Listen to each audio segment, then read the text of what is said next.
aka mgthefuture, in this Janus, January 7th. They didn't add January until the fall of Granada, 2026. So is that 1719? It's a 9 day. How many pigeons we got? Oh, 1, 2, 3, 4, 5, 6. Technically 6, but one in the background, I count them 7. And yeah, man, it's another day. It's a Wednesday. Well, actually, it's miraculous. Miraculous. And that's crazy. Yesterday, I brought out the whiteboard, but the stream had ended. But I already had started breaking down miraculous. It's a seemingly a combination of Venus, Mars, and Mercury. Like a Tribe Called Quest. 2 boys and a girl. 2 boys and a girl. Isis, Ra-El. And they had a child. Type of, yes. Kinda and literally. Heru, which is my spirit, totem, god, guide. I gotta learn more about it. And the only thing that sucks about learning about it is that everyone who's maintained it is not one of our people. I might do it though. I might still do it. Once my money and my opportunities, Saturn, everyone's been whooping my ass for 3 years. So allegedly, this is my year. Allegedly, this is my 4 times Sagittarius, 3 times Scorpio, and some other demonic Capricorn shit that's holding me back. And they all in the same houses too. It's not even evenly spread. They're like clustered together. So if one of your houses are affected by one of your signs because the moon wants to be a bitch. Well, every time that happens to me, it'd be like 4. It'd be like multiplier. It's times 4. Because there's 4 Sagittarius placements in that goddamn slice. And if it's being oppressed, all 4 of those are being oppressed. And I have 4. It's just like fucking rolling the dice in Vegas type shit. You can put the chips in between numbers and shit, nigga. Every time the damn sky rolled the fucking dice, there's a 4 times multiplier waiting for my goofy ass. So for the first time in goddamn the whole last cycle, actually. This a 1 year? Shit, I started doing this shit right here, this goofy shit, on the 1 year last time. I started doing that live. In that beginning of that cycle was that 2015, 2016. Yep. So that whole decade, that whole trying to dig up the information about blacks and Indians and slavery and Moors and Egypt and all those stuff, the America's book, literally really kicked off in a serious way for me personally, following the divine numerology calendar of cycles. And now at the end of that cycle, I'm able to tell you the story without reading it no more because I dedicated that time to it. But the stars and its correspondence to my birth chart had already said I was going to do that. It doesn't pick out the details. It picks out the gist of what you're going to be into. So I don't know what the fuck I got going on this year. This is the beginning of another one of those. But then personally, it's in the middle. I'm on 4 going on 5 the same year. So 4 year landing on 1 year, 5. It keeps doing it. IV, same story. It's gonna keep doing it. It's gonna keep looping. It's keep looping. So I forgot what the fuck that means. But the same thing with 5 years. 4 is when you get stability because it's a chair. So 1, it scrambles everything. It fucks your whole game up. And I think that's when I moved to Charlotte. And then they said the 3 years of Saturn, Pisces, or whatever the fuck that was, because I want to go retrograde and chill for a while. That's the start of that part of it. So the start of my personal numerology wheel aligned with Saturn and Pisces. And it was like, all right, man. Remember, Saturn is like discipline and, rewards through sacrifice, reward through, staying the course. The discipline and the sacrifices, I'm going to give you a pro tip when you start studying this stuff. Don't worry about all the bad things and the belt lashings and the punishments. No, don't worry about that. You need to worry about how long that motherfucker right there, how long that energy is going to be influencing you. That's what's important. Because that's all you got to say. You're like, oh shit, this shit going to be like this until 2026. You feel me? So no matter what happens, you know, you can only get so sad. You can only get so depressed. You can only so because what this type of astronomy or astrology helps you realize in terms of seasons and cycles is that however you feel right now, don't fucking get used to it. What you feel right now is a side effect of a lot of things, but mainly these arrangements. Like if it makes you feel a certain way, is yeah, that feeling you have today is because of the arrangement right fucking now. I can almost guarantee it. And other people might not notice it. Other people might not feel it. Good for fucking them, fucking assholes. It's not their turn. But give them some more time, right? But this is our turn. This is our time. So if you've been felt radiated by life, or you know, a cooler word for it, sensitive. I learned that word a couple years ago. Because I'm not an emotional person. I'm not a sad person. I'm a sensitive person though. And then I go back to my chart. It says, "Oh, you're a Scorpio." Scorpios are sensitive. Underworld, subconscious, feelings inside, like how we interpret things. But you know what the fuck? You know what the fuck they did to me? They want to stack that shit on me times three. So if a Scorpio is sensitive, I'm three times sensitive about the same fucking thing. And them bitches are scattered in the same two fucking houses. I ain't got time. I ain't got time because that tells you what you're sensitive about, which house it's in. So it's like times two. Like I'm extra sensitive about the second house. You know what I'm saying? Like what the fuck? I didn't choose that shit. That's goofy. My mom almost had me, man. She almost had me in time, but I wanted to be stubborn. I wanted to come out on my own fucking day. One, two, three in the morning. That's crazy. So even my damn birth is a goddamn angel number. But that's so fucking weird. You know what's crazy? My dad's a weird character. Whenever I do talk to him, like twice a year. And when he told me he didn't have a middle name, that shit fucked me up. Like fuck the Mandela effect. The devil a liar, dog. The devil a bat. The devil, man. The devil. Yo, CERN ain't shit, dog. My dad fucking around and told me last year he didn't have a middle name. You know how scary that is?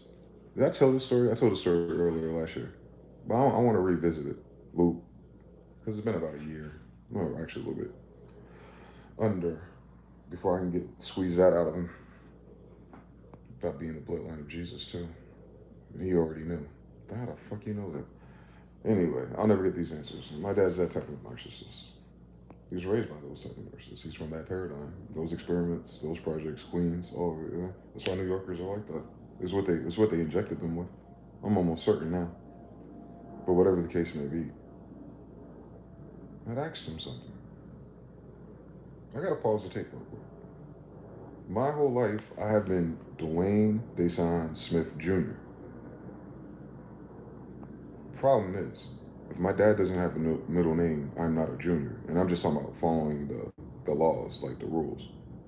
So technicality wise, I wouldn't be a junior per se, because I have two names. He only has one. So imagine my chagrin. My whole fucking life, and I mean my whole fucking life, my dad has had a middle name. I knew what my dad's middle name is. My dad is like, his name is my name too. That's why I'm a junior. Me and my dad have the same middle name. The only difference is my mother flipped it.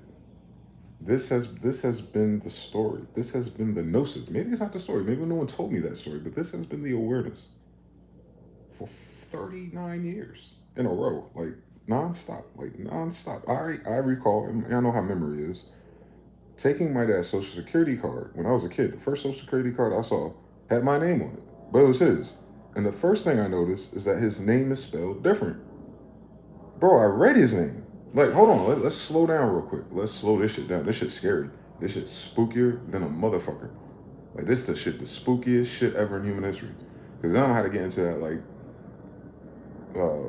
with your boy B.O.B. and, what's that man, Donald Marshall was talking about. Like, yo, did they clone my dad for real? Did they clone my dad for real? Peep game. My dad's middle name is Desan, just like mine is Desan. But it's spelled Dessan. It's Japanese. That's his version of it. Mine's is DA''SON. And I didn't know why. There's something with my mom. My mom called him Desan. Hold on, it's gonna get really fucking weird. My mom called him Desan. My mom didn't call him Dwayne. So, but what my dad is saying is he never had a middle name And that name Daesan, this gets weirder. And it's almost like a divine. If you know, however the universe split this, because this shit's it's gonna give me the fucking chills.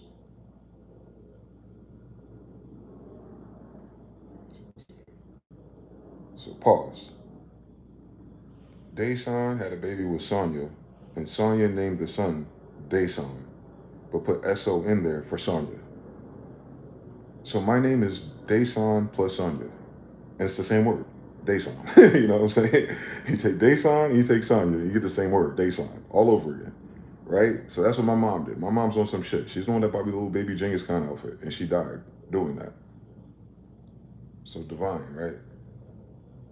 But pause.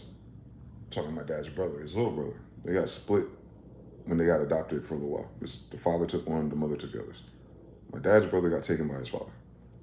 It's fine. That's fine. It's not a sad story. It's not the way he tells it. He's fine. He's fine with that little period, right? So anyway, he tells me, because I'm asking about family history, and I said, you know, there's a weird fucking story here. My dad is contesting he doesn't have a middle name. Yeah, he doesn't. My dad said, yeah, I don't have a middle name on my birth certificate. I'm cool with that. I'm cool. I understand some people don't have middle names. That's a cool fucking story in this bitch. It's possible. It's weird that all your brothers have middle names. It's weird that all your sisters have middle names. It's weird that your mom has a middle name. Your dad has a middle name. The people that made you have middle names. Let's do the science real quick. Slow it down. I know it's weird. It's Clyde Earl Smith plus Georgiana Beasley. Then there's Dwayne Smith, no middle name. Then there's Lorenzo Chad. Then there's this Shireen. Then there's Crystal Ann. You know what I'm saying? But the first one, Dwayne Smith. Get the fuck out of my face, dog. Get the fuck out of my face. On the Mandela effect, get the fuck out of my face. That's what I'm saying. There'd be personal Mandela effects. But this one's strange. So I asked my uncle, I was like, well, how the hell? Because, you know, maybe they're old. Maybe they don't remember the 90s like I do, right? It's cool. It's fucking cool. He's been locked up. They ain't no one call him Daesan anyway, right? I understand everything. I understand everything. Where you get this Daesan from, uncle? You know how it was back then. How the fuck? I was 3. I don't know how it was back then, actually. It's in my name, meaning it was how it is before I got the name. So no, I don't tell me how it was back then. And a lot of people were coming into New Jersey, New York with the name Hassan. This is important. This is a bookmark in human history too for black people who weren't up north. I need to tell y'all something. There's an immigration of black people up north, New Jersey, New York, obviously in the 80s, late 70s, 80s, right? And they already came here with Mohammedan names. So like Hassan, Kaysan, and all that stuff, that's their real names. It's not, and what they have done culturally, like the young ones, that got those names from their grandparents or like that, whether they knew Noble Drew Ali or not, I don't know what that immigration was of that gnosis. But this is all from 1920 to 1970, 80 manifest. So it's kids and grandkids, right? So they're in the streets. You got 5%ers, you got all that shit going on. This is New York City, right? That's why they're always out there with Side Netter. Like it's a melting pot of those degrees too. And those degrees are poor, so they live in the streets and they're in the underworld too. 13 things can be true. But this is very important. Those so-called black people with those names already were never part of the diaspora slave story, or they're never disconnected from Mohammedanism, is what I'm trying to say to you. So that's deep. Like, I wish I could find these people and their friends, but now at this day, their grandmother and their mothers are dead. You know what I'm saying? So you know how it is in New York during the 70s, 80s, and 90s. No one's on that shit because everyone go outside, run wild, get on the trains, get jobs, fuck bitches, get money, no matter where you are. I'm not faulting none of those generations. But I'm just saying, like, there's a snapshot in time. So what he was trying to say is, well, because he was hanging out with this kid named Hassan and wop, wop, wop, wop, wop, Hassan just called him Daesan because he's Dwayne. So it's like, oh, Hassan, like grandfather, you know what I'm saying, gave my dad a nickname, Dasan.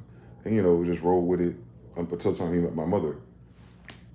And then my mother took that and then named me. Cool fucking story, bitch. But I seen this nigga's name. I knew how to spell it as a kid. It's one of my first screen names on AIM. That's not from me like sounding it out or nothing. Like, how the fuck you spell Daesan? Like, what the fuck? Is it Jason with a D, or what is it? What the fuck was a Daesan? Why do I spell it Dessasan? And that's exactly how you spell it. You can Google the meaning of Daesan, and it's a real name. etched in history, all the way from the time of Beikoko, Japan. You feel me? It's strange. Like, it's the way you do it. It wasn't looking up my name, it was looking up my dad's name. Like, my dad's name is a real name. I remember looking at social security number as a kid. There's a little black safety deposit box with the little numbers on it. And you spin them, you get three numbers. I know the numbers right now. And I opened it, it had a little fucking Pharaoh roach clip. You can smell the marijuana in it. I don't know why I was sniffing that as a kid. And then and then he had this and that and the third. And I seen his little blue social security card. And I seen it, Dwayne Deshaun Smith. And then that's like 1993 East Orange. I could see the room and everything. Springdale Avenue, I could see everything. Whitney Houston School, back then it's called Franklin Street. Like, my memory deep. But then it's like, nah, that wasn't his name. Hold on. So when I'm going back and forth about the death of my dad's sister, Crystal Ann, my mom's sister somehow is talking funny to me in text. Never got on the phone, never heard her voice. It's very fucking unsettling. But she was talking wild, bro. She's talking wild. She posted a picture of my mom's gravesite and everything. It was a really fucking wild conversation out of nowhere from a woman that doesn't call me in 20 years. But if I go up there, I call them and see them. You feel me? It's very one-sided. I don't know what the fuck that's about. So I'm pushing the fucking issue because I need to fucking know what the fuck is it about. It ain't changed in 20 years. Tell me before you're dead. What the fuck's going on? What you hanging on to? Narcissism's a bitch. And in that, she said to me, which is very weird, why she's even talking to me, but she says, why do you have Junior in your name?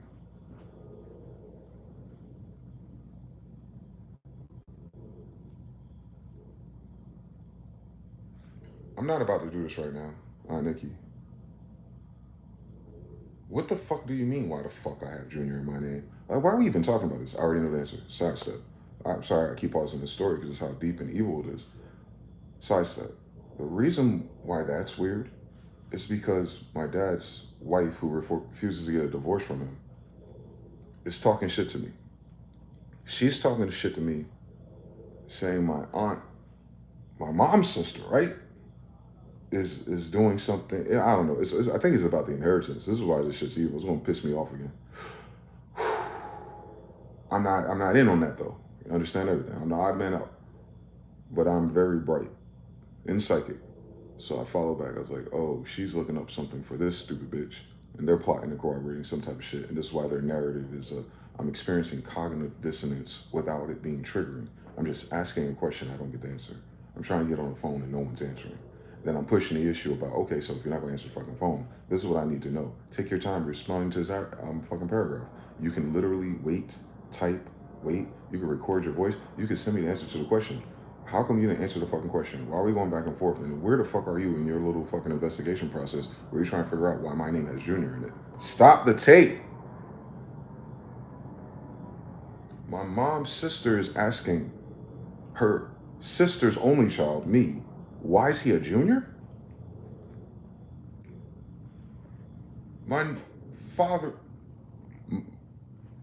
you talking to my father's wife, woman, some of y'all doing. She said it. She snitched on you. And now I'm pushing the issue on your ass while you talking to her, and she ignored it. She deflected. But her dumb ass, when she gets triggered as an arc, she leaks all the, she tries to rub it in your face. But she's rubbing my mom's sister in my face. Wait, you didn't like my mother, bitch. So how the fuck do you have the contact with my aunt? Hold on, bitch. How does the fuck does my aunt got your contact information? How the fuck do y'all contact each other? She's not on social media. She's former FBI and Homeland Security. How an FBI agent and Homeland Security agent not hearing me, first of all, that's scary as fuck. That's scary as fuck. Because all the shit that I found and I dug up, who the fuck do I go to? I gotta go to her. Like, hey, yo, auntie, check this shit out. Like, you work with them niggas on my birth certificate, in Treasury Department, on New Jersey Homeland Security. You work with them niggas. I'm trying to tell you something. Maybe you didn't know. I know you went to school, you had a job, you had a role, you had responsibilities. I know you didn't get a chance to really study all the old shit from America's book just yet, but I did. Thank God I did. Thank God I did. Because on Carlos V, you're his granddaughter. That's not a big deal. That's not a big deal. That's not a big deal. On the Deltas and Eastern Stars that you're a part of. On the Deltas, Eastern Stars, remember I told you I'd be part of a secret society, work for the government. And on the FBI and Homeland Security and all those other oaths and degrees. On that church you go to on Sunday, on God, it don't matter that you Carlos V's granddaughter. That's what we doing. That's what we doing. That's what we doing. I'm trying to push this issue. That's the only issue I'm trying to push. They're pushing back because of a different issue. And that's where that shit got creepy for me. They're plotting something else. I'm pushing like, yo, you know who you know my dad, you know my mom, your sister, you know my mom, like that picture? I want to tell you what that picture means on the constellation of Libra. I'm a Libra rising. Like my mom was into astrology, like cause this shit is weird. For it to all be random, coincidental, and no one knows what I'm talking about. I can accept that. You know what I'm saying? I can accept that. Like, I'm one of them kids. I get it. But no. I don't believe in a world of coincidences. It is too fucking coincidental for me, buddy.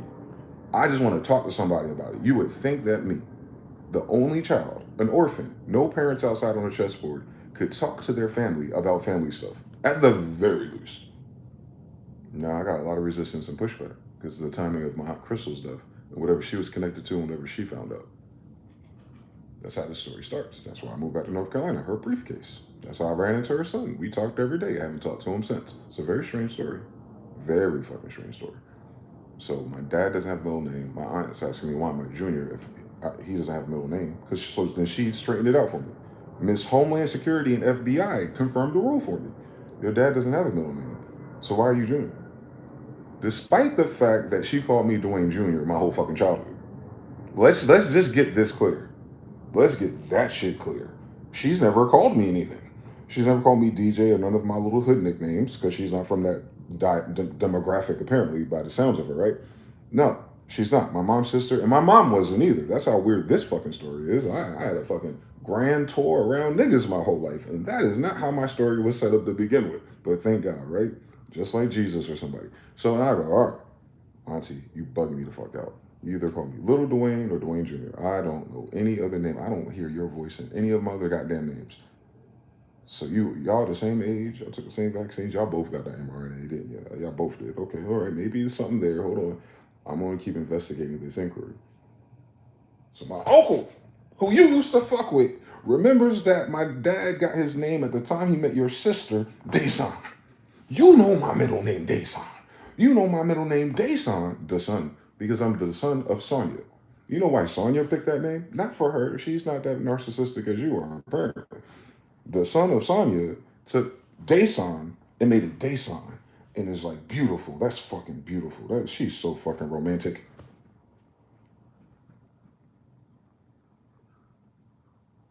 I'm Dwayne and Sonya Jr. What the fuck we talking about? What the fuck we talking about? What the fuck is going on? That's fucking weird, bro. So I'm asking my dad one more time, very fucking seriously.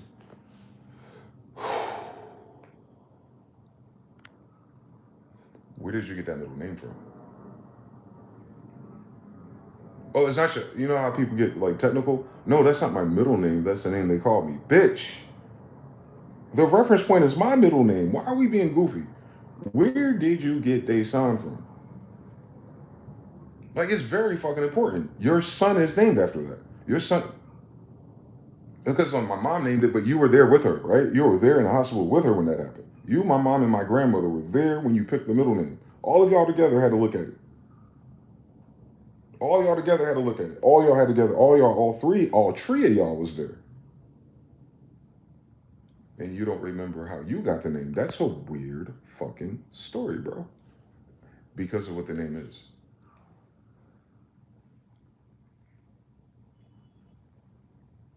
So a Moor, a descendant of a Moor, gave my dad, for whatever reason, right? You don't know what his mom is. You don't know their backstory. So kids, horizontally, it's like, I'm gonna give you the name Dason.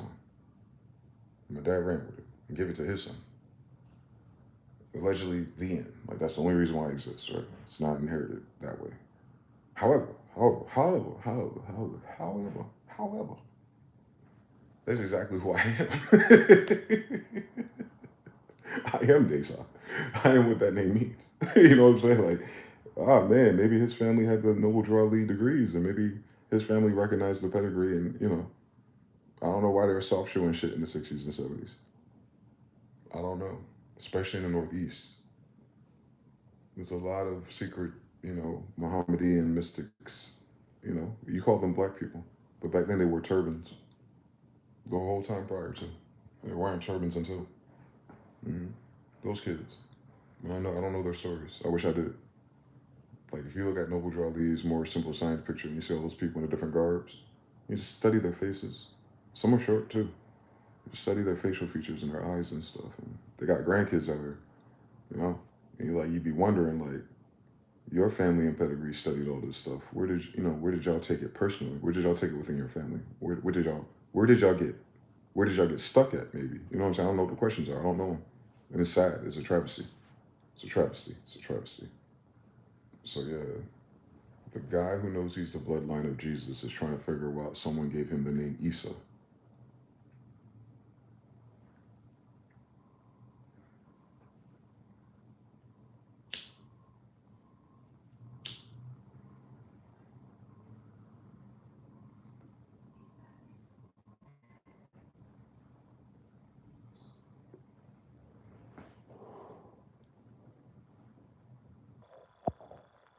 Man, shit evil out here, boy. Shit evil out here, boy. A lot more people know than a lot of people know something, bro. They don't want to talk to me. My own family won't talk to me. I'm talking about my family in the secret societies, the ones who got really high in the government. They won't even talk to me about this shit. Like, damn, you choose that over your own damn family. Like your sister's only child. Like this other thing outstacks that. That's heartbreaking because I have never divided myself from them like that. Not over no job, not over no placement, not over no goddamn belief system, not over no damn church, not over no damn dogma. I would crash this whole fucking planet for them. But now I learned the most valuable and hardest lesson I think a man can learn. Women don't usually pursue these paths, so they really don't run into these thorns.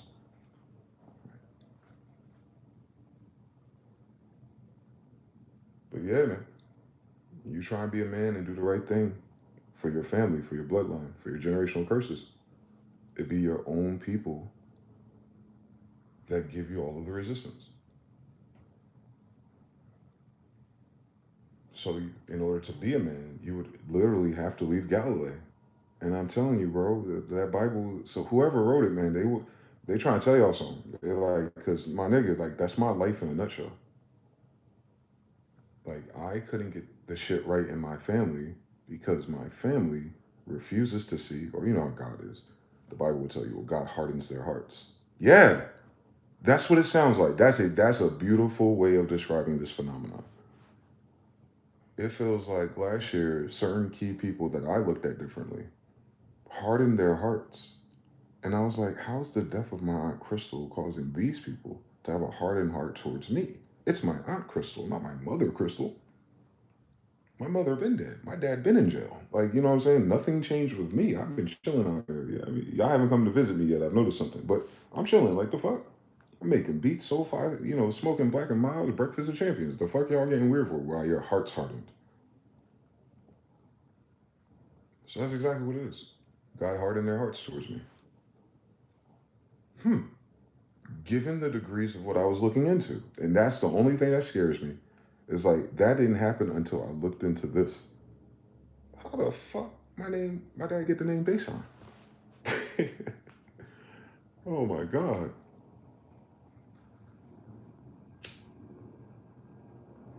Oh my god, bro.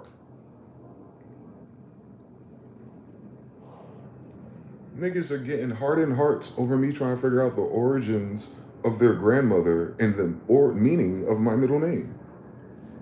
I did all the other research. I did. I've been knew 50C3 was cap. I've been knew all the Hebrew Israelite shit ain't shit. I know when it started. I ain't tripping on that. Y'all gonna get tired of following retarded people on your own. Trust me.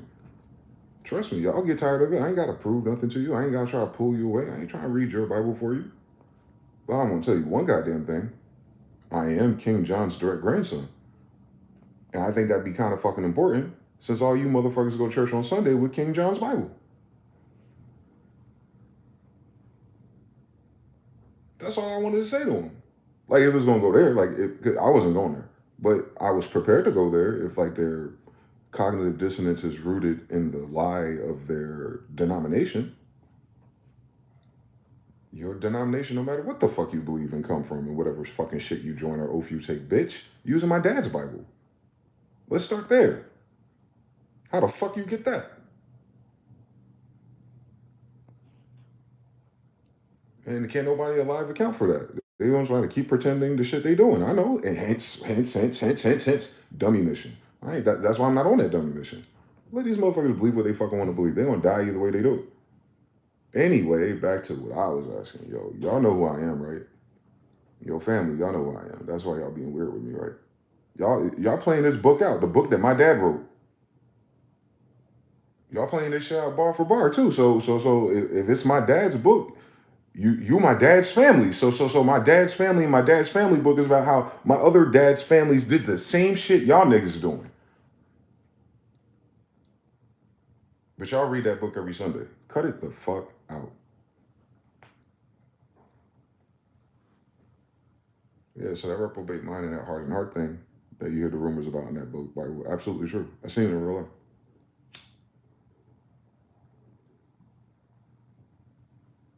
Her dad doesn't have a middle name.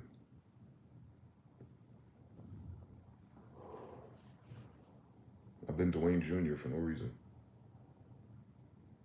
So I do the Foley on it. Well, let's cross out all the things that are the same between me and him. And what's remaining? Dayson. My name is Dayson.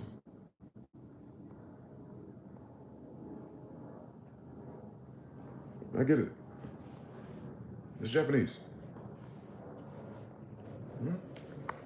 Used to be black Japanese. We're black Japanese. Absolutely. Those are called Afro-Asiatics. Black Japanese Afro-Asiatics, like Hmpf. You know, Jews, Israelites, Hmpf. Shem, Ham, Hmpf, Japan. Come on. Blackanese, Afro-Asiatics. Come on now. Walk with me.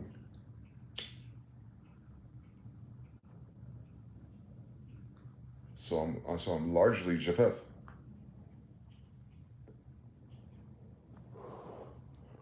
You know who that is in our hierarchy of our families?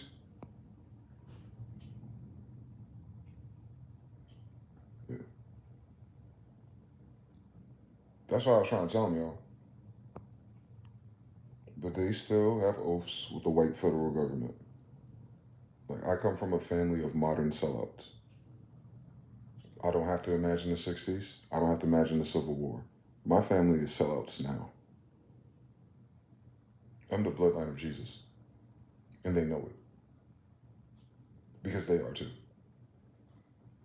That's probably how they get their little privileges. That's probably how they can bypass the KKK. That's probably why they get these honorary Delta and Eastern Star degrees, and probably why all their husbands or sisters or best friends, mothers or grandmothers who are boomers all happen to be jaw witches.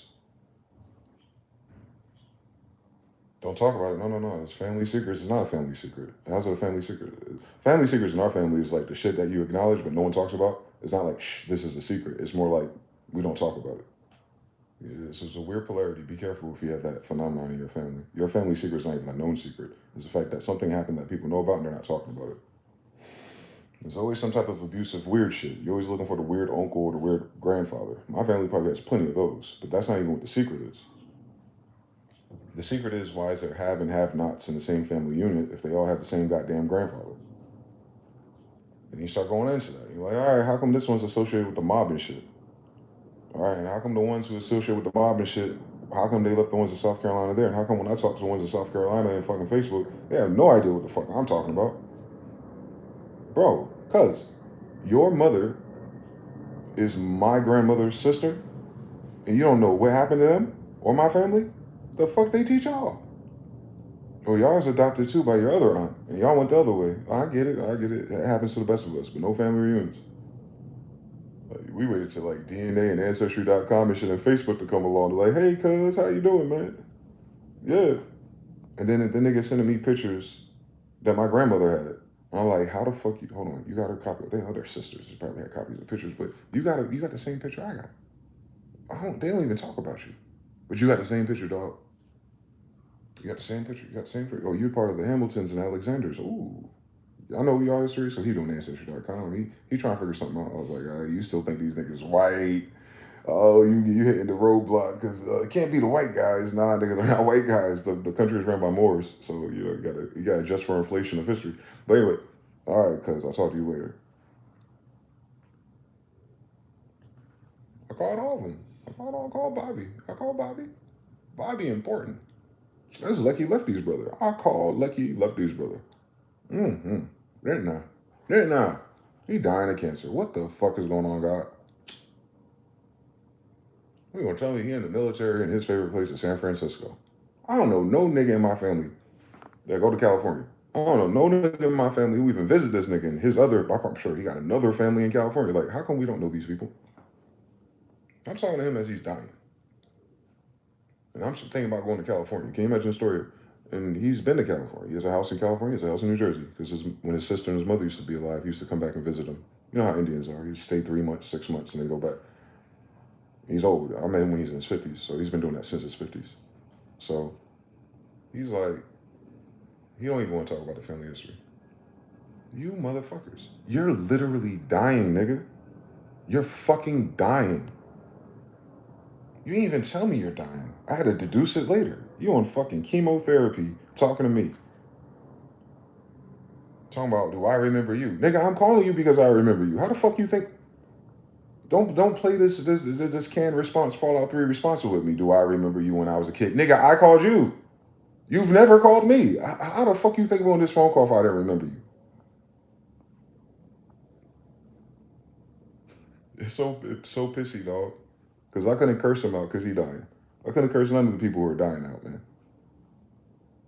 But it's sad that even in their last breaths, like God inspired me to call all of them at the same time. And every time I try to call them, this one's dead. So basically, for 5 years, I've been hunting down all the people. And as soon as I called them, they died. They all died without being able to tell me jack shit. But then I still learned something by what they did say and what they didn't say. And I go, oh, it's better than nothing.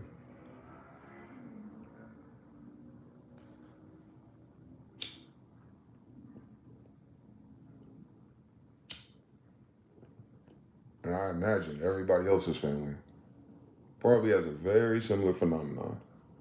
And here we go, trying to piece together our history because these bitch ass niggas act like that about their own damn story.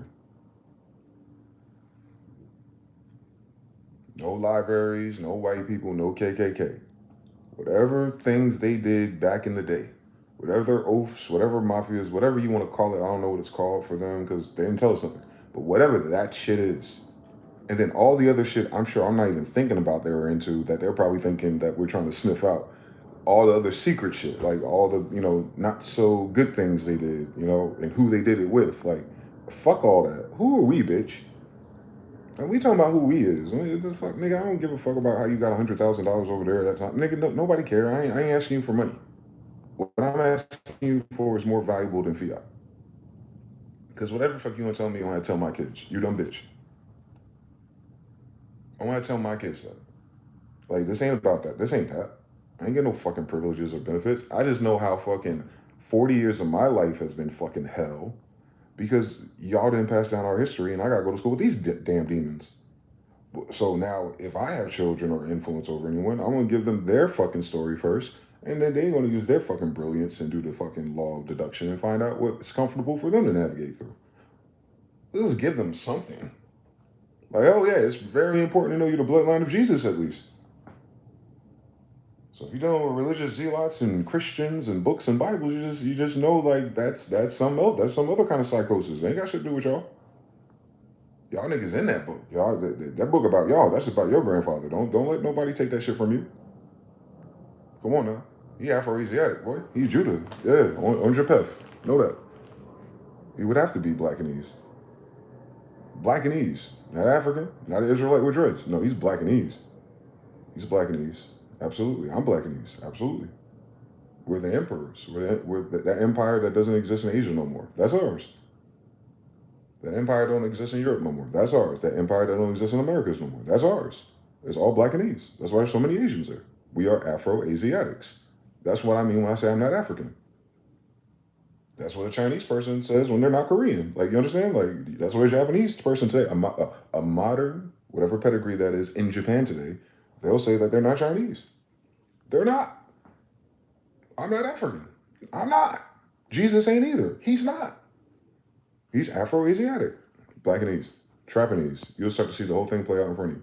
So yeah, we're Blackanese. Mixed with things, yes. But our pedigree is Blackanese. So all the other things augment that. We still have the same skull, flat back head, same eyes, same Genghis Khan birthmarks, everything. Everything they describe and their brain is white or pale. It's like, no, black is there first. The oldest Asians are dark. What are you talking about? The oldest Asians are dark. We have their pictures. Their emperors of the 1800s are still dark skinned. I'm still dark skinned. My grandfather Clyde is still dark skinned. We ain't changed. Sons of bitches. Who the fuck want to be Jesus' bloodline besides a bunch of damn Blasians? The fuck is going on, dog? Who besides Afro-Asiatics gonna be related to Jesus? I just want to know their logic out here, boy. This is a weird fucking place. Japan. Like, come on, dog. It's right in your face. Just take the white off of it. Skin of bronze, copper, long curly hair. Like, yeah. I wonder who that is. I wonder who has those features. Silky eyelashes from Asia. I wonder who has those features. I wonder. I wonder if Asia came to the Americas and they'll tell you that the light-skinned Indians are the light-skinned Asian descendants. Make them black. So if the light-skinned Asians came to America, you don't think the black ones came to America? Hi, how are you doing? We're the first people who came to America. You know, the Tartarians, the black Asians. We had a whole bunch of tribes and colonies and kingdoms of other races. But Genghis Jesus is my grandfather. And he's a Blackanese. Absolutely. Without a shadow of a doubt. That's why I want to look at black Christians and white Christians and Jewish people and all these people. So I would tell my kids, like, yo, no, we Blackanese, bro. We Afro-Asiatics, man. Yeah, the white man and the black man and everybody try to get one of our grandmothers, but after 3 generations, all that shit washes out and the genes of the Moors comes back. Moors Orientalis. Moors Orientalis. What is Orientalis? Blackanese, nigga. The fuck? Sure, Moors mixed with Africans, and you'll get a third, whatever that is. Beautiful.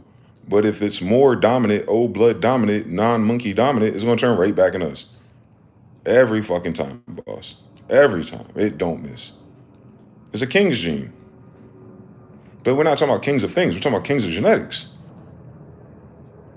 Our kings are the kings of our bloodline. They're not the kings of the fucking world, dude. Like, so when they become the kings of the world, they're telling you that most of the world's composition is them. Is it not written? This world was full of niggas. The fuck is going on out here? It's not even fucking, you know what I'm saying? Like, we gotta argue with their history degrees and the understanding of things. Fuck your understanding, bitch. I'm Genghis Khan's son for real, bro. Like, the fuck is going on, bro? Oh, God, give us the powers back. Give me the Ark of the Covenant real quick. I'll clean it up real fast. Fuck them. Fuck them. We can keep doing. I want to do this. I'm gonna run this shit down. I'm gonna run this shit down one more time. Black people in the Bible are Blackanese. Hi, my name's Temujin, aka Genghis Khan. I'm the king of Tartars.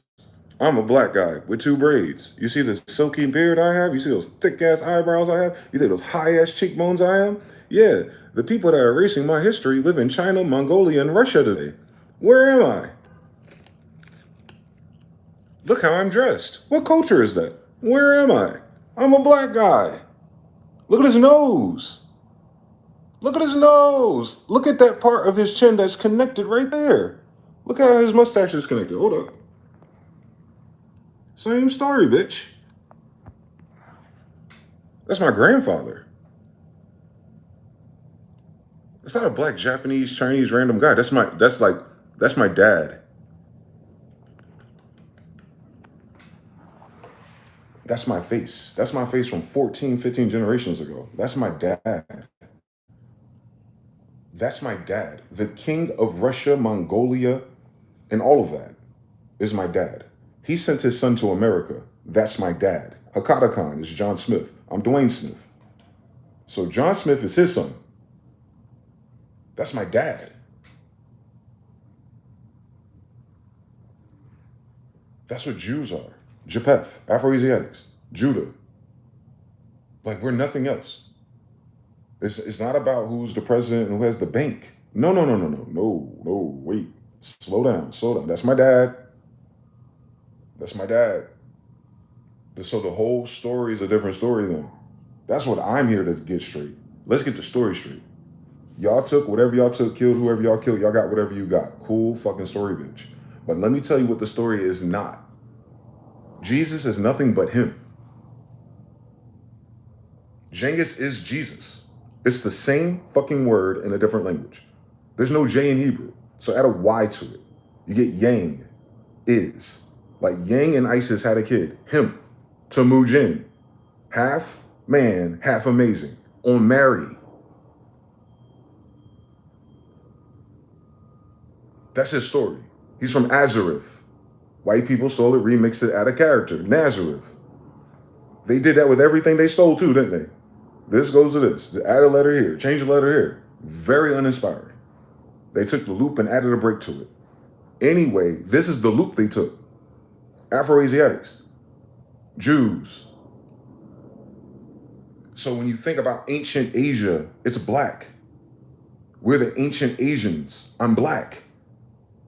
So the ancient Asians from that time period are the ancient Asians today.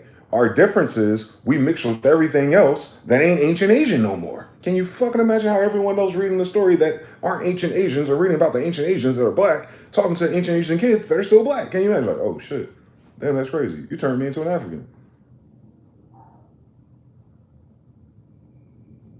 You understand the whole black thing is based on being an African American. Well, what about the entire world population of empires that are Afro-Asiatic? Who are those people? The Fiji people? The people stuck on an island off of India? Like, come on, dog. I'm 6'3", Blackanese. I'm a 6'3" Genghis Khan, nigga. Like, what are we talking about? The king of Tartars, giants. Compared to a world full of little Aboriginal people about 4'11".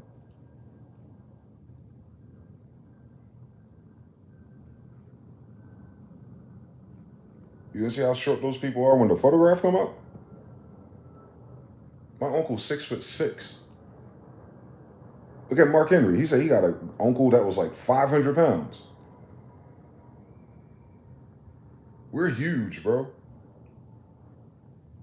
We're not regular people. And they know that, and our bone density and everything. But whose people is that? That's a different bone density and everything. His kids. What the fuck is going on out here, man? Yeah, that's granddad, boy. That's granddad, man. Genghis ancestor, so he had ancestors, can you imagine? At 1 year of age, continually said the word Allah, Allah. What's Jesus' words on the cross, nigga?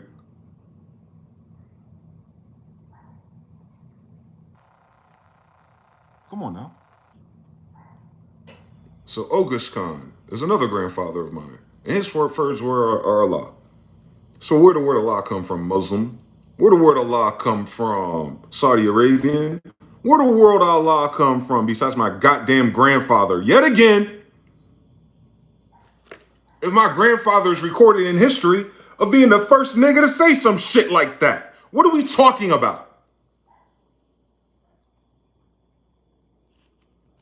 It's my grandfather. Hakata, John, Prester John. America joins Asia. No fucking shit, Afro-Asiatic. But the expedition of Hakata, the expedition of Genghis Khan's son, the son of Conquista, first king of the Tartars, as mentioned by Michaelon Leotanius in his Emiad number 9, L6, which has likewise been construed to have reached America. They're saying that the Hakata Khan's expedition in all likelihood, made it to the Americas. Now, Hakata Khan's expedition is not all the Indians that are already in the Americas, but they're looking for him, my father. 1240. Now just add 300 years, because this is written before Jewish white people start teaching history. So we're 300 years off of our calendar. It's 1540. That's exactly when John Smith was here. On Anatoly Fomenko. Tell us how fucking playing with us. The Persians are here? No shit, my aunts have Persian middle names.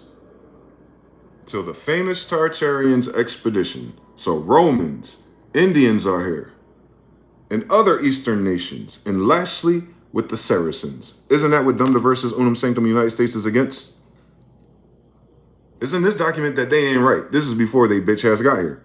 Saracens.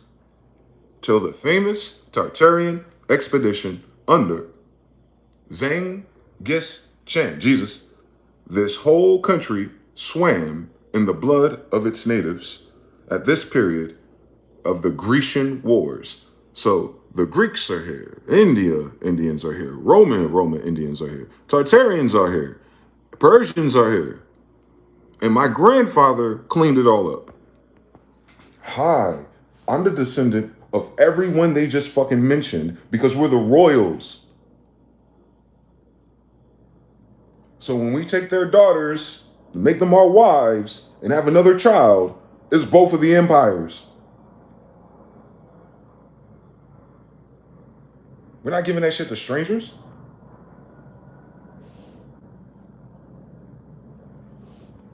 Even the Japanese, Portuguese, and everybody else talking about my dad, boy. This ancient. Conquista. It's him.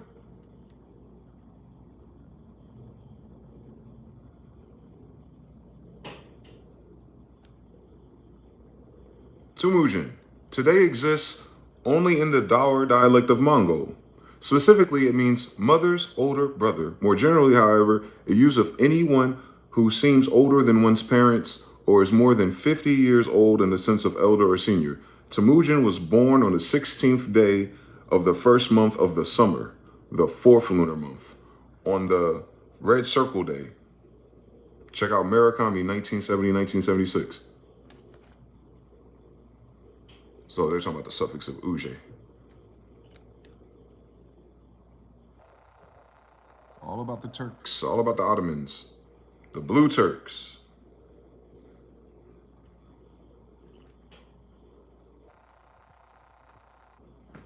Talking about the Mongols. At the time, would be a bunch of niggas. Get it? February 1263, so 1563. The Mongols entered the walls and following their instincts sacked the city. For 7 days it was given up to pillage, fire, and the sword. Is that not the story of Jericho or is it not? 800,000 people died. For the moment, the Caliph, so we're going to war with Caliphs, Mohammedans, right? But we are Blackanese, Israelites. So Israelites and Mohammedans, not white people. There's no Caliph in white people. California, don't play with us, bro. It's all Indians. The Caliph's life was spared, and he was allowed to take 100 of his wives. So this is Khan, this is my family coming up on this guy who then, whatever's left, we took some bitches. Don't play with me. But him, they let the Caliph live, and he took 100 wives. So they let him replant his birth line somewhere the fuck else. Do white people and Jewish people do that? Let's look at Gaza. I don't think so. There we go. 1400s. No wonder. 1500s, his son is born. No shit. Exactly. And this is someone else's research trying to figure out where and when it was. Yeah, because they added 300 years to their shit, faggots. But it ain't their shit, so adding 300 years ain't shit. They made up the whole thing, including the damn date. Anyway, and this story is that the Apostle Thomas, Prester John of the Indies, and the three kings, where these kings are Mongol Khans. So Prester John's a Mongol Khan. That's my father. What am I? A Mongolian or a Mongol Khan? And a Khan being a Judah, an Afro-Asiatic. So we're the Khan Mongols. That's not saying all the Mongolians are Khans. Do the science, please. These kings are Khan Mongols who agree to bless the teachings of Thomas. This is transcribed in tradition in the manuscript. Notice it's in Moorish Latin. El Bacaro. So his history, my grandfather's not even in English. Do the science, please. Fully connected beards and shit. Cut it the fuck out, kids. So the Israelites are under captivity of Salmanassar, and they're saying that this is Salmanassar III in Iraq. Well, if the Hebrew Israelites, are in captivity in this time period, and someone in Iraq is drawing the people of that time period, and we're the ones in captivity, then where were we? So who built that shit in Iraq? Besides African Americans. Cut the shit out, please. Cut the shit out, please, Russia. Come on now. He's who's in Taiwan. That's who y'all need to worry about. Come on, Fez. Talk to a guy. Come on. Do the fucking science. Culture, habit, traditions. Culture, habit, traditions. There was Israelites. Tartars, greatest people on earth. Overflowing with Israelites. Well, the Tartars, they're talking about the community of the kingdom of Tartaria. But their king, Conquista, is an Israelite because he's a Tartar Khan or Mongolian Khan. They keep saying Afro-Asiatic in 30 different languages, but all the Tartars were not Israelites. All the Tartars were not Khans. Get it? It's an empire. You know, like Star Wars, just like Star Wars. Anyway. The most vile and barbarous nation of all the worlds, according to Fletcher. The elder Tartars. Oh, we're the most evilest people in the world, the 1610, from the little faggot that fucks little boys. Come on now. So the Tartars or the 10 tribes of Israel. The 10 tribes, the barbarous nations. Come on, Barbary Wars. So the barbarous nations are the Tartarian nations, and Tartarian nations are the 10 tribes of Israel. Where there's a Barbary Wars in fucking America, nigga. Then the Barbary Wars they don't teach you in school is when Christians waged war against Israel in America during the Civil War. Thank you for coming to my fucking TED Talk.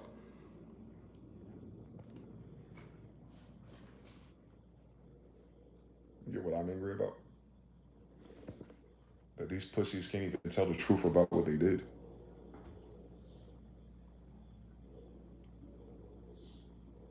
My dad's the king of Israel. And he sent his son to America. That's how I got here. Because it was his. Was Jesus the king of kings or was Jesus the king of Gaza?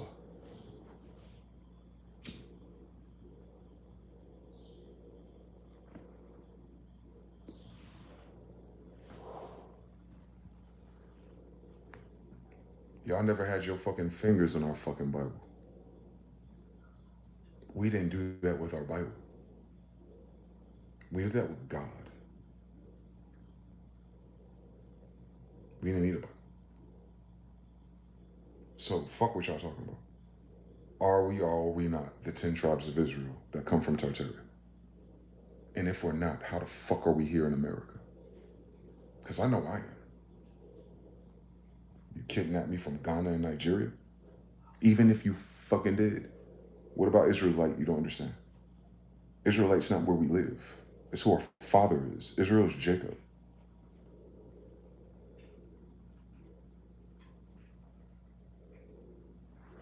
Israelite's not a place. It's not a belief. It's a person. Isis, Ra, El. It's the story of Genesis. Our Genesis. Our Genesis are those people from Egypt.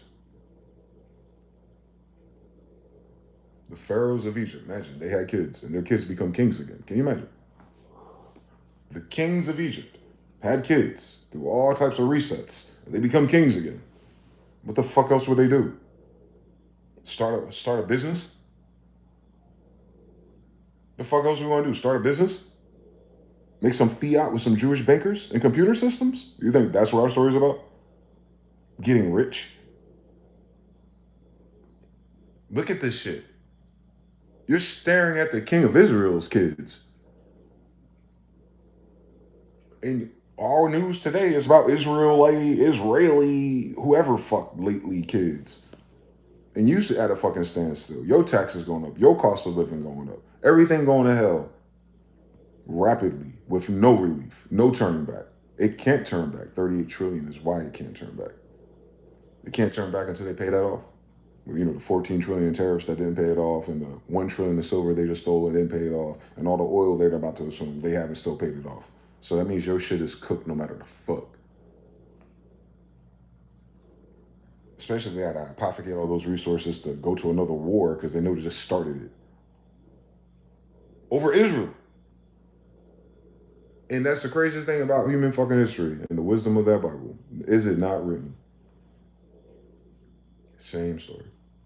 Same fucking story. Noble Drew Ali gave you 100 years a heads up. He told them the same story. I'm telling you the same story. Jesus told them the same story. Afro-Asiatics ain't got another story. If the world is jocking it.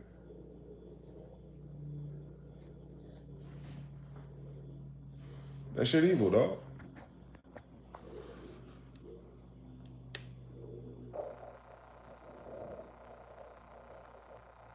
African Americans. Yeah. The Israelites built the World Fair. No fucking shit, nigga. Tartarian the kingdoms. Kingdoms, several named. We weren't in one place, brother. Jesus, King of Kings, Nazareth, Son of God, Holy Ghost. Body location, non-existent. The motherfucker ain't real. But this guy, born Nazareth, Son of God, shadow spirits, don't know where they buried his body. Because he's in America. Do y'all get it yet?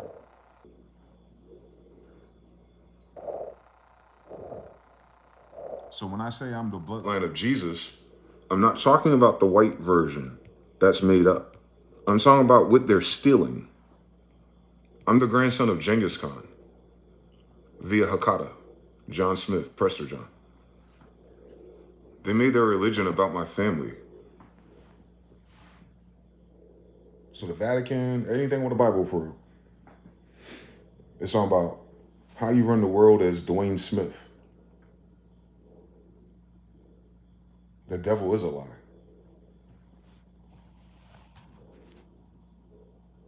Thank God we got some insane gifts. Watch.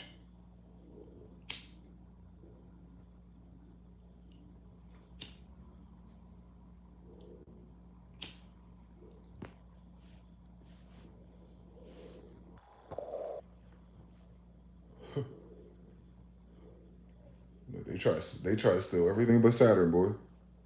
Y'all should have stole our discipline. You should have stole our discipline. You wouldn't have to hack and manipulate so much. You should have stole the thing that actually gives you the gift. Compression.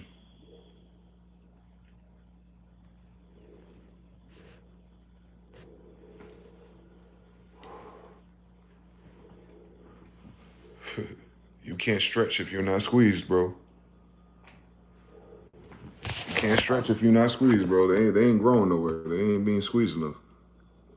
The history of Genghis Khan. The history of my grandfather. Can you imagine? That's his symbol. Remember how the pharaohs had the snake out their third eye? But he's the owl. We're the falcons.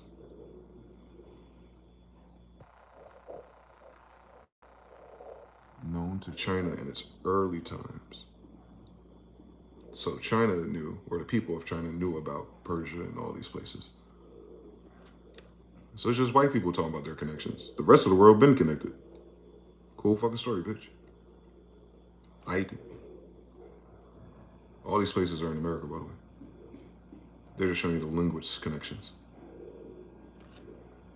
The Scythians under my grandfather. So white people, y'all be trying to take that Scythian history and all that bullshit y'all be on, trying to figure out where the fuck you come from, Sicily, Italy, all of you niggas. But whoever the fuck you think you are, the princes of Egypt is my grandfather. So whatever the fuck you think you are, Assyrians, whatever the fuck y'all think y'all are, Ethiopian, Africans, whatever the fuck y'all think y'all are, all of that's under Agu Khan. That's my grandfather.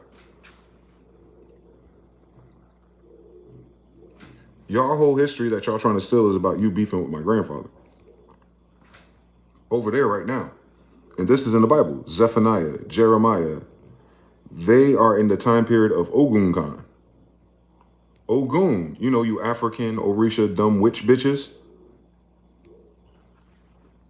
Ogun, Ogus, same word. That Z, just tilt it 90 degrees, bitch. Your Ogun is based on my grandfather. Being bulletproof, remember Indians? Is based on my grandfather. That magic spell comes from the magic Khans. The magic Khans, you know, the high royal priest, Prester John, his grandfather. All your Orisha shit is Irish. All your Irish shit is Scythian. So all you niggas today is just keep telling me over and over and over and over again, you jocking cons again. Because that's who was there originally. That's who built it originally. Not who lived there 100 years ago. Not who moved in. Not who went through all these wars and stayed behind. No, nigga. The reason why it's there. On Ogun, nigga. What are we talking about?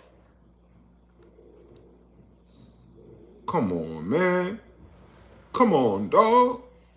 That's all Israelites. Allah, my Shabbat. Come on, my God, why have you forsaken me? Come on, just add a Ali, Ali. It's the same story. Come on. Jupiter and the other gods divided into certain bands and traveled about with winged chariots. Winged chariots are in the Bible, Jupiter, Yuda, Hakupta. Come on, Egypt, stop playing with us. Come on, please. Come on now. The Cham of the Tartars, his winged chariots, the same chariots that are in the Bible. My grandfather has them. Can you imagine a descendant of Enoch having angelic technology and he's the emperor of Jerusalem? Can you fucking imagine the king of the world has a UFO? Can you fucking imagine the Mayans have UFOs under Mama Inga's burial grounds, but you trying to figure out where the winged chariots are, fucking Graham Hancock? Nigga, how about you start here, Graham Hancock, Joe Rogan, all you niggas who done podcasts? I watched them all growing up. How about you didn't just say that that belonged to Genghis Khan and then say that that's a bunch of niggas? Hi, I'm Genghis Khan's grandson. We ain't nothing different.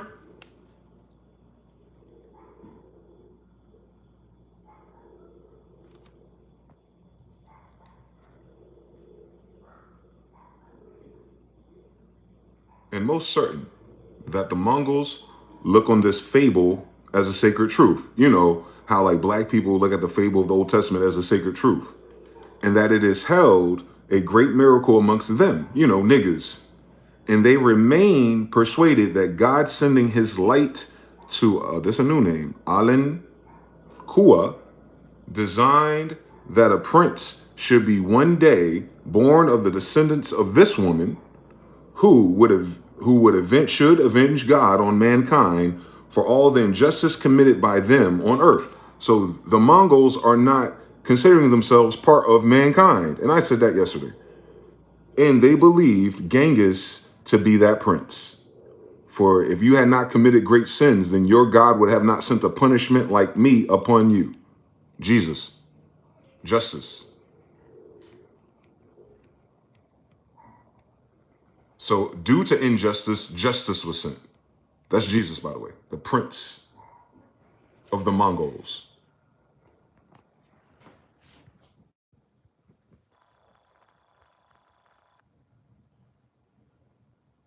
It's a Tartarian Bible. They know that. But I guess when you convert it to white English, it becomes a white Bible or whatever the fuck bullshit they on. They steal everything, dog, including God. But they don't believe in God. That's why they do it so easily. I don't know what mankind believes in. They don't have winged chariots either.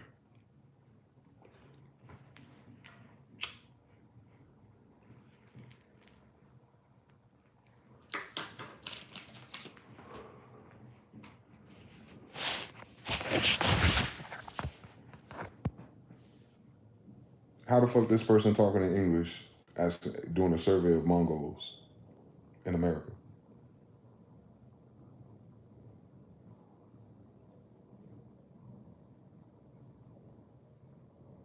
How does he know what the Mongols believe if he in America? So the knowledge of Genghis Khan, and trust me, I have all the documents, is in the Americas. It's the Americas start with the knowledge of Genghis Khan. The Americas book mentions Genghis Khan, like their first time coming here. It mentions my grandfather. As soon as they get here, they mention it. They're comparing the people they ran into in the Caribbean to him. The Mongols and Tatars, all the niggas from Asia, all the Afro-Asiatics, all the hybrid black Asian kids. But Khans are not hybrids with Asians. We're not Africans with Chinese. We are the Aboriginal Asian, Afro-Asiatic. The confusion is we didn't start in Asia. We started in America. They named us Afro-Asiatic. We didn't name ourselves Afro-Asiatics. You understand? The pedigree marker is something they came up with. It's their science to differentiate the bloodlines. Like those are Afro-Asiatics. That does not assume we're African. That does not assume we started in Asia. That's what an Afro-Asiatic is, though. It's for them to understand. Oh, they're black Asians. Yes, black Asians come from America. Asia's just a name. That's not what it is. The people that is called that thing, though, the black Asian, whatever that really is called by them, that's what ended up from America going to Asia. 10 tribes of Israel in captivity with Salmanassar. They came from America. When they got out of captivity, Genghis Khan sent them where? Back home, to the promised land, America. They got kidnapped from the promised land and they got sent back. This is the promised land, and instead of kidnapping us and taking us to Africa, they came here and they squatted. Now they have us in captivity in the promised land. That's the different part of this story now. The other story is they took us away. Then dad brought us back. Then these motherfuckers came here, a different set of motherfuckers, a different time, a different generation of motherfuckers with some weird ideas. They came back, tried to be our friends, tried to play in our fucking face, secretly looking for all the hidden chariots and gold and Ark of the Covenant. And then when they got frustrated, like every narcissist does, they have a fucking meltdown and start killing everybody. Because they're in debt to the kings and queens that assume positions over there amongst mankind, and they never made a profit to bring back. At Christopher Columbus. Hashtag Christopher Columbus. His family alleged is still beefing to this day. I notice they're all white people and he's half a Jew. So like I don't understand anything. But fuck understanding anything they got fucking going on. Are they related to Genghis Khan? No. So everything they're claiming is a theft of Genghis Khan. And Genghis Khan is an Afro-Asiatic. And Afro-Asiatics are the Mongols of the time. 1200 to 1611. Hi. Or should we say 711 to whatever the fuck it is. Hi. You be talking about the same niggas. And yes, the civilization itself has mankind, and the civilization itself has black, white, tan, all kinds of other matters of things. Genghis Khan and them are not men. One more fucking time. You understand? And they say that that's a fable, that our grandfathers come from sky people, and that's the fable. Because they don't, you know what I'm saying? They ain't got UFOs. But my dad does. Where did my fucking grandfather... Where did the Khans get flying carpets from, dog, if white people don't have Lockheed Martin yet? Are there not? Is there or is there not evidence of UFOs all over this planet, even now as of this video? Do you think those are new? If our story is those things brought us here, what's the fable? They're still here. It's a fable to these dumb motherfuckers. Because they don't know shit. And it ain't them. So it has to be a fable to them. They weren't there. How the fuck would they know? Asking niggas who was there. Asking niggas who was there are here now because of the niggas that was there. That's the evil thing about asking these assholes their opinion about our history.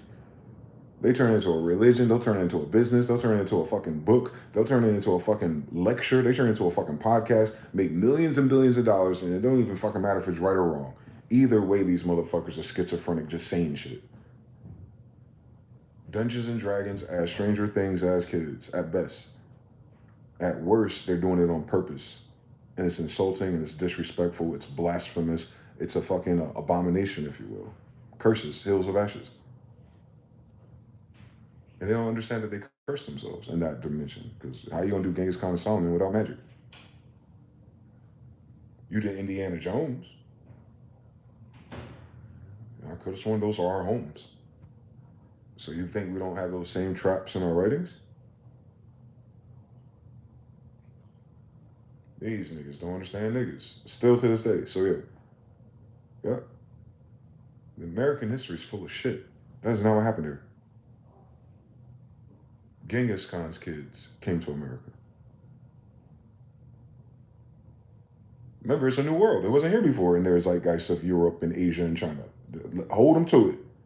If it's a new world and they ain't know anybody over here, they ain't built nothing over here, they ain't contributed nothing over here that's been here for thousands of years, then what are they saying? That the only people in human record history of being here first is us, the so-called African American. Especially if you don't have those big buggy eyes.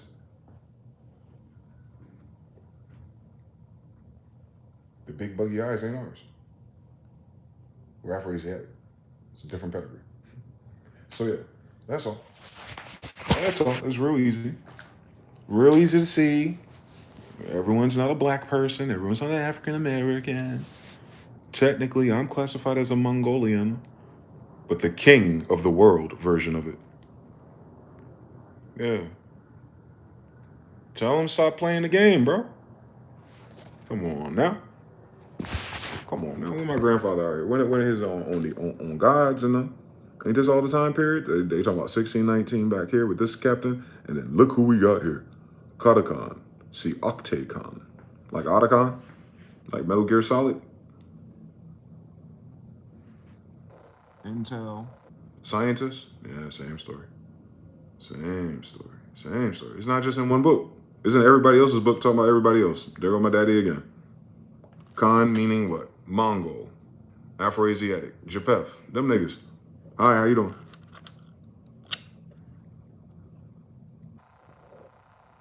13th century. Mongols in Peru and Mexico, where the giant pyramids are. Can you fucking imagine? And we brought our elephants to the New World. 13th century. When was America discovered? Yeah, eat a dick. That's when white people want to claim shit. We been here.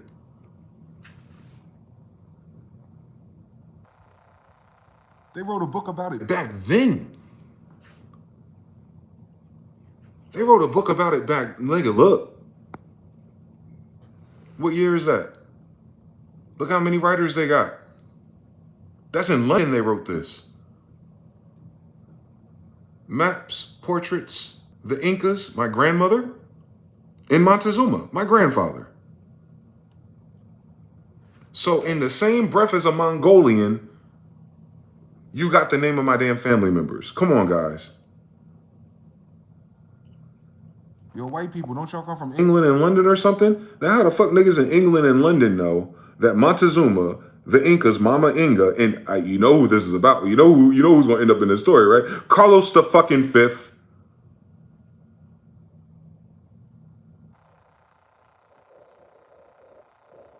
Is it not fucking written, boy? Montezuma, the Moorish headdress man.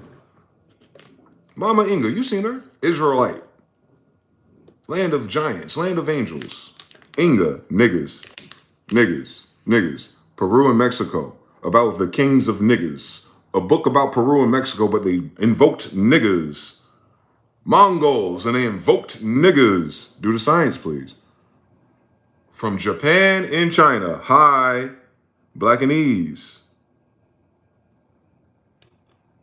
Not what's there today. What's there in the 13th century? So what are we talking about? The whole world had to be black. If in the 13th century, China, Japan, and the Mongols are black people. What's the confusion? Oh, someone's lying for benefits again. The Sable. Like Point du Sable, don't play with me. Empire of Tartary. Overseer by the owl. Who came to see me last year? Hold on. Wisdom, right? Do the science. Do the science. Sophia. Do the science, Isis. Do the science, Venus. Do the science, Lucifer. Do the science. Damn it. It'll tell you the same story. It'll tell you the same story. It is the same story. It's crazy that we use the same symbols to tell the same story and the same story, even now. Jesus Christ. They don't have nothing of their own, Lord. They'll get mad at us for just saying, yo, bro, that shit's mine. It's racism. Ass nigga, shut the fuck up. Read a damn book. All that shit I showed them in English, ain't it? Weird fucking story. I ain't write it. That shit before your bitch ass got to this country. It's way before the federal government they wrote that. Oh, you want to know when the lying started? Bitch ass niggas, when y'all got here lying. Your damn country a damn lie. Your history a damn lie. Everything you do is a fucking lie. And then wonder why everyone got a mental health disorder. The fuck comes out of lying, bitch? You bred a whole society of narcissists through your education system. Y'all stupid as shit. Not you, the listener. I'm talking about the fucking social engineers of this fucking Nazi bullshit. They're idiots. On God, bro. Wasted our fucking time. For real, for real.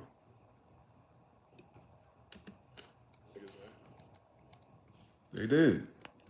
They did. They know they did. They're buying time to live.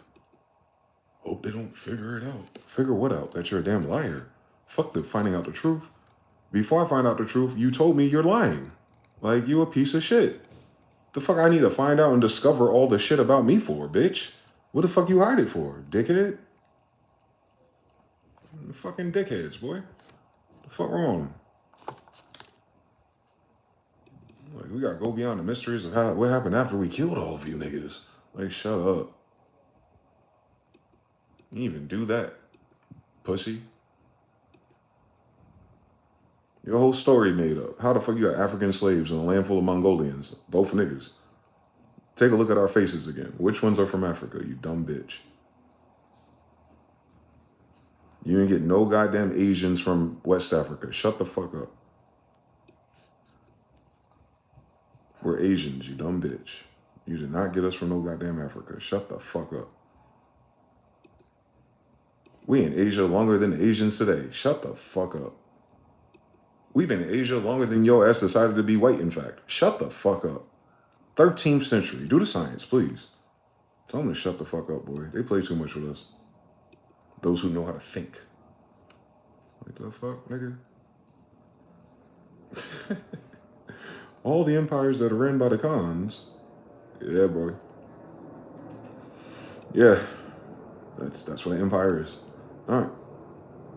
It's gotten better, I've seen, since we got out of control. I know you got your rape, your homosexuality, and your drug use went up. So, fuck us. Like, I get it. No more wars, though, No more senseless murders. Everything got a lot better since betraying all the Khans across the world. Shout to Russia. Shout to China. Shout to you guys. You betrayed us. So it's no surprise you betray your own people. You betrayed the children of God. You ain't got no picks. You ain't got no scruples. Even if you don't believe that idea, the fact that you stood on business to do such a concept tells me how fucking evil you are. Because the only reason why you did it is because you don't believe in God. Well, if there's no God, I can be a faggot. Like, what? You did all that just to take sticks in your asshole. That's weird. Move, bitch. Start your own kingdom. Damn. We didn't take up all the pixels. Nope. Let's move to these niggas and get them to build first. Let's trick and lie to them and gaslight them first and kill them of sneaky diseases. And then round up the other ones who resist, since they didn't take our coupons. And then we'll bring some new immigrants here who don't belong here, and they're just as evil as we are. Let's bring all the prisoners and the schizophrenics here, too. Let's do all these rituals and bring Molech here, too. Ass niggas. So you see, like, their story, their secret societies, everything they talk about, Greek and Roman, all that, I just busted their whole damn lie. Everybody that's fucking alive. Because all that shit start with my dad. They don't have no history before the 13th century. Aristotle recovery period's 1400s. They don't know what I'm talking about, Lord. Lord, they don't know what we talking about. Thank God. It'll drive you fucking crazy if you knew the damn facts. I'm holding on to a shoestring on this shit.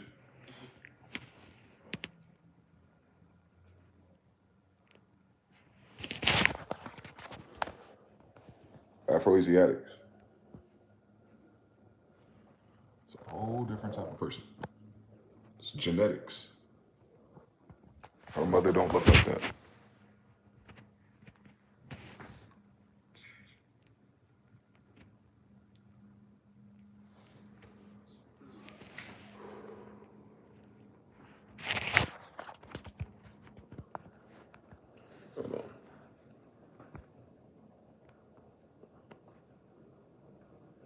If you had not committed great sins, God would have not sent a punishment like me upon you.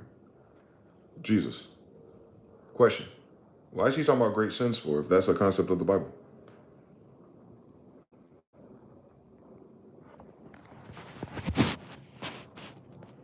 A punishment for sins is biblical.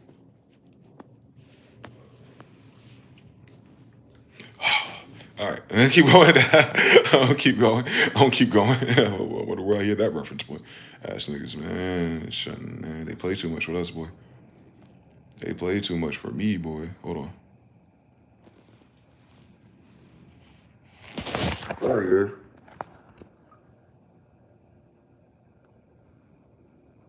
He kept showing up right before I moved. And you never see them. They like to be heard, not seen. And they'll land as soon as I get there and just stop and watch me. Over and over and over. All up until I move to Vegas. Like, who let the dogs out? Nah, nigga. Who let the owls out? I forget. Hold on.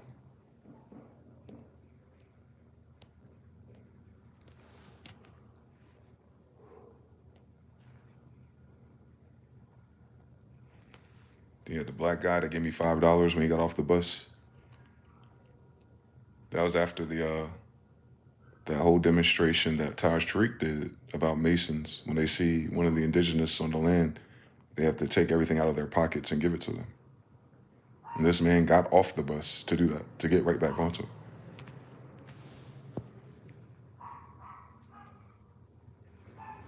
I got all the screenshots of Vasir Dukateers playing stupid.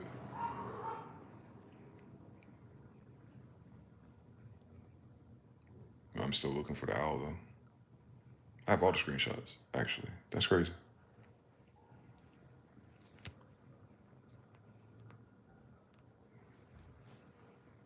It's going to tell me what happened in the future again.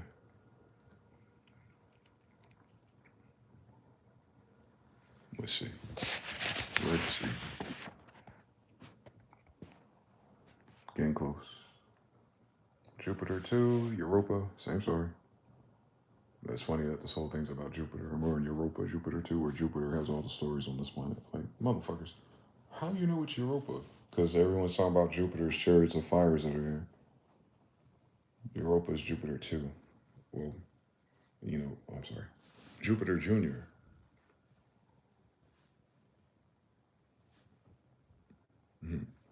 Like, Dayson is Sonia Jr. Boy to girl, girl to boy. Same story. Jupiter 2 is Europa. Jupiter Jr. is a girl, basically, is what they're trying to say.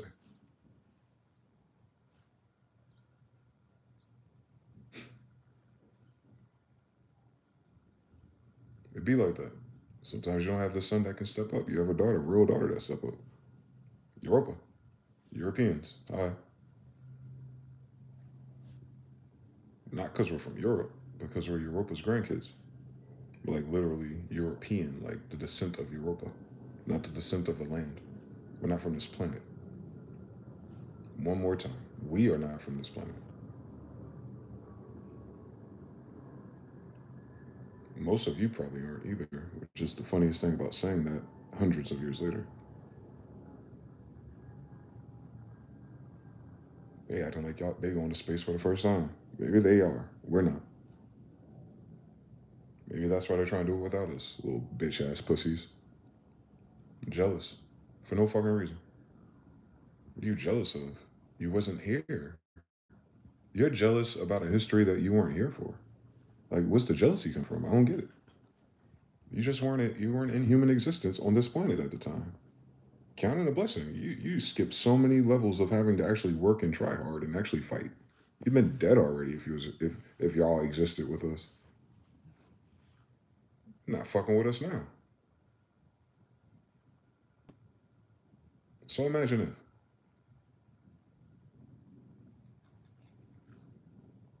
Just imagine if. Genghis Khan is on the map with you. You wouldn't be able to pull off none of this shit, would you? But imagine if Genghis Khan is on the map with you. And I've noticed ever since I've been speaking, everything has been going to shit. All right. You understand what the real power is. But yeah, same story.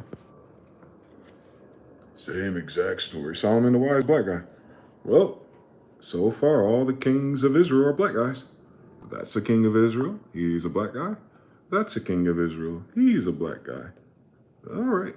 But they don't invite me to church on Sunday with the white people. What is going on, Jesus? Yo, Granddad, can you tell me what the fuck are these people talking about?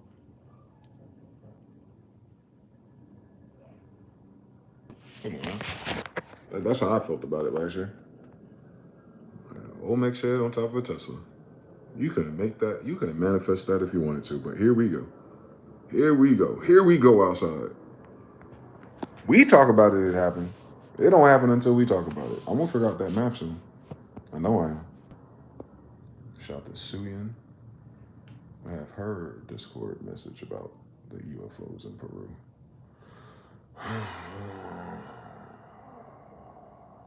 Shut up. Shut up. Shut up. Shut up. Shut up. Shut up. Shut up. Shut up. Where are you, bird?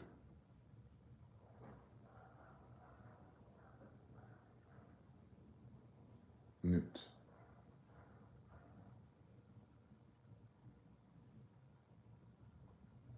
Vanna von Braun, Psalms 19:1. Oh, we getting closer.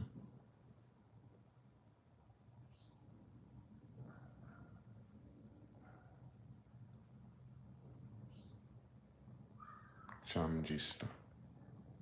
Kangista. Yeah. Some of the pictures of what shit used to look like when we built it. Amada. Hamad. This means to praise. Cool story. I don't know why I kept that, but it means, oh, Muhammad. Muhammadah. Got it. Praise. Semitic group. You know, an Afro-Asiatic group. HMD. Foley. Isn't that crazy? Same story I've been telling you. But the Semitic people do that. And I guess me and Mr. now are Semitic people. Anyway, but Semitic meaning of the word for Muhammad. So that means Muhammad is a Semite because the Semites gave him his name. And Semites are Afro-Asiatics. So Muhammad, the name that's Semitic, has to be Afro-Asiatic because Semite means Afro-Asiatic, and that's us. But I already know it's us because that's my grandfather. But I'm just saying, that's us. Like, you don't have to get confused with the white Arabic people and DJ Khaled people. That's a new thing. That's a new demonstration. They call it those things, but it's its own thing when they do it. What it is when it started. And when it started, it was Afro-Asiatic. That's 100% sure. 100% sure Afro-Asiatic started all the Afro-Asiatic religions. And that's how that works. So if all the Afro-Asiatic religions got Afro-Asiatic words, then of course you know that the rest of the things today start with the root of Afro-Asiatics. That's all we're saying. We're the root. People say, oh, the Africans. No, Semitics are not Africans. They're Afro-Asiatics. There's a very different flex. Very different. Stop fucking playing with us. Anyway, that's what America looked like before yo bitch ass got here. Tartarian size. Look at the background. Look at all the waterways. Look at all the fucking waterways in Nuremberg. I mean, Holy Roman Empire, Germany. You know, New Germany. It was built already. They didn't build this shit. It was built already. Black soldiers in front of it. You see how muddy and dirty everything is? You see the ground? You see the building behind it, older than all of them.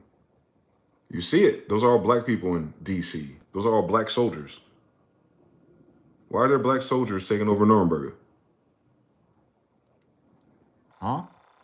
Come on, look at that Gothic ass church in DC. Do you see the ground again? Look at the ground, please. Look at the ground. Look how old that building is. Look how old that building is. Yeah, they were fixing a roof or something. It looks like it was destroyed from the sky, though.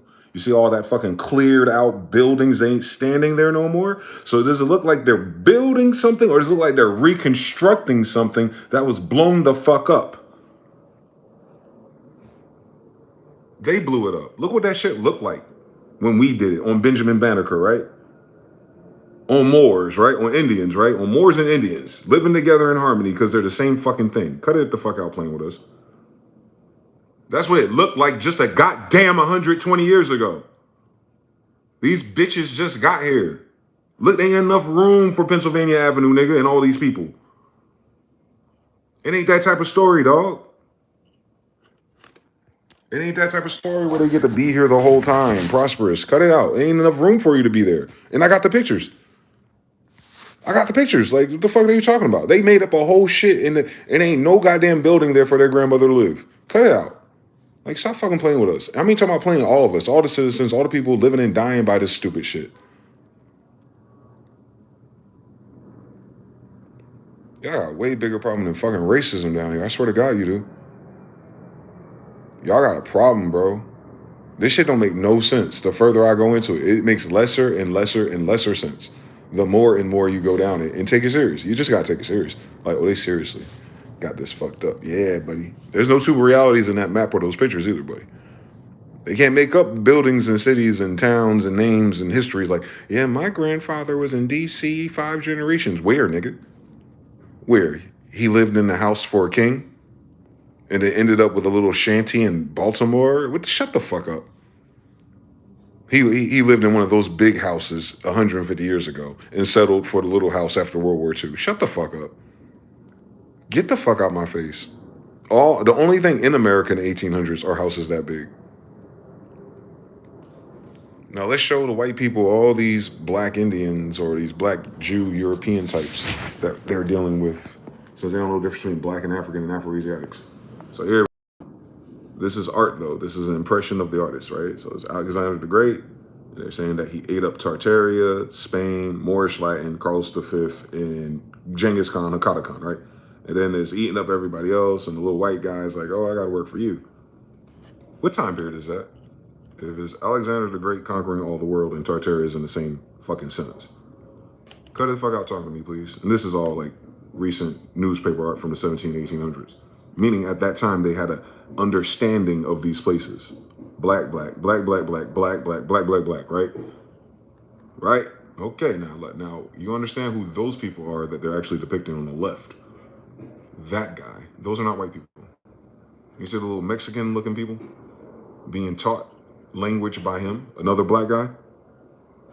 And yeah, he's drawn as something evil.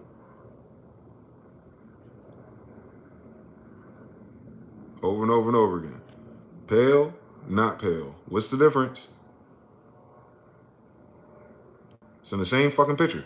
Look at the colors, habit. Look at his hat. Come on now, with the feather. But he's pale. But he's giving it to a king that's not. Do the science, please. Real quick. That's a black guy. Of Mexico. He got that dan it. And you see this texture of his hair. Please stop fucking playing, please. Please stop fucking playing, please.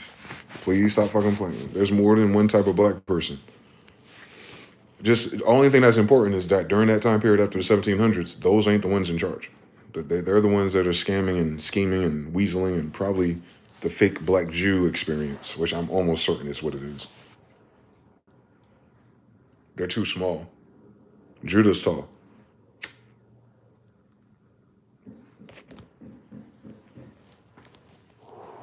Judah's always been tall. None of the leaders of Israel have ever been small like that. I mean, come on now. You got the fucking Samson and shit like that. Like, cut it out. Cut it the fuck out. One more time. The OG grandparents. My actual grandparents. Those are my grandparents. That's Otto and Edith. That's Charles the First. And that's Edith, Eve, Eden, Evelyn, Venus. Just degrees for the name. So she got the blank page. You see him with the honeycomb. Israel. You see it in his chest, Israel. That's Israel culture. See the two braids she got? It's not a white girl. Look at the nose. Look at the full top lip. Look at the full bottom lip. You see her nose. And she looks like a twin to him. You know, his wife. I mean, his sister. See his hair texture. You see his nose. See his eyebrows. Mind you, this shit's corroded and it's falling apart and it's been time. But you could tell that's a nigga. Fully connected beard. Look at his lips. Get closer sometimes. Look at his lips. That's a nigga. Look at his hair, though. That's a different type of nigga. That's not an African. That's why this shit's so confusing. That means that he wasn't mixed with white people, so he didn't get his hair from white people. She got the two Indian braids. Genghis Khan got the two Indian braids. You see how long their hair is? These are giants. And we all lean like that to this day, because that's our little grandfather, 21 generations ago. 21 generations ago. Now, peep the fleur de luce and all the symbols, sigils, culture and traditions. If these are Israelites, then what do all these symbols belong to? Alrighty then. These are old Israelites too. This is 21 generations ago. Ottaway Plantation, New Orleans. You should check it out. It caught fire after I talked about it. That was divine confirmation for me, buddy. Like, oh, God put it on fire. Hate to see it. Stop fucking playing with us. Our shit, especially if it's ours. We got quantum entangled to ourselves at the very least. Like, goddamn, can I get a what?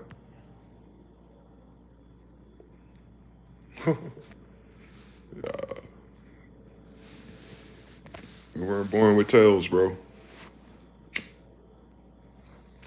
They got a different kind of circumcision. Next time, did they circumcise the tail in the back or did they circumcise the tail in the front? You don't get two different stories about two different people. Then you understand everything about math and science. This is when the skywriter appeared to me. Hold on.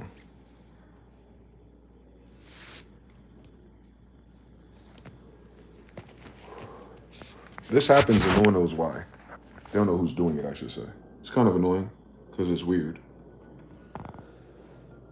These phenomenons where there's English or Greek letters in the sky, they're not all consistent with the alphabet though, which makes it weirder. It makes it unsettling. But they show up in random times and random places around the world. Almost like there's a plane or something. You know what I'm saying? Like the shit you see on the beach. But it's not. I watched it happen in real time and there's no craft. I watched that shit happen in real time. There was no craft. Or I thought there was because I'm expecting the shit you see at the beach. But I was like, wait a minute, where'd the plane go? When it was done, I was like, where did it go? Where's the thing? Where's the thing that did this? I have no fucking clue what that is, but that started all my bullshit. I was like, here we go. Here we go again with these niggas. Another story. I got enough 3 a.m. in my life, boy. Right above my apartment, that shit happened. Oh, that's not actual video. I got the video though. But yeah, it started small and then it expands into letters. And it's not word, it's not English.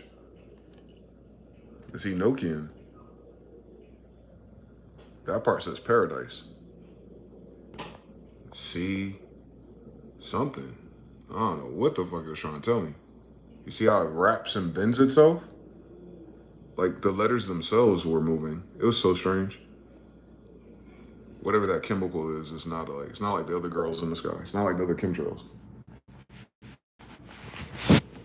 It forms circles of somebody's ancient alphabet. That might be angels. That might be the angels. I don't like it here. There's a ribbon in the sky, nigga. The writing is in the sky. They did not cap about that. The writing is literally in the sky, you Hebrew. You better write that shit down.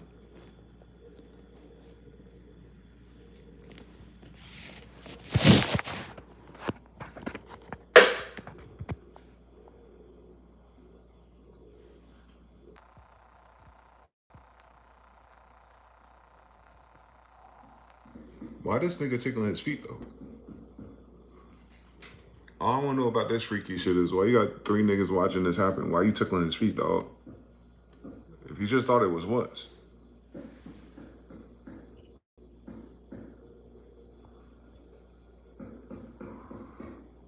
Y'all trying to figure out what the 33 degree is. My nigga, why the fuck you trying to figure out where the 33 degree is, nigga? This how they introduce you to the shit.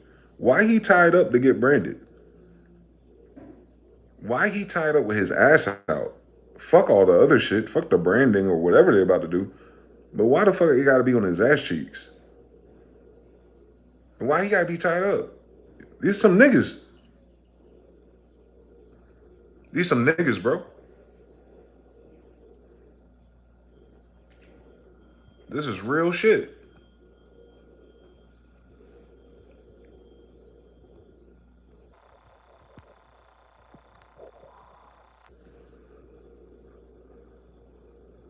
So you understand why everything keeps looping the same type of pattern? That's who's in charge of your society right now, bro. Their kids, their grandkids, I should say. Maybe they cleaned up. They're not what they call it. They're not hazing as hard as they used to haze. The fuck you? What the fuck? Why'd you want to inherit that to begin with? The fuck wrong with you? Why would you inherit some shit where that's got to be a modified? Man, nigga, please. Fuck you talking about?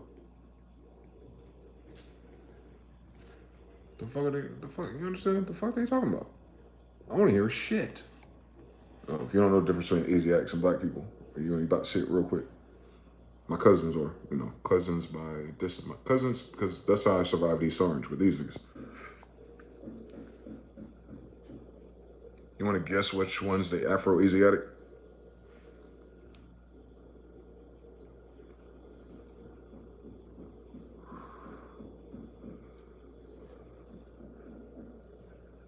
So imagine. To the rest of the world, these are all African Americans. They're not all African Americans, though. I'm a Jew. She's an Indian. That's her grandmother, or one of them, great aunt or grandmother, something like that. But I'm not blood related to them at all, so of course I want to look like them. But look at our skin color, so you can tell the difference between us. Look at our hairline types; they're different. See how their hairline comes to the center of their head? They get older and they get them big ass foreheads. But this is me as a baby. I never had a hairline. Cut it up. But you see my square face and my high cheekbones and my yellow copper skin? They have something totally different. Nonetheless beautiful though. But I'm just saying, like, we're not the same pedigree of people. Look at my eyes. You know what I'm saying? Like, we're Asians. Those are black people. I'm Asian. They're black. I'm Asian. They're black. I'm Asian. They're black. I'm Asian. She's black. I'm Asian. She's black. You understand? And I grew up as a black man in America. As long as I can remember, I didn't look like nobody. What are you talking about? Especially where I had to grow up, because that's not where I'm from. That's poverty. That's when I lived in the murder capital. I'm telling you, man, Jesus had to walk around murderers in his capital. I know the story now. You don't get a cool story unless you gotta grow up in the hood nigga section. I already know that we grew up in the hood nigga section. That's what we do out here, boy. Shit. We could turn anybody into a goddamn undefeatable military if these niggas will fucking listen. Understand everything. We weren't playing StarCraft for no reason. All right. So this is what I found out. You know what I'm saying? All that shit. Here goes your boy Elon.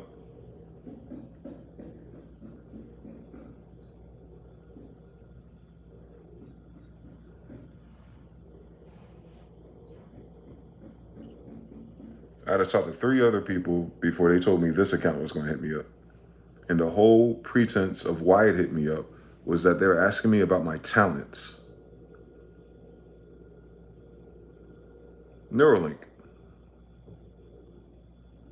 The whole conversation is about talents. It's not about money. It's not about crypto. It's about the Bible. That was the week he was listening to the Genghis Khan podcast. Real life. That really happened. That really happened, boy. You know, listen to a podcast about white people talking about my grandfather while he's talking to my grandfather's grandson. What?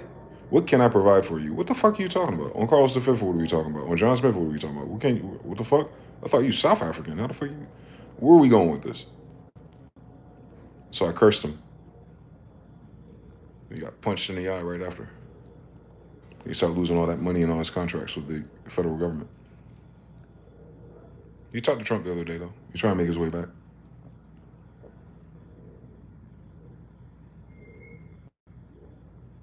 Talk about being on the wrong side of history. Like, you ran into Genghis Khan's grandson, and you stood, man, oh, listen. You'll have a very interesting, this is going to be, I can't wait to see how this shit ends.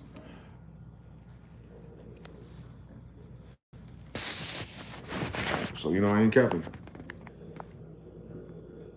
On Twitter, his platform. You know, it could be a bot. It could be all this. No, but it led me to that Telegram.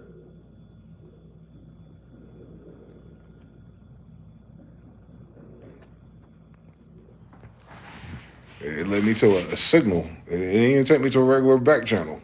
It took me to what the agencies use. And a girl did it too. It wasn't just him. It was a white woman too. His other person. And all they post is Tesla stories.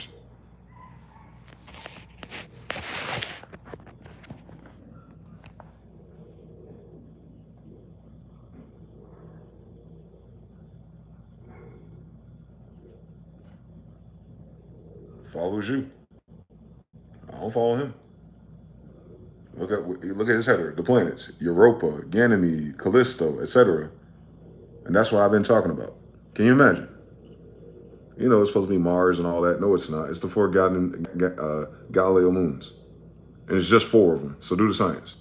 These motherfuckers ain't retarded, dog. They stole all of my father's artifacts. They are trying to decipher them.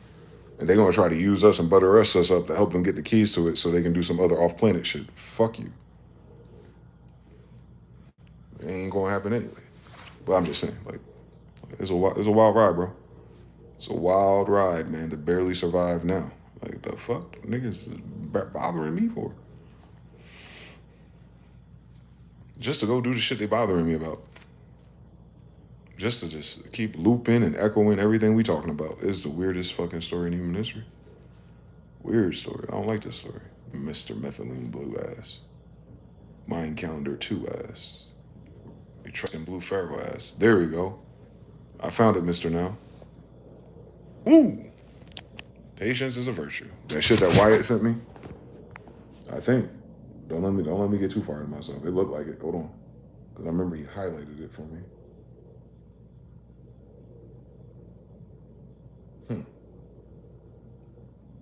How do you zoom in, bitch?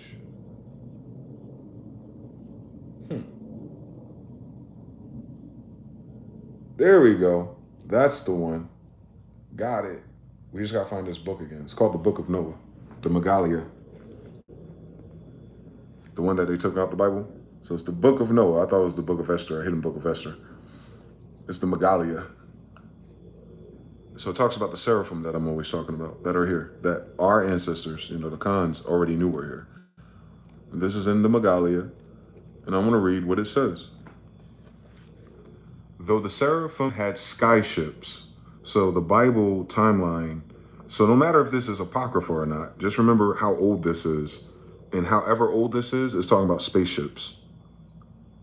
You understand? It doesn't matter if my grandfather or grandmother approved it. It doesn't matter if the white pope approved it. Is that this book is from a long time ago. And a long time ago, whoever's writing is writing this story through Israel about skyships.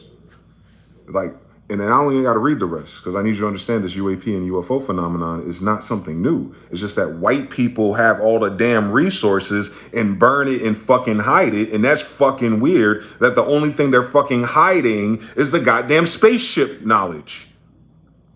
Anyway, though the seraphim had skyships, they were not used to bring new slaves to the island of Atlia. I could have sworn that's over here, Atlas, Atlanta. For that, large wooden ships that sailed on water were used. So the slaves that are coming to America that are not the Israelites writing this story are being brought here by seraphim. That is not mankind, shorty. For that, large wooden ships that sailed on water were used. Noah instructed Ezekiel, the chief of the Nazarene lions, so this is pre-Judah, to discover where the next slave ship would land. Yeah, and to have 3 Nazarene lions let themselves be captured, so as to infiltrate the ranks of the slaves on the island of Atlia. And that's the same thing we did again during the Civil War with indentured servitude. Ezekiel, upon discovering where the next slave ship would land, asked 3 volunteers from amongst his lions. Behold, Daniel. We do have the book of Daniel. So he's one of the ones that go undercover to infiltrate what? Seraphim. Mishael and Azariah. 3 brave lions of Zahin volunteered, letting themselves be captured by the slavers. They were placed upon a slave ship. So it doesn't seem like Israelites were scared of slavery. When they arrived at Atlia, the Nazarene lions were sickened by what they saw. For behold, the island was full of evil doings. The air was foul from dark fumes that burned the eyes. Much of the forest was cut down to make room for huge herds of animals for meat. And that's the story of North America, part 3. Terrified slaves toiled at unseemly works. Those who slowed their labor were hung by their feet and butchered for meat, cannibalism, to feed the Canaanite cannibals that guarded them. And the Canaanites, who are under watchful eyes of seraphim soldiers, a different breed. These are a type of giant hybrid, and that's a different breed altogether. Maybe what hybridized them. For no humans, not even the Canaanites, were fully trusted. So that tells you right there that the seraphim are not humans. Wherefore, the numbers of human soldiers on the island was kept to a minimum for fear of a rebellion. So most of the people in charge were the seraphim. And that is also why Lucifer made them into cannibals. For behold, this tightened his control over their weakened minds. So Lucifer is a male deity. The three Nazarene lions, Daniel, Mishael, and Azariah, were taken to the blah, blah, blah, blah, blah. So the Megalia is talking about UFOs, Israelites, and undercover indentured servitude missions. To infiltrate what? White people? To infiltrate what? Humans? To infiltrate what? Seraphim.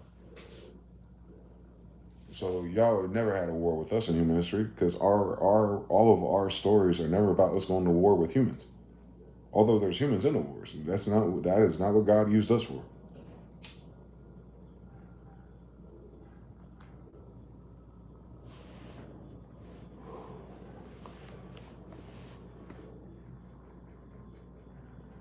Gods of war, Jehovah.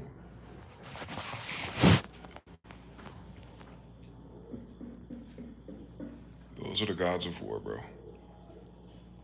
Shout out to Kratos.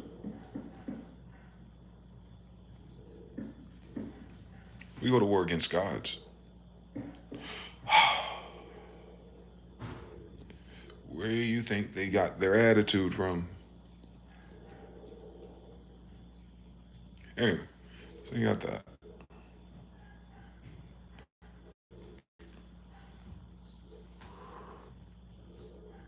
You got Pharaoh who the Seraphim are today. Who aligns with them, I should say. Which humans align with Seraphim today? That's what I gotta find out. What I was saying earlier about the human babies in the Americas, they're breeding them in incubators.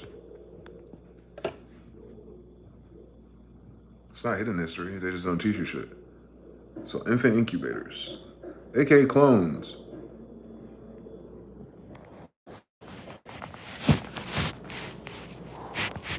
And then people who think slaves are cool are adopting these kids that are not their own. What do you think they'll use them for? Love? Oh, sure, I got pictures of a cat.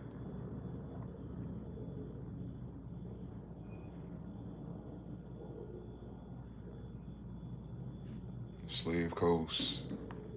I gotta do it again. Slave trade, sub-Saharan, shut your ass up. A bunch of kingdoms over there. Notice how you don't talk about all the kings over there during slave trade. There are all these damn kingdoms in West Africa. But that one right there, that one looks like one of the kingdoms of Judah or the Ouida. This is Slave Coast, Ouida, Judah, F baby. Now, we don't know exactly who that is at that time, but we know that they're doing a Judean demonstration.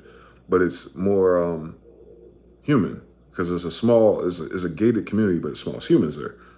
We're not humans. We're not Africans either. But there's a kingdom of Judah in Africa, and if this is where they're getting the slaves from, then what do they tell you they brought on the slave boats named Jesus, besides Jews from Africa? What are we talking about, Nigeria? Benin right there. Don't play with me.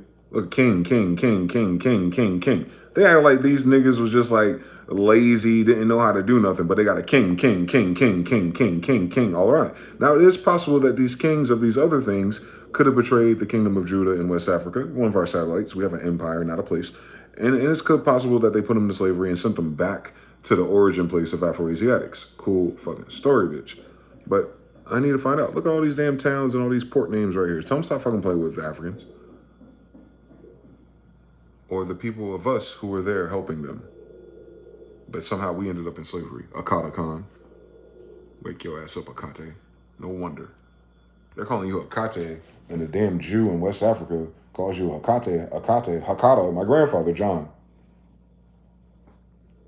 They're calling you an Afro-Asiatic. They're not disrespecting you. It comes across as like disrespectful, like calling someone the N word, but because you can feel the distance they create in that word with you. That distance they're creating is not them being mean to you because you were slaves in America. That distance they're creating is that they acknowledge you're not the same thing as them. Hakata, Hakate, Akate. That's you. Afro-Asiatic Jew. And they know they have a word for that, meaning we did cross their paths, but we crossed their paths with something different. Same in the skin color, absolutely. But this game is not about skin colors. Understand it. But you understand that, you'll understand something else about everybody else's bullshit they got going on down here. That's all. There's bullshit going on down here today.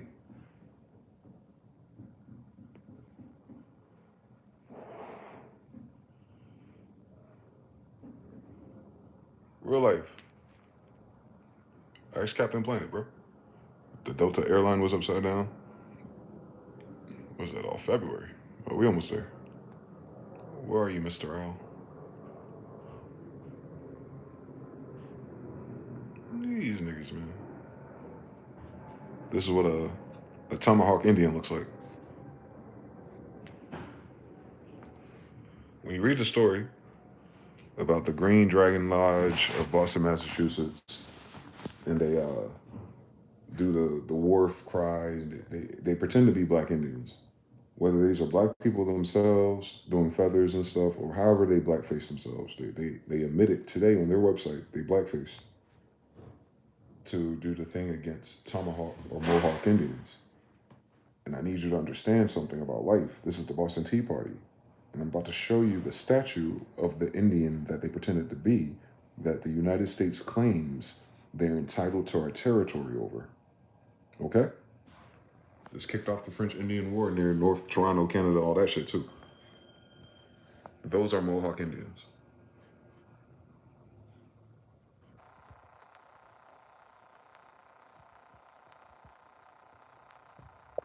See why she has a mohawk? Because she has long hair like an afro.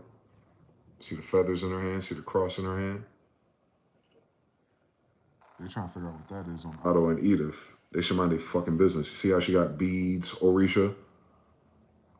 Because she's an Afro-Asiatic Jew. She's Afro-Asiatic. Like, can we stop fucking playing here? This is the Boston Tea Party Indians. Boston Mohawk Indians. She's a Mohawk Indian. With a cross on Carlos V. My dad had a cross too. We're not Christians. She's a Jew. She a tall Jew too, boy. That's a big woman. She ought to be on Mama Inga. But you see her features is what I'm saying. She's bronze skin like Jesus, hair of wool, chinky eyes, thick fucking eyebrows, full lips, wide nose. How you doing? My grandmother, Indian.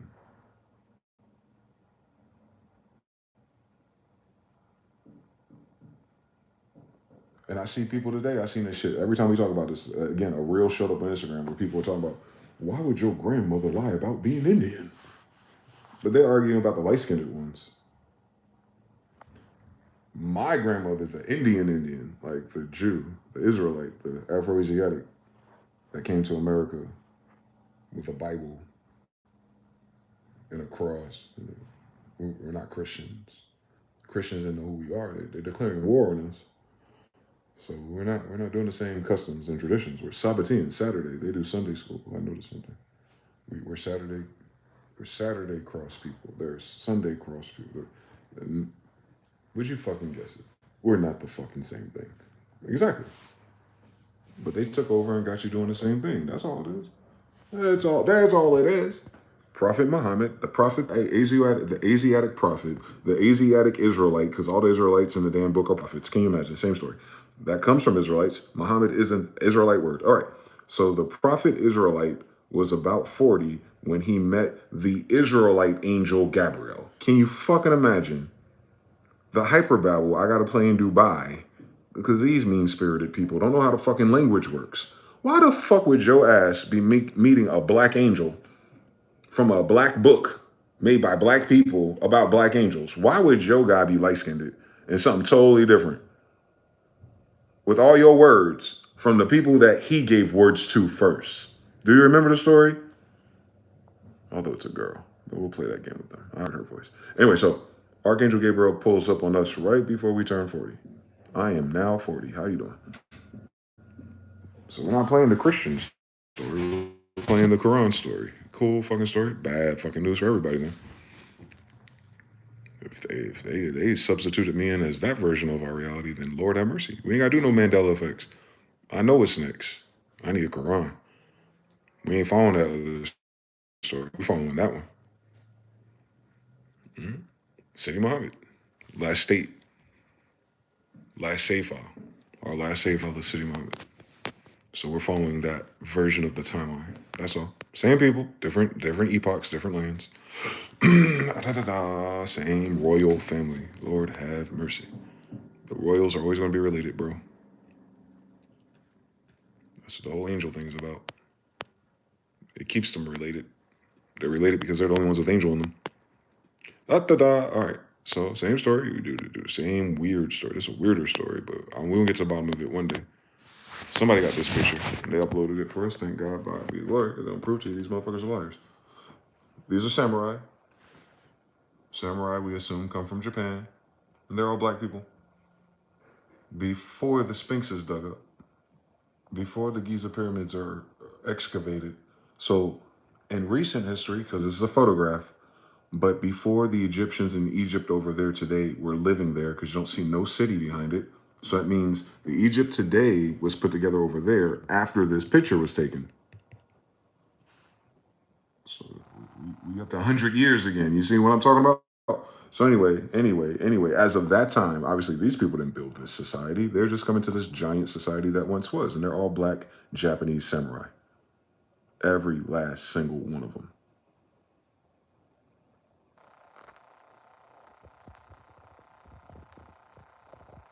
You think they drove there or flew there? Well, how do you think they got there in the 1800s? Okay, so the Japanese know how to get all the way to fucking Egypt, right? Like they following the ley lines in this bitch and say, yo, take a picture. All right. All right.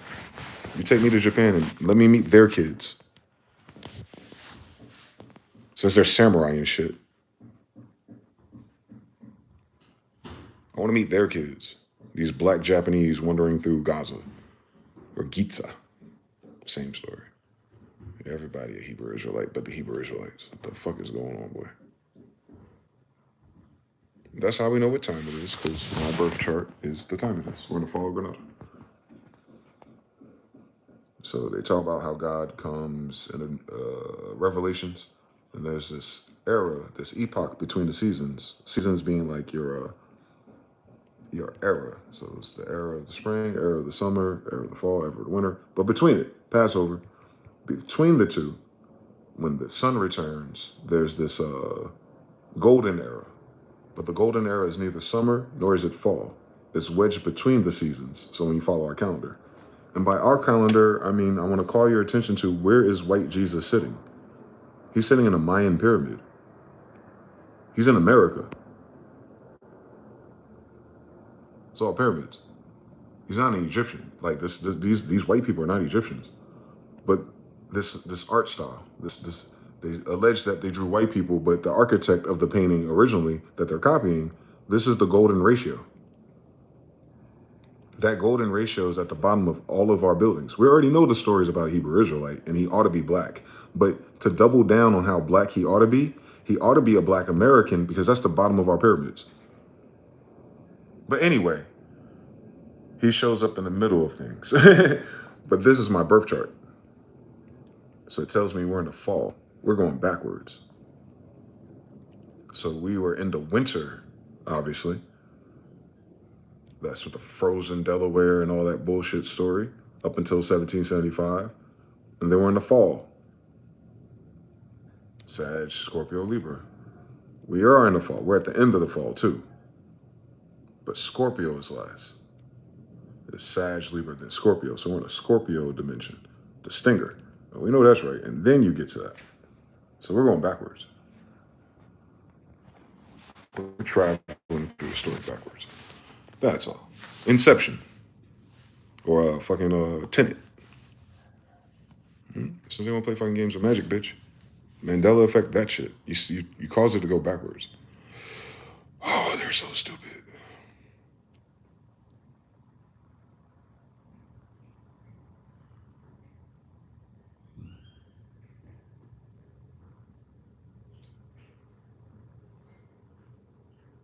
True story. Pele Pele. True story. It's a true story. It's a Jew story. Here goes these guys. I'd like to know what these are.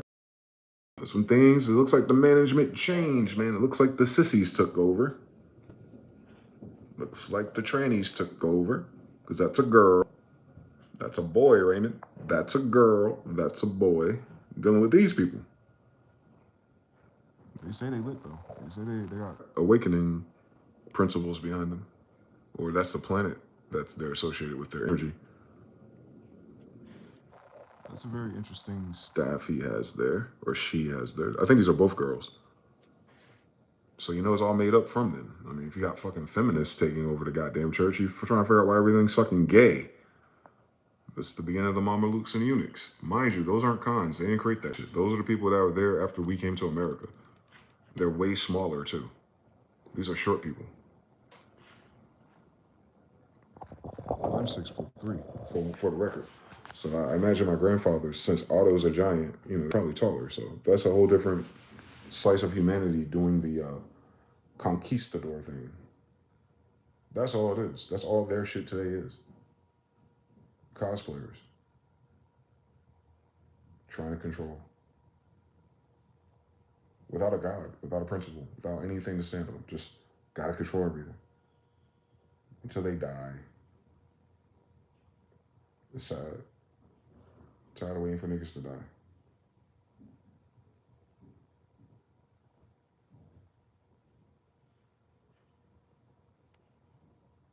I'm looking for somebody. Yep.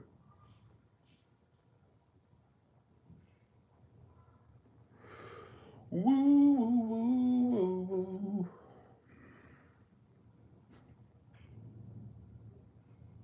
Last time I heard from the guy from Native Instruments is because I emailed him. I was the direct descendant of the Holy Roman Empire of Germany. I sent it to another company and they sent me money.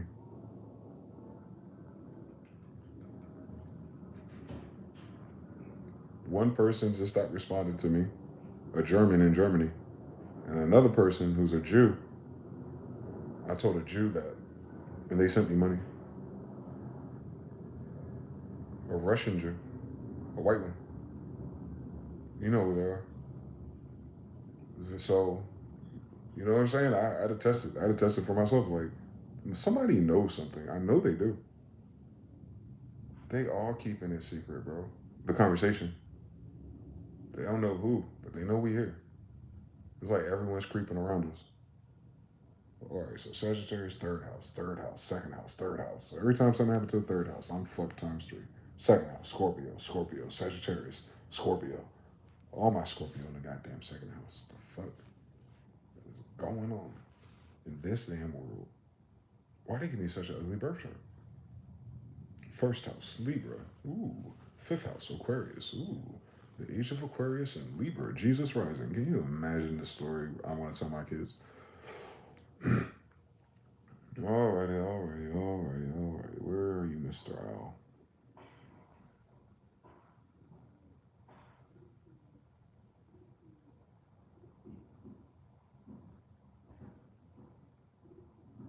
Jenkins said, I am the punishment of God. Yep, the wrath of the prophets. Prophets are wrath.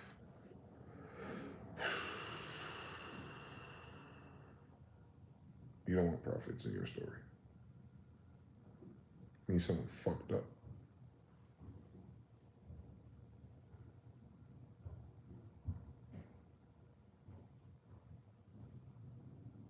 I guess the whole system is automated. If it hits a certain threshold, then the sequence is restarted all over again. But it happens in front of you. It's not from the sky. Well, you can see it in the sky, but it plays out in front of us. God just uses us. What the fuck? Like little chess pieces. Egyptian shit. Lord have mercy. That's a lot of damn screenshots, y'all.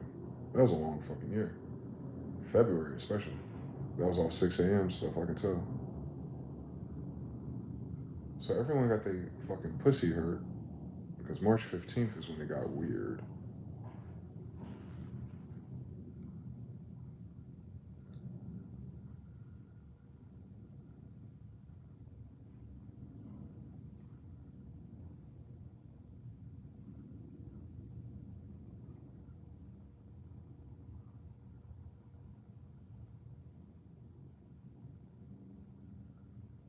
the fuck?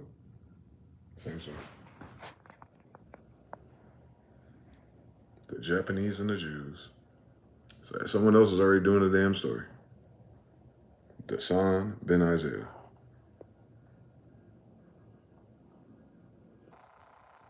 You feel me?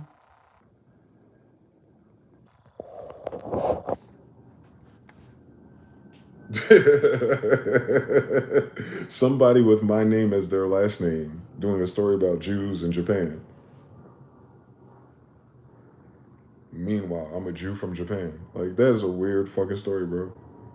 The weirdest story on that's the weirdest story on this moon, bro. It's the weirdest. It's a weird fucking story. Japan on Noah and Japan, it's a weird story. I know it's a weird story. It's a weird story, bro. Why they lie to us? On Jill Valentine, boy. Hold on, I'm still looking for the owl.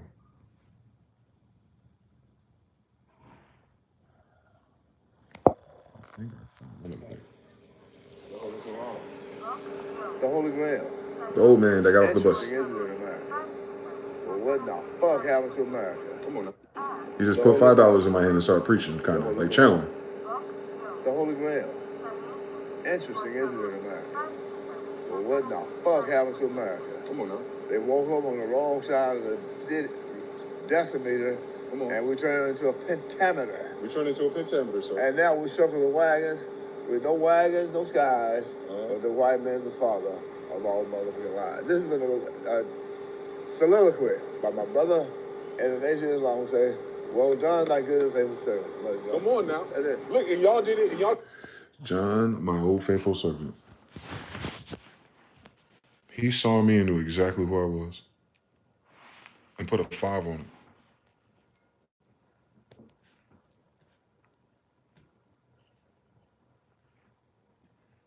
Listen. Your little witches ain't witchy enough for me, boy.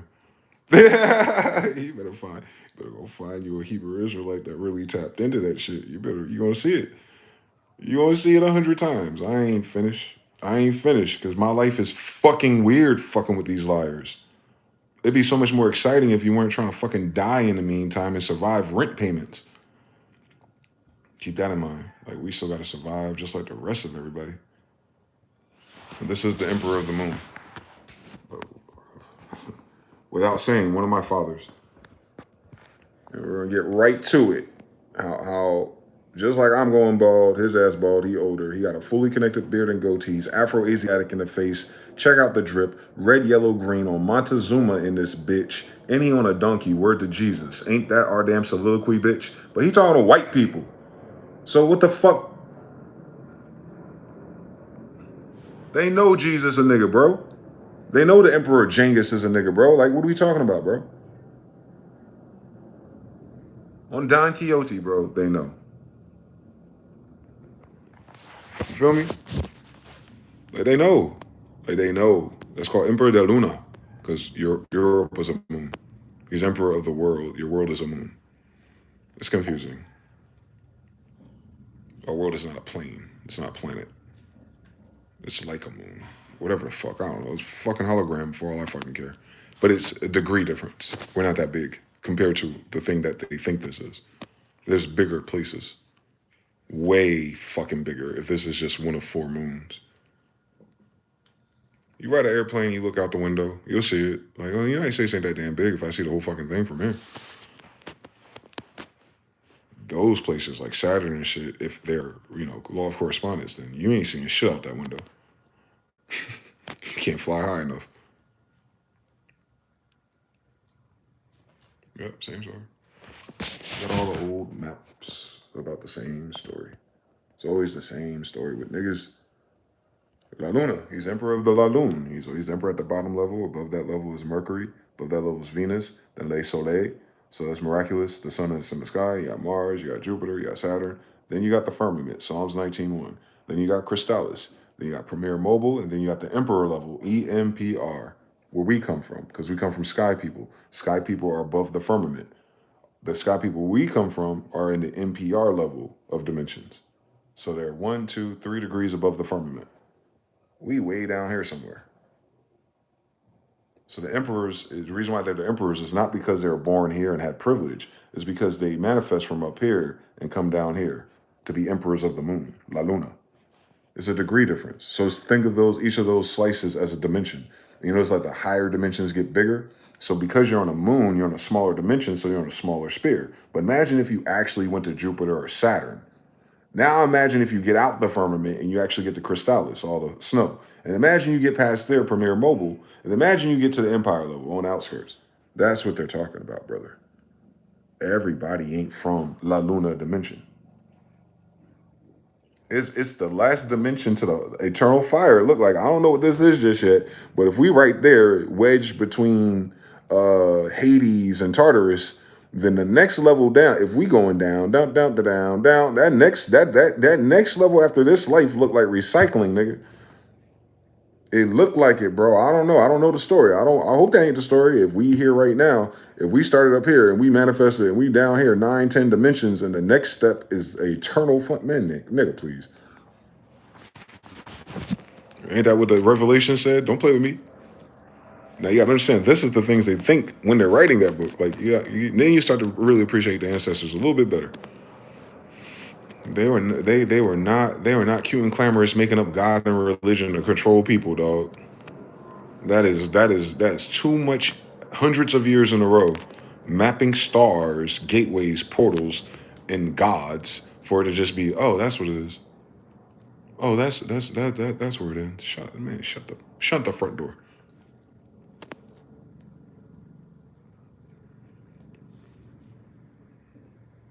Yep.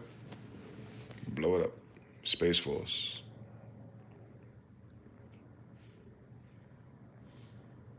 For the pen is mightier than a sword. On February it is.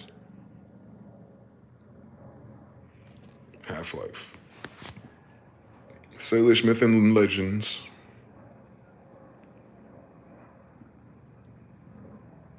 Damn. Discord.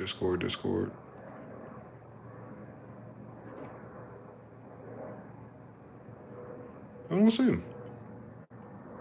Where are you, Genghis? I asked if it was him and he showed up. I don't know how that works. I don't know what that means.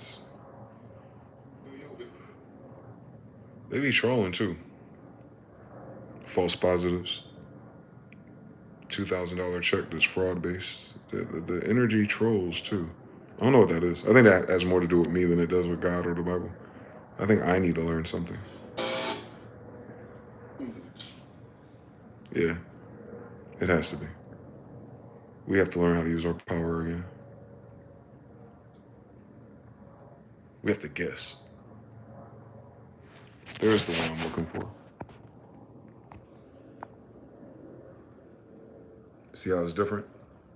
The language model tells you about their culture. God King of England. James, the God King. That includes England, Scotland, France, Ireland, the United Nations. 1603. So as of 1603, the God King of England. You know who the God King is? Genghis. There's only one God King, Temujin. So this is in a different language, Latin. Or Latin starting to turn into English, because this is Latin into English. But this is, they're doing an analysis of demonology from the God King of England, Scotland, France, and Ireland. And all those are black Moors, right? I mean, the God of angels, like the God King of angels, because angel land. King James. And the King James colonies in New Anglo land, where the God King's son is the United States 13 colonies, correct? Where you have like Martin Luther Scott, where you have all the French, Point du Sable in Chicago and all of them, and then they switch sides when Napoleon show up, and then it turns white real fast, and then Ireland, Picts and Dubs and Scythians, Tartarians at this date. So that's 300, 400 years after all the other screenshots. They still have a God King bloodline, James, or I. It's actually an I, you notice something. But you'll say there's no J in Hebrew. Well, they put it in I. That's very fucking curious. Just read it backwards though. You get Semi, you get Semite. It'll tell you who it is, especially if you know what God King concepts and demonology with the Bible about a bunch of Hebrew Israelites. So who the God King of Hebrew Israelite studies are? He's the God King of England. Like, come on now. But they're saying he's a god because he's a bloodline of angels from England. Can you imagine? The angels from Angel Land. Like, the fuck is going on in this world? They don't mean that no more because we're not there no more. They just took it and kept going. You know what I'm saying? Very evil people.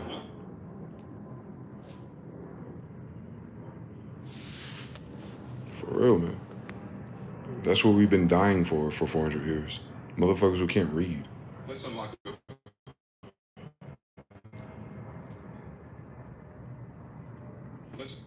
Let's not, brother. Let's not.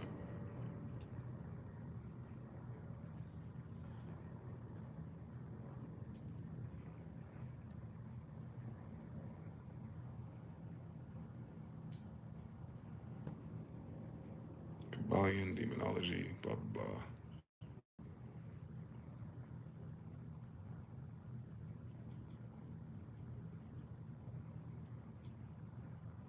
Oh my God. The pyramids that were built down the street, that's wild too. I still don't know why they built pyramids there. They ended up, the week before I moved, they ended up destroying them. As soon as the pyramids were destroyed, I moved. There go our kingdoms for all the black people out there who don't know that we had a history before we were fucking lied to. This is like, in case you recognize these names or these places, you know, subconscious programming. So, Septentrionale CE. This is America. You see it. California's still an island with Mexico and all of them. So we're lower down. We're focused on where Mexico and New Orleans, Alabama, Florida, all that. But you notice that the regions were cut up differently. So there is no Alabama and none of that other shit. And we're not even using English like that yet. But this is our map. And these outlines, these colors, there's someone going over it to show you the different territories of people. Color corresponding to different kingdoms or, you know, customs. Like, there's people stayed here, they did it this way, you know. But they're all the 10 tribes. Got our own capital cities up there. I think that's Maryland or Baltimore. That's where Starford is. And down here off the coast, all the islands and shit. Like, so this is not in white people, nothing. But all those sounds are in those languages. Already there, though. It's very Septuagint, very Septuaginta, very serpentine, if you understand everything, niggas. It's the Black Sea. I guess they turn Nev Fiagra into Nevada, obviously. So you know what I'm saying? Even the states today ain't the original, you know, concept. But they don't give you the history of why they chose Nevada. Bitch, they didn't choose Nevada. You can't fucking say that word, so you called it Nevada, you faggot.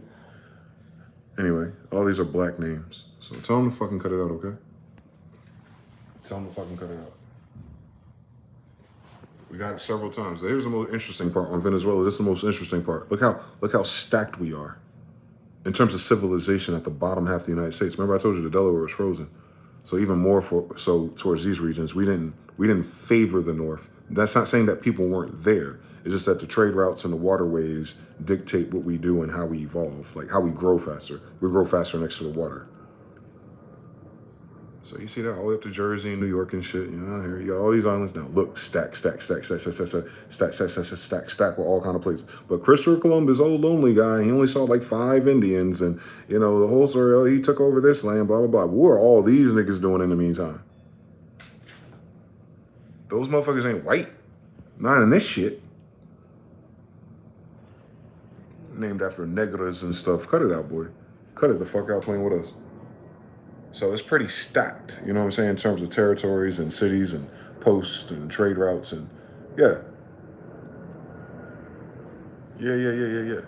So that's after they dammed up, or this is while they're damming up the ocean that used to be there, the Red Sea.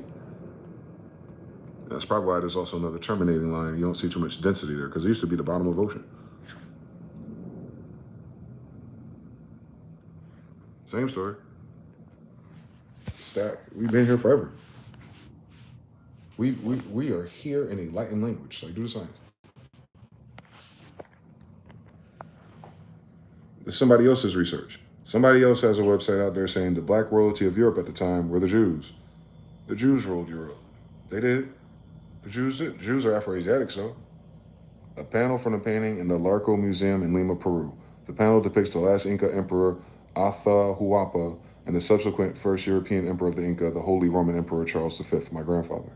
So my grandfather's the Holy Roman Emperor.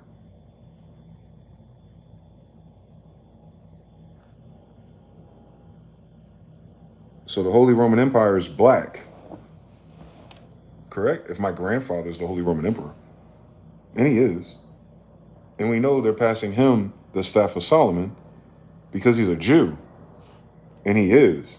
So the Holy Roman Emperor is a Jew. But it's not the white ones that are out here lying and bullshitting, because I know what time that nigga lived because I'm his 15th grandson. So between that and now, I'm the same person. The Holy Roman Emperor is my father, right? Holy Roman Emperor. I'm the Holy Roman Emperor's grandson. Holy Roman Emperor. I'm their grandson too. Don't get twisted, bitch. Same story, part 2. Different tribes, red, white, and blue. All Jews. All Jews. All Jews. Mama Inga side to him. Makes sense. It makes sense. It makes a lot of sense. The Holy Roman Empire is in America. Can you imagine? Not the Roman Empire. That's where they get your ass up. They moving too fast. They talk about the Romans and the Roman Empire. That's like BC, Egypt, Greece time. We're the Holy Roman Empire. Holy, the Holy Bible. Like the holy version of Romans. Romans is just a mixed society. But the head of that mixed society of black people and Asian people and whoever else wanted to join us would be an Afro-Asiatic. In that way, I guess we're all black people. Cut it the fuck out. We're the Holy Roman Empire. Taken over by Christians.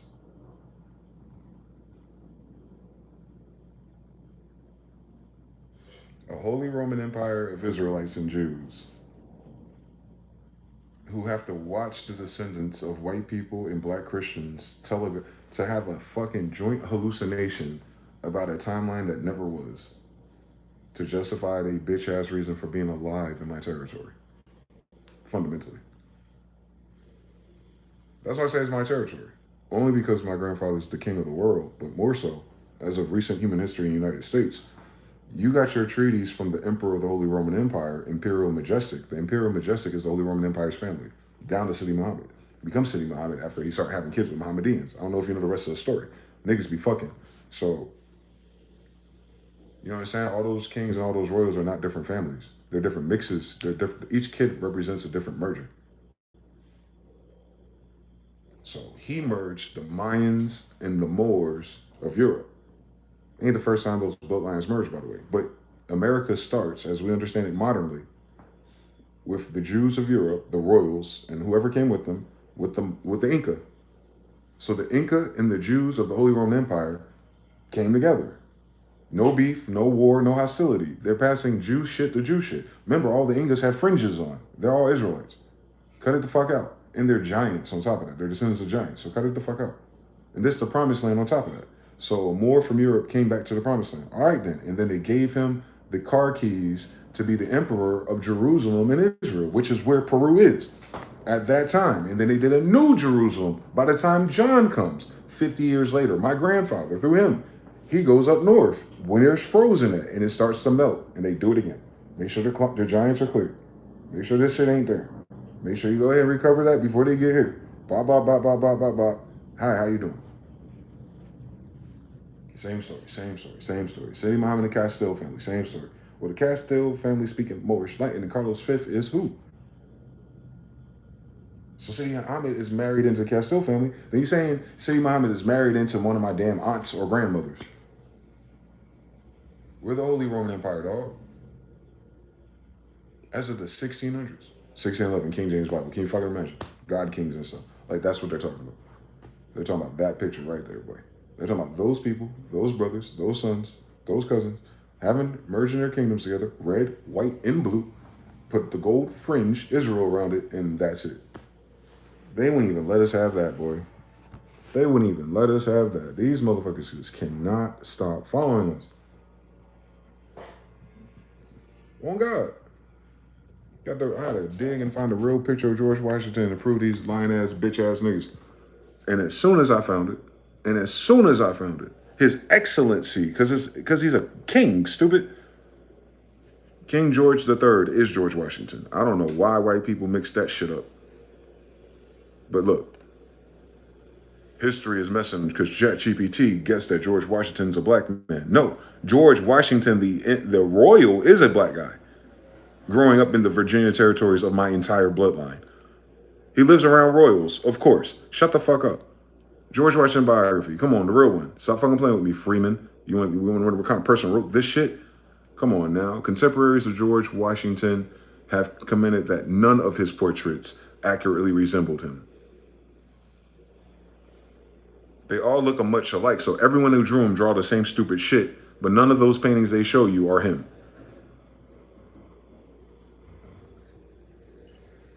He had black hair, which he then wore in a bag, and he looked like a foreigner, a strong man. He was of high black complexion with black hair. Mercer County, New Jerusalem, Stewarts, Holy Roman Empire. He's a Jew.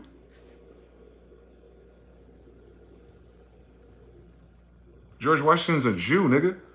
Hence, I'm talking about our George Washington, not the white person they made up to steal history when they stole the Moors and their fucking empire by the Civil War. George Washington, bro, that's a Moor. That's a European Jew, bro. And I'm telling you, like, we actually have to do the research and homework, and these motherfuckers just get to say stuff. Fuck you. I'm gonna sit here and say it's messing. No, bitch. Read. We constantly gotta do the same homework over and over again. And then we prove it's black. Then what changes? What happens now? I guess it's black. Nah, if it is black, it's very fucking important that the first president of this United States is a black guy. It's not an overlook. It's not a gross oversight. It's not racism. It changes your whole fucking thing. It changes who you pay bills to tomorrow, nigga. George Washington's a black guy. Washita, they're black. Washingtons, they're black. They're never white. The Washita Moors, they're black. George Washington in Charlottesville, Virginia. And it's called Westmoreland, Virginia. He's born in the land of Moors. How the fuck he turned into a white guy, guys? He's an excellency. He's a royal. He's from the royal Mercer and Stewarts family. He's one of the 10 tribes of Israel. Can you fucking imagine why he would be the leader of the constitutional republic? It changed who owns it. Thank you, Mr. Now. You get it. You way over there in Italy. Black people are trying to go against the white people story. Black people. The beginning of the America is a black people story. Your problem is what happened after the Civil War with white people. They've been joshing us ever since. They are illegally in charge of this land, government, White House, state capitol, everything. None of it is theirs. Day one is nothing but Moors. And hi, I'm the God King of England's grandson, whatever the fuck that means. So if they're not the royal family emperors, they're not me. If they're not George Washington of those bloodlines in Westmoreland, Virginia, they're not him. And all of that's ours. Who the fuck are they? If I'm a royal, I should be able to sign the treaties, including the Constitution. I should have a copy. If Sidi Muhammad got a copy. So it's an illegal hostile occupation of our territory. You're never going to get justice out of this. You're never going to get voting, and you're not going to get a political party to help you. They already stole everything, guys. Reconstruction. They hustled and weaseled all the municipalities using democracy, mob rule. Well, if we keep importing white people, then white people want to vote for us. Dumbass. Constitutional republic, but a democracy of immigrated white people who want to vote for white people shit. And then you think you lost fairly. How do you lose anything? How do you lose something to someone it doesn't belong to? There is no winning or losing. There's no fucking reason why they should be allowed to vote here. It's unconstitutional.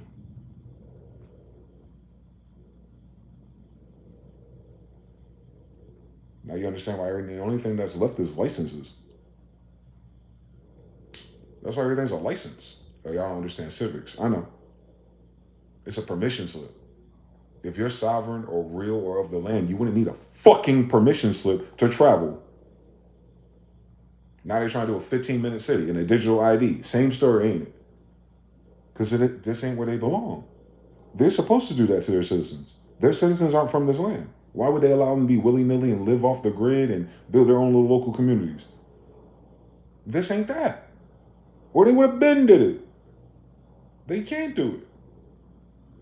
You have to have a well-armed militia minding your business, and they'll ignore you. But when it's all said and done, they're going to come right to your damn door and take whatever you got in your bunker if they need it. You're never free. And that's the irony of it. The United States is not free. There's a bunch of pirates escaping all of the war crimes they've done. And they want to hide in the promised land and all of its fringe benefits and rumors, and everyone else is scared to disrespect the God of Israel by attacking his homeland. Do it! Blow this shit the fuck up if that's what it takes. These motherfuckers are playing too much for me. Fuck Washington, D.C. If my grandfather can design it, I could design it better. I got AI, bitch. Fuck them. You understand? I'm putting that into the ether. So you understand? Like, don't hit them. Because I just proven to you the whole story of the United States is that the entire United States is damn cap. None of that happened that way. If you're going to change the people. If you're going to change everyone to white guys, and then you tell a white history about a white lie and a white story, and you try to find the white guys and how they got to America, that you just lost. You're running in a circle. You run into a circle. You run into a circle. No. George Washington the Moor. Abraham Lincoln the Moor. 16 presidents in a row. Nothing changed. On P.B. Randolph, on Hitchcock, on Lincoln, best friends. Nothing changed until the Civil War. Until the Jewish Khazarian bankers convinced somebody that they needed a central bank. And Lincoln was against that. And then they murdered him. Technically, they hung him, if you know the real history. And then whoever took over and starts turning whiter and whiter and whiter. And then you get cops, and then you get CIA, then you get FBI. All brand new. After overthrowing the Moors' constitutional republic with my grandfather, Sidi Muhammad. Stop playing.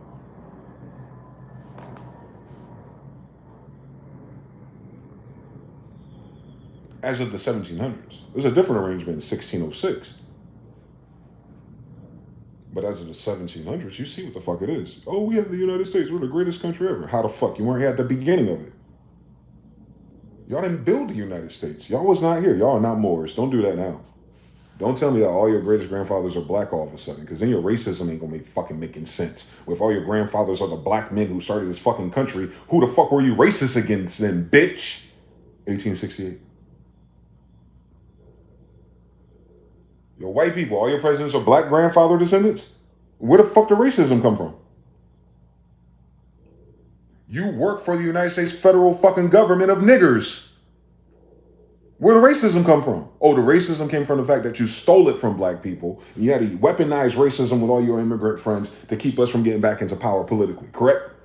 While you're squatting here illegally, breaking all the treaties with Indians, correct? Y'all ain't shit as a species, dog, on me. That's what the problem is. Parasites by nature. They don't give a fuck about the truth or justice. I have all their damn receipts.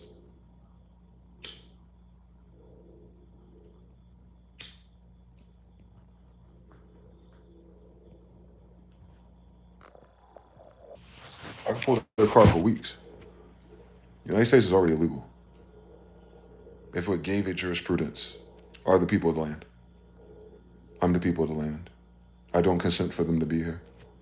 I'm in hostile territory as a de facto indentured servant to some occupiers and murderers and rapists and pedophiles. That's the whole truth, nothing but the truth, so help me God. And we gotta figure out how we're supposed to survive, knowing nothing's gonna change until they die.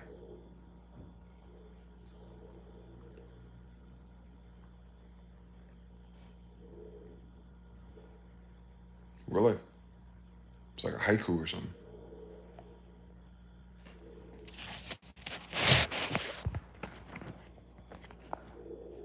There's the other type of black people on Napoleon. Come on now.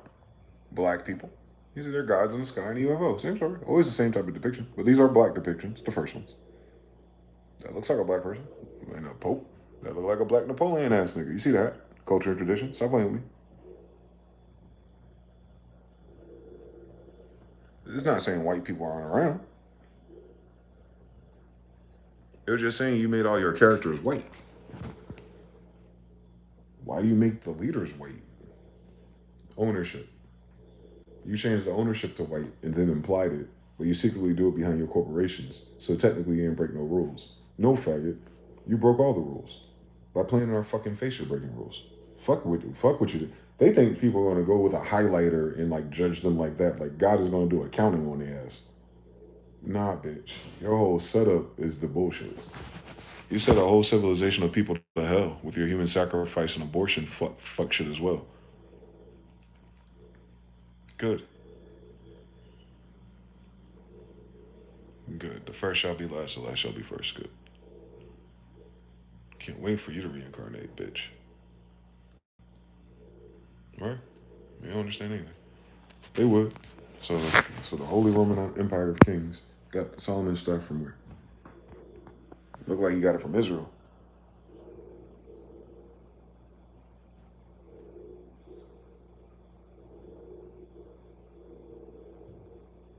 The Incas, Ingas, El Reyes de Peru, Susa, Sarmientos in Israel with all the fringes on their garbs with Solomon's staff. How can Inca Mama Inga have Solomon's staff if they're not the people from the Bible story?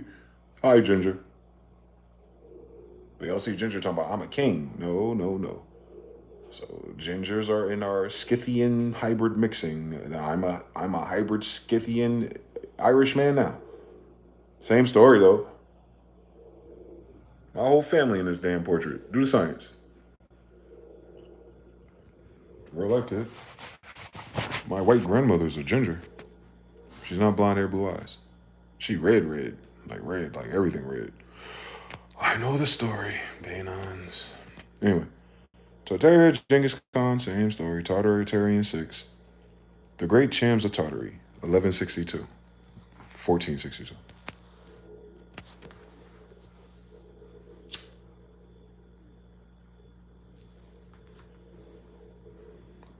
I want their calendar.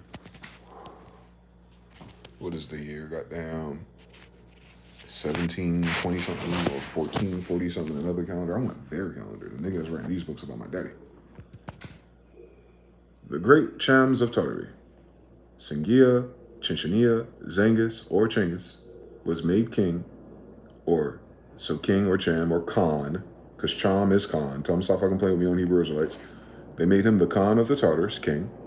He subdued Tinarch and Carbais, changing the name of Scythians in Scythia to Tartarians in Tartaria. So the history of the Scythians and the Scythia, Europe, he just changed it to Tartaria, made it black. I instead of J. So Ion Cham or Hakata. But if you turn that I to a J, that's John. So King John or Hakata succeeded Genghis Khan. So Genghis Khan was succeeded by Hakata or John Cham. John Smith.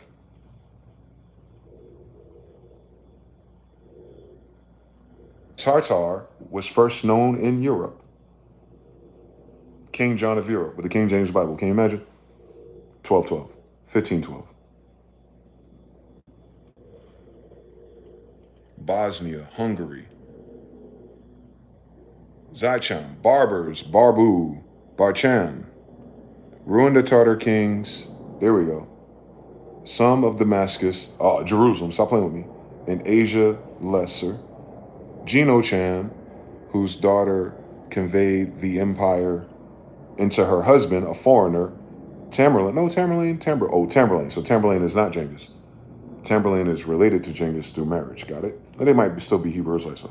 And then you got Tamir Kutlan, or Tamir Cham, King Tamir, Tamerlane, a great tyrant, but withal an excellent soldier. It is thought, blah, blah, blah, blah, blah. So this is the whole family. So it goes from Genghis to John to Zacham or Barbu to Gino to Tamir, and we don't know what the fuck happened after that. But I tell you what about this date, though. That's their date, absolutely for sure. But according to that timeline, that was not 100. That's not 800 years ago. That's for me 16 generations ago, 13 to 16 generations ago. So I can adjust it by when they're around, but I don't know the real date. That's not this person. This writer is not using our current calendar, so it might be the year. Well, I mean, John came here 1611, so he's alive in the 1500s. So it has to be 1212. It has to be. They're assigning that to John, so it's either 1212 or 1612. 1611 be the year before, maybe it's 400 years. Let me add 400 to the other date. But John and Carlos V were born in the 1500s. Either way, we do this shit. It's 300 to 400 years ago. Tops. So there was no African slavery longer than 300 years. Tell me stop fucking playing with me. I'm not saying that there weren't slaves. I'm not saying there weren't slaves in Africa. But this idea that everyone black came to America and could only be a slave or an escapee for 400 years. Bullshit. Bullshit. Absolutely bullshit. Most of those slaves were prisoners. Everybody wasn't a prisoner. Do the science. There's houses and neighborhoods and beach towns, bitch. Do the science. You have a bunch of slaves working on your port. Like, do the science. Have a bunch of slaves working on boats right there at the port. Like, come on, dog. Do the science. Do the science one more time. All these fucking slaves and asylums and convicts. The first thing you're gonna do is put Louisiana, Alabama, and Florida on the ports where all the boats are at. And like, yeah, they want to stay here because wow, they're black and they listen to white people. Shut up. Shut the fuck up. Then you go into the laws of Virginia and find out that the black slaves are able to have guns, but the white slaves aren't able to have guns. Then you start really doing the science on what that shit's about, Columbine.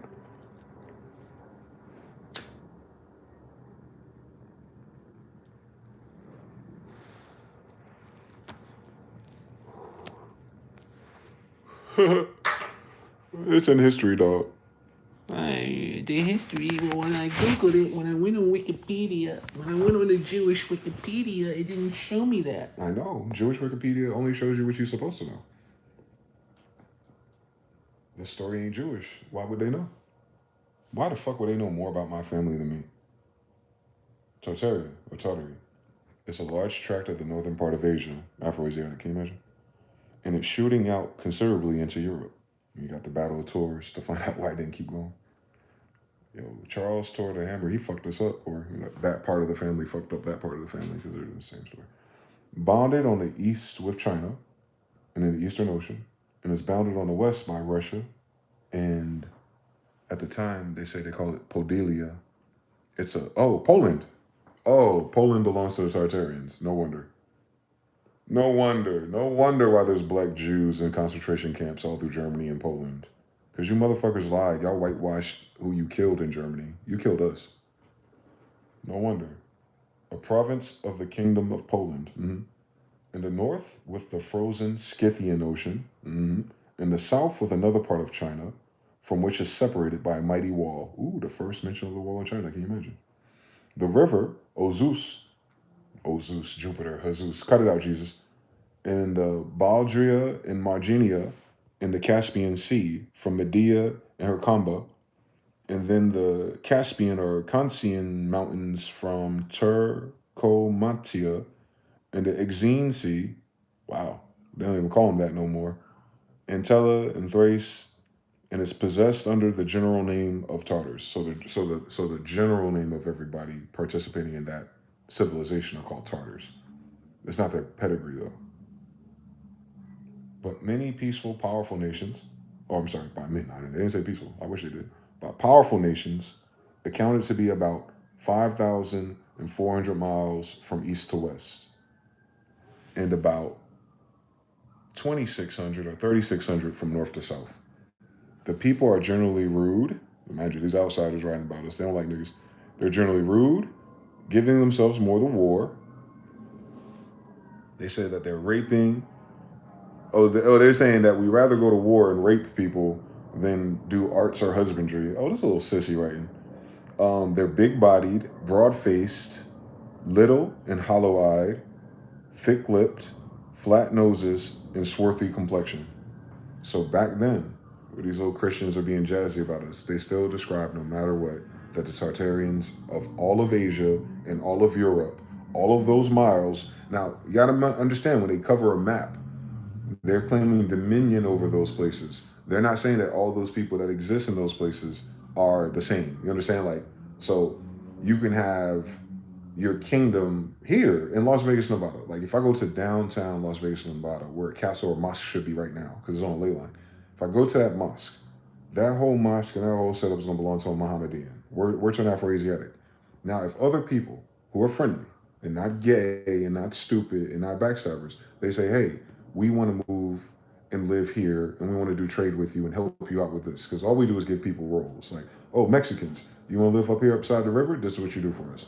We'll let you have all that land at the top of the river, but we're going to teach you how to grow all the crops on like little frog leaves. And all you got to do is when your crops yield, put them on these things and they'll float down to the river and we'll collect them. That'll be your tithe. That'll be your payment. And then they can just live and have their own micro society right there and travel anywhere they want within the rules of a Tartarian empire. They themselves, like, where else are they going to live? What else are they going to do? They're going to get a job at Walmart and get a passport and move to Colorado? Like, you got to understand the table at that time. So the empire is ours because they're talking about what's building the castles and the roads and the interconnectivity of it. The ownership based on the idea, the IP, that's ours. We're not telling people what to do unless there's some beef. And motherfuckers like, no. And you're like, no to who? And you're like, on God. All right, we'll show you. And then it's over. That's back when we had those electrical swords and all that cool shit they keep digging up. And then something stopped. Something from space came again. Here we go. Enter Scientologists and World Fair kids.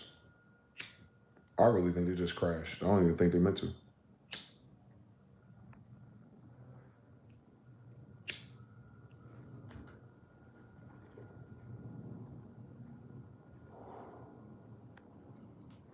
We were crashed by Space Force, 1500. That's why Richmond looks like that. We ain't lived in those cities since that happened. We all went to the coast. It attacked the north. That's why it was frozen. Whatever that thing is, whatever those weapons are, they freeze the land. That's why Antarctica look like that. It's a weapon, or it's a side effect of. It's a side effect of an advanced civilization going to war. There we go. That's the easiest. It's not like one weapon or one laser. It's like no, whatever they're using as their way of the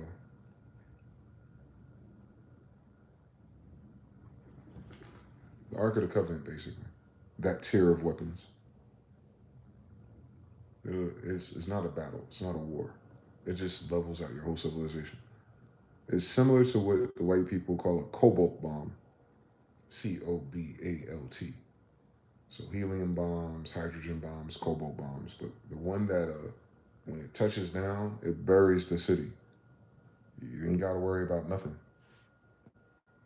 So instead of exploding outward in plumes of clouds and sulfur and all that dumb shit, no. They should go straight to the bottom and pulls everything with it. And if it pulls everything with it, including the crops and agriculture, then it's going to cause the surface to get cold and then less frozen. That's what happens with the trees and stuff. Like, you got to be careful with your tree, your tree density. But anyway, especially above the meridian, if you will, the north. So yeah, these motherfuckers got weapons. And I have a feeling they're still here. The weapons. I feel like white people do have them. Like they're sitting on them. I mean, I don't know. They're not employing them, but they have them. We didn't move them. We have no recollection. We have an amnesia on how we went from totalitarian America to little white people talking about democracy. I don't have the ancestor memory of that. That's where it's really gray. Everything else don't make sense. You're gonna tell me George Washington is a Moor, and you're gonna pretend like white people should be presidents. Moor, like that's stupid. So the first white president has to be after Lincoln. President of a Moorish constitution. You understand? Like for the majority of black people in America to vote for white people, like that's weird. But yeah, sometime during Reconstruction, it's always going to be the same thing. It's going to be the central bank Reconstruction. It took them 50 years to get to 1920, Great Depression. I wonder why there's a Great Depression in this country. They act like it's because niggas was working and the stock market got crazy and the tech bros took over in 1890 with Edison. Shut the fuck up. There's no such thing prior. Y'all motherfuckers study your stock market broke. Y'all never owned anything over here, so what the fuck's in your stock market? All your stolen boats? That's not a stock market, that's a fencing. You're fencing the shit that you took. Mm-hmm. But they don't know we're all over the world. So our best things wouldn't be in one place. And they're saying we started in Tartaria as of the 12 to 1400s, like kingdom-wise, like where the weapons would follow. Who's there now? Russia and China. Exactly what they have to standoff with right now, right? So the United States got something from the Hebrew Israelites. But if they got something from the Hebrew Israelites, trust me, China and that pyramid they don't tell you about, they got something from the Hebrew Israelites too. Trust me. In Russia, oh God, St. Petersburg, they moved the capital of where we were from St. Petersburg all the way across the continent to get closer to Europe, Moscow. So you know they didn't leave all that shit in our castles either. They got those weapons, though. They got those blueprints. They got our pictures. They got the weapons too. They're not sold separately. For real. They can turn this bitch upside down again if they wanted to. If they know how to turn it on. Or if they got the fuel.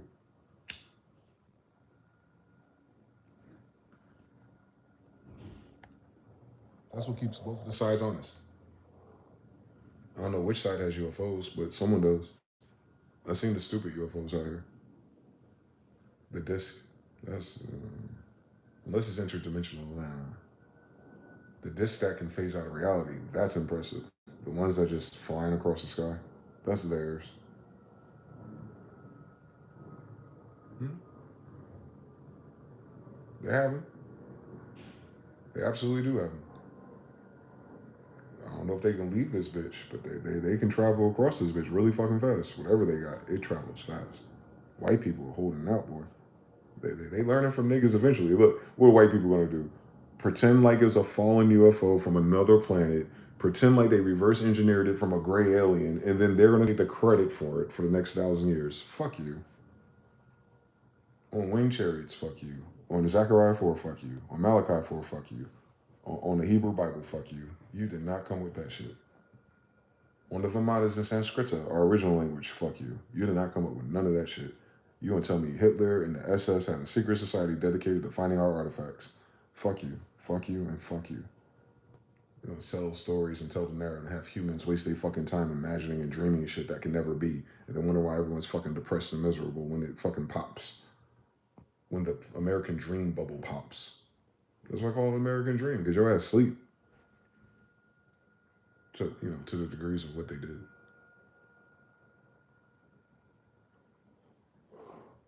Hey, we killed all your ancestors. Be our friends. We'll get you a job.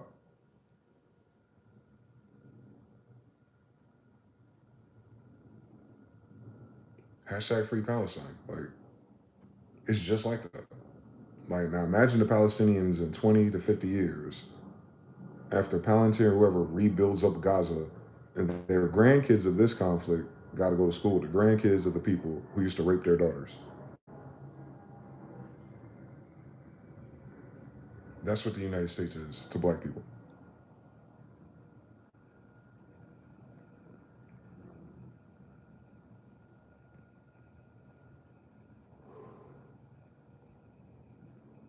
There'd be way more light-skinned people if they could actually get our girls pregnant. if they're the same species. So they're just evil for no reason. Do the science. And go ahead, Rogan. Do the science. These willy-nilly short dick rapists couldn't even get our girls pregnant. Or this whole civilization been light-skinned already.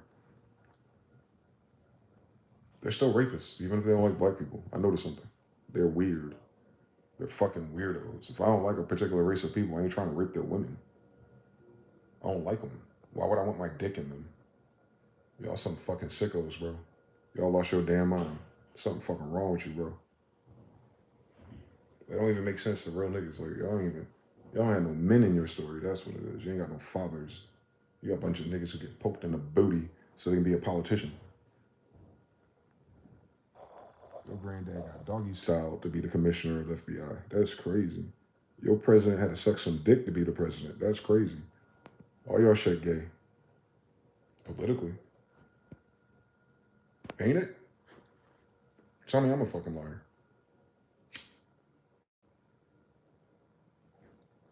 Hashtag Epstein files. Whatever. That started with the Masons.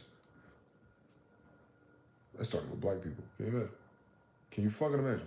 Can you fucking imagine? Like, the fuck? You got the black people raping you. That's weird, bro. That's weird, bro. Black people. What's the fuck going on with y'all, man? Yeah, where black people come from? We gotta figure out where black people come from next, bro. Because I'm talking about everybody else that ain't got a grandmother that's Indian for 800 years of Indian history. I don't know how you know anything else. You fucking around with the white boy in masonry. That's crazy. You gotta be a stupid motherfucker if you know our history. Solomon's an Israelite. You're in Israel, right? Oriental masonry, Moorish masonry, same story. Oriental is Moorish. Like, oh, it's ours. Hey, can we get anything of ours without you making it gay? You can't even make masonry heterosexual. Who's more heterosexual than the niggas who build shit by their hands all day? Yeah, here we go. Niggas who don't build shit with their hands anyway, but call them the you know what I'm saying? Like, they jock men just to be sissies. I'm annoyed. I'm annoyed. You're builders of your society, as big, black, and niggerish as I am. Masons. Like, why the fuck would it? Nah, y'all, man. Y'all bet, man. Give me my damn zoo back. This is crazy.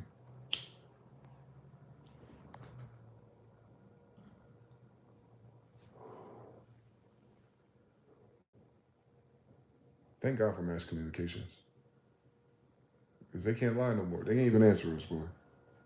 You send this to them all you want. They ain't never going to respond. They ain't never going to even think about it. They ain't going to address it. They ain't going to do nothing politically. We ain't got no grassroots movement. They going to act like this ain't it.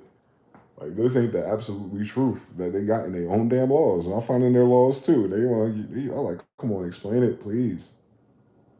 Justify why white people are sending everyone to hell if they don't even follow the Constitution. What is their value? What is their point of being here? Like, you know what I'm saying? What's keeping them in position is what I'm trying to figure out. Logically, everyone doesn't know, so everyone's just following, day-to-day operations, keep it going, yes. That ain't what I'm talking about. I ain't talking about my neighbors, of Asians and Mexicans and everyone else from around the world, trying to fuck up their embassy and passports. I ain't talking about that. I'm talking to the people who hear my message. You know what I'm talking about. Like, y'all, that's what we're waiting for. That's the big revelations. Ooh, wonder what the end of the Bible means. Like, that happened already. But if it happens again, because we're in a loop, it'll look like these people. And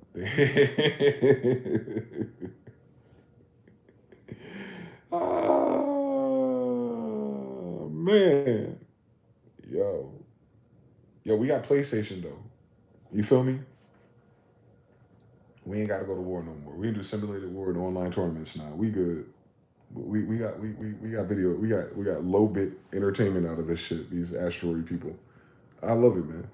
We'll keep the CRTVs. We'll keep the PlayStation, Super Nintendo, Sega Genesis. So, like, shout out to them. Oh, we invented that too. But you know what I mean? Like, you know what I'm saying? We invented it for them. So, because they showed their bitch ass off and we had to go stay in our house, like we came up with something to keep us safe. So, you know what I'm saying? That'll be fed forward into the future. I'm sure. I'm certain. I think video game culture will be timeless. That's right. We invented that too.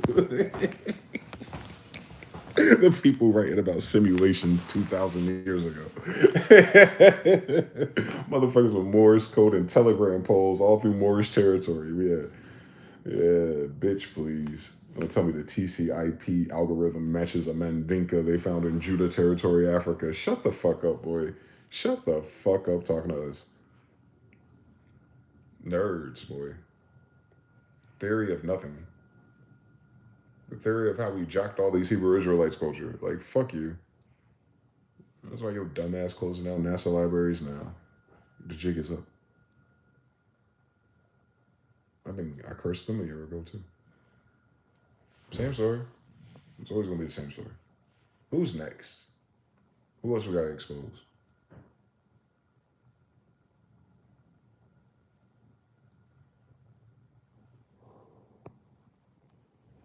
Ben exposed Trump. Bubba. That's the only thing they did. They redacted from the Epstein files. Motherfuckers still want to find something else. Like, y'all need to deal with Bubba, boy. And now notice how many people who vote and are involved in politics don't mind the fact that the president sucks dick. That speaks of how gay your country is. All the white liberals, all the Republicans, even Candace Owens, like they trying to figure out something else. Like, no, y'all gotta slow down. Donald Trump sucking dick out here? I know it sounds trifling for me to say because I'm a black guy with do-rag going, you're not understanding my intonation. One more time. The President of the United States with the nuclear launch codes that can determine to storm the beaches of Venezuela. Him, that guy. He is extorted by Epstein, Mark Epstein, and Vladimir Putin, and the extortion is about a tape that someone else had with him sucking a guy's dick.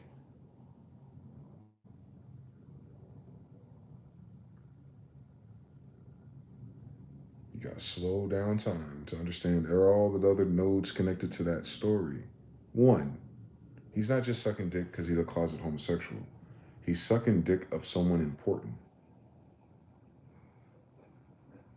The intonation is it's Bill Clinton, but it may not be. It's not like they fell in love in college, bitch. It's on video. And three other people not making the video have a copy of it. He may not even know that Bubba video recorded him. He does now. So, what are they using Trump for if they're talking about in the same emails that piece of content, that piece of extortion, that piece of hanging over a malignant narcissist's head? What is Mark Epstein, Jeff Epstein, and Vladimir Putin and Bubba have in common? They all have Trump in a compromised position. One more time. Who has the president of the United States compromised? Jeff Epstein, Mark Epstein, Bubba, and Vladimir Putin. That's the beginning of the list. So, what does that mean to a malignant narcissist where there's four people who know who you really is? And then the same people who know this fact will go, shh, shh, shh, Russian collusion. Shh, he's working with Russia. Stop, bitch. Mark Epstein says, yo, does Russia have a copy of the extortion tape? So let's get that out the way. Why would Russia need that? What deal are they trying to get out of him? The biggest deal so far has been Ukraine. But at the same time, he's working with Jared Kushner, his son-in-law, Jewish, who married to his daughter, and they are planning all this Venezuela and Ukraine and all this bullshit, aren't they? Aren't they BlackRock? Aren't they Vanguard? Aren't they? Aren't they Palantir? Aren't they? And they're all gay too. All their captains. So it's not like they're not repulsed by the homosexuality part of it. I don't think I am either. It's the audacity for me. That is always the same pattern. A womanizer.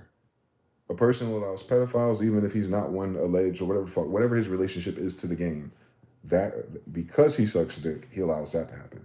Because he sucks dick, he mistreats all his women. Because he sucks dick, look at all his children. Because he sucks dick, look at all his policies. Now you understand the correlation about the leader of things with militaries. You would not want them to be homosexual.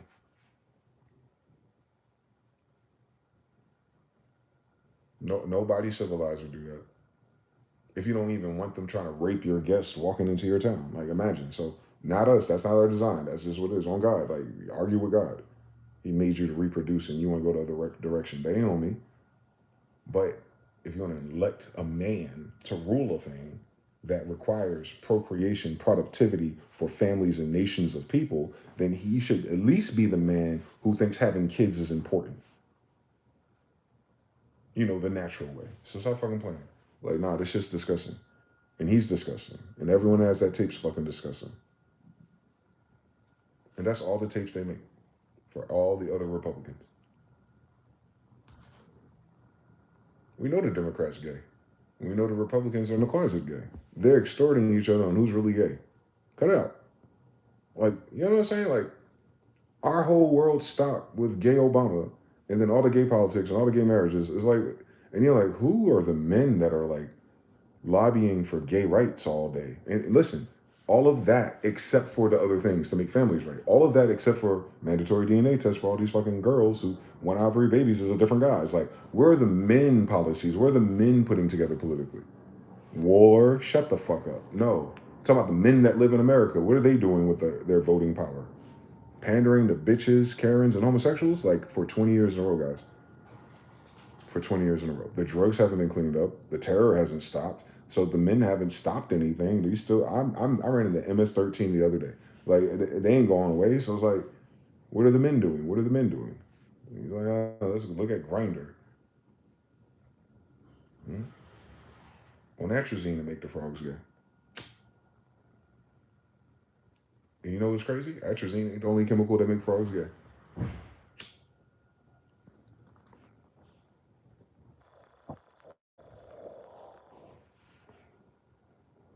You won't believe how many chemicals are in your shit that make people gay. And then none of the straight men in your politics, like, hey,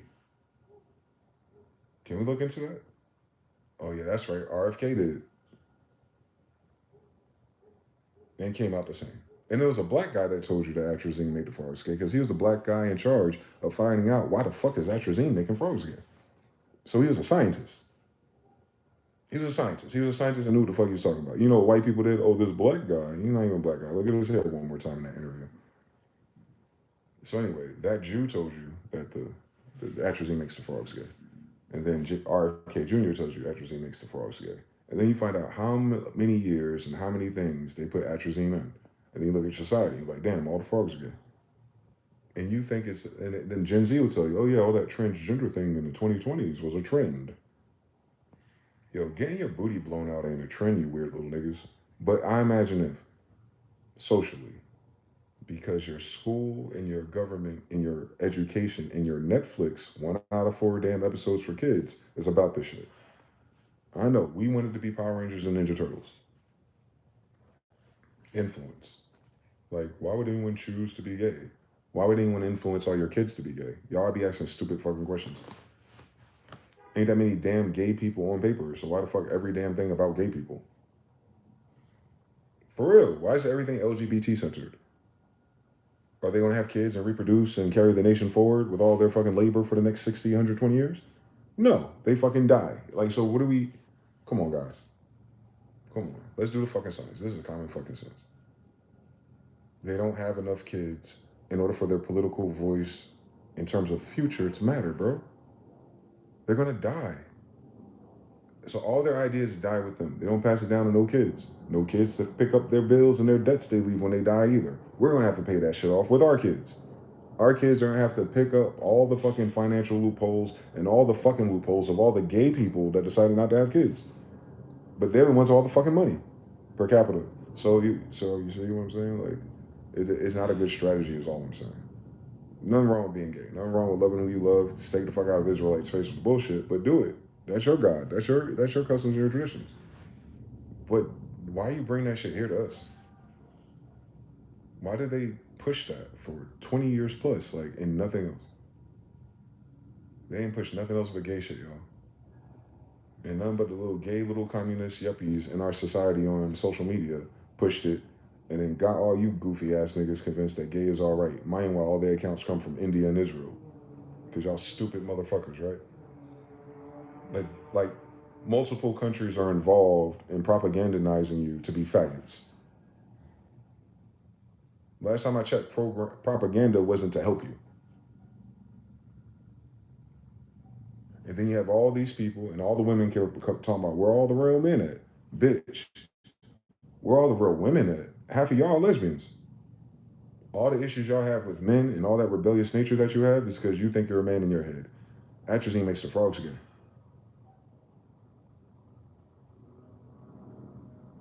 Your estrogen ain't there no more. And niggas got more estrogen than bitches.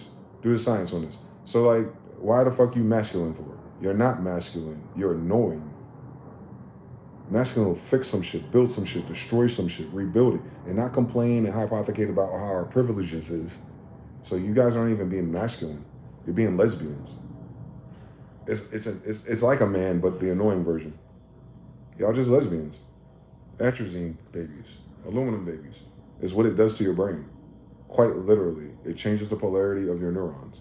It's not like you're born with like, you know what I'm saying? It's not that. It's a filter. So it flips your connections. And then you find out it's not real and they feel hollow and then they change their minds. Like, if you just started doing this shit in 2020 and you already changed your mind by 2025, god damn. That's a short stint. So it's like mind control type of shit is what I'm saying to you. Not the ones born like that. I'm talking about the ones who picked it as a trend. All these lesbian ass bitches. They are. That's why a lot of you fellas think that shit cute and glamorous because you think this shit BET uncut. Yeah, get you a BET uncut bitch if you want to. They never end up married with husbands. So why the fuck you try to, man? Go and get you a BBL princess if you want to, boy. All them damn girl trips, all them goddamn lesbians. Y'all goofy. Y'all dumb niggas, boy. Playing with these lesbians. Why do you think all they care about you is ATM and money? Because the bitch don't like men. But yet they dress like heterosexual whores. Yeah, duh. They're lesbians. That's the old lesbian stick in America, especially with our breed of people. It's about fucking whoever they want. And then once they finish fucking enough, they don't like men no more. And then they switch to women. And then they realize that women are miserable and they end up dying alone. Same story over and over and over. And then in the middle of the stint of their lesbianism, when every time they need some dick or they need a baby so they can get some benefits so they have a place to live, then they'll jump out the shadow. And then they'll jump back into that little secret girlfriend you think is their best friend. Fuck out my face. And then go to church on Sunday. Fuck out my face. I've seen this in real life for 40 years in a row. Fuck out my face. I got an aunt right now. She posted a picture last New Year's with her girlfriend. Her girlfriend be the woman I tell you that was babysitting me in my damn stories. I was there when they were babysitting me. They were not no damn public girlfriends. But now I look back on the memories and how they all knew each other and all the bars they used to go to and hang out, and they're the same sister friend group, and now they in a relationship. Bitches, stop fucking playing with us. Go ahead and be the bisexuals your atrazine wants you to be.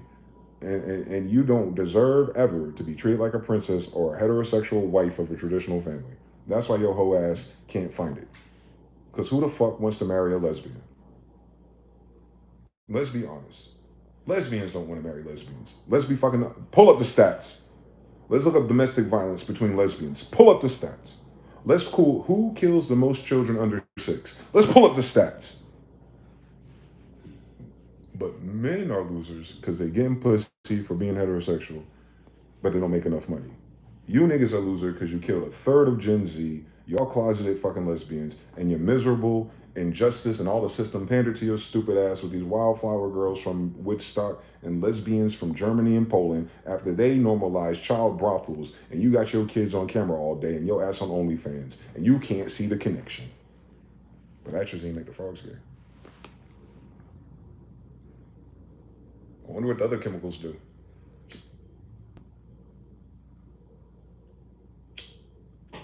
Justify showing your pussy to the world and wondering why people looking at you like you fucking weird. My husband's gonna love me for I am. You done showed your ass to everybody else. You done fucked everybody, not your husband. What kind of dumbass motherfucker husband are you trying to manifest? A nigga who doesn't have a gag reflex? And then they wonder why they end up with down low men who don't care about their body count. Because they don't love you, stupid bitch. Y'all attract down low men because you only care about things. If you care about a heterosexual man that loves women, more importantly, one woman, you know, it's a chemical reaction in their brain that's not fucking interrupted by atrazine. And then you treat him like he's just another thing. And then you're like, oh man, this man beats me. Oh man, this man has mommy issues. You're blaming everything but the chemicals, but I notice it's a theme here. But yeah, that type of man that's influenced by those chemicals don't like women, don't treat women good, blah, blah, blah, blah, blah, blah, blah. Yeah. Oh wow, we've been studying this since the 90s. I've been alive for a while. There's never a different guy. It's always the same outfit. It's always the same energy. It's the always same language model they use too when they talk. We can see the videos now. I say a nigga sound just like Jonesy did in 1996 in Camden, and he be in fucking St. Louis. He can be in California. He can be in Florida. It's all the same blueprint, bro. And the crazy thing is, low socioeconomic ass women who get some cute outfits gravitate naturally to low socioeconomic men who ain't got no damn fucking thoughts in their brain. You understand? Like, women can appear to be more mature, but that don't mean they smart. Women mimic language and they create language and they pass down language. That don't mean they know what the fuck they're saying either. Like, they just have a language model, but they're deeply rooted attracted to people who are stupider than them. And the problem is, if the nigga that's stupider than him is the nigga that was in a slow class, then that bitch ain't that damn smart to begin with. Let's be honest about that shit. Like, they pick stupid people who fuck the shit out them. The end. What are we missing, fellas? Y'all notice something different? They try that happiness shit. They try that dating shit. They try being respectable so they can stop being the single person who can't bring their dirty little secret to mama's house on the Thanksgiving holidays. So they try a regular relationship. And then they self-sabotage it as soon as their coochie starts to itch or it needs to be licked. Like, that's the only reason why millennial relationships have been failing. Is because women have hoarded themselves from 8 to 16 years old, can't connect chemically to a man no more, so the only thing left is utility. The utility of the gender. And then they favor lesbianism more than anything. Look how they think and talk out loud on every podcast. And then the women who don't think or talk out loud listen to these lesbians on these podcasts. But they look nice. Nice little weave you got.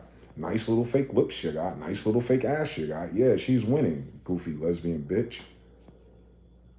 What else can they win? They ain't got no damn kids that love them. Y'all niggas been planning for the end. That's how I know these bitches stupid. How you plan your whole life without your husband and your family? You the damn woman.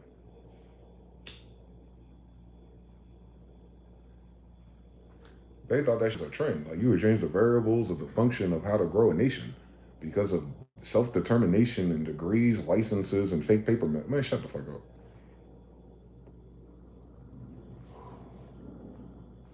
This system was dead before they joined it. Y'all know that? But this shit persisted 20 more years because our sisters wanted it. And then what happened? What our sisters do on TikTok this time last year? Crying because 300,000 sisters were axed first when America stopped making money. Yeah. No, it's not coming back because of the war. It's not coming back because they got Venezuela silver or gold. They're never giving it to your ass ever again. Keep it in mind. So we saw what it was. We saw that as long as they were offered a better life that they can achieve by themselves, that so-called black men aren't worth anything but utility. And wondering why black men today, I don't know how I got the red pill, but I'm just giving you the degree spiritually and socially and emotionally as I felt it and experienced it, not in my story, but everyone else's story as well. I know a lot of niggas. It's like, you guys forsaken us. And we're not the guys from the past. We're not the guys in your family. We're the people you went to school with. We're the people you grew up with. And you're making one of us need to take care of you. But look how you talk about us, who's here with you. Why the fuck would we want to be married to you? Especially if he's 30 and he older. Like, he's seen how y'all played this game for years, bro, since girlfriends, since before then. Like, all these girls copy the shit because women are very impressionable. Bernays has crafted mind control after them. But they don't even uncover that truth. Like, oh shit, I'm a goofy bitch and I'm easy to program too. Yes. And you ain't got no daddy to program you. Yes. So everybody you come across that offers you safety or benefit, even if it's temporary, are the ones who programmed you. And they always end up to be these niggas. That's a insecurity, self-esteem, all kind of issues baked into that story. And then when you meet these women, when you're a solid man, you ain't playing no games with them. What do you hear about? All those sad fucking stories about they fast ass when they was little.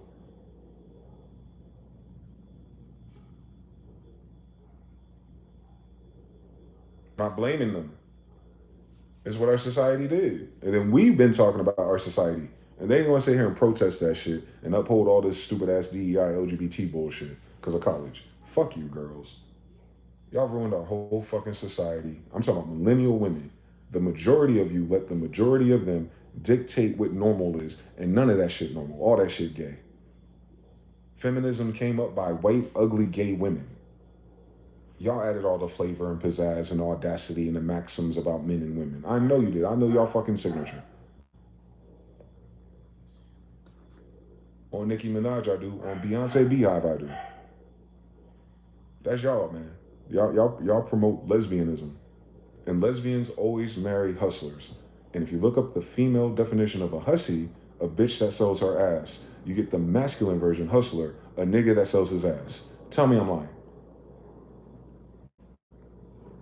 Power couples. What's more of a power couple than a lesbian whore and a hustler who sells his booty too? I wonder how they met. They always at the same parties too. Can you imagine? But then at the Diddy party. And then it fulfills itself again, right? All the moguls and hustlers end up with baby oil on their ass. Cut it out. Come on. He done snatched up the Blasian Cassie for no reason, just to watch her get fucked by other niggas. That sound like a heterosexual to you? That sound like a heterosexual to you? That the nigga wake up next to Diddy with his ass sore, but Cassie never talking about being sore when she wake up in the bed with Diddy. Come on, niggas. Come on, man. He's short stroking this bitch. She ain't satisfied. So now he gotta watch the niggas he really like fuck that bitch.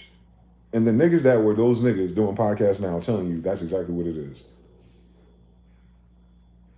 That's who you gotta get signed by to get millions of dollars to get your family out the hood. That's who Clive Davis like.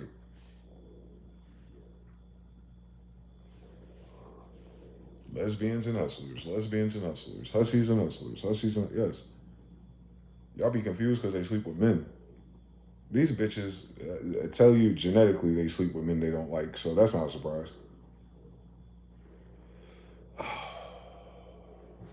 That's what's wrong. That's what's wrong with us today. That's the problem. That's the trend. That's the energy. That's really what it is. Y'all bitches are lesbians. No, we don't want to die and sacrifice our life or our time, our energy to marry a lesbian who we know predictably is going to be unhappy.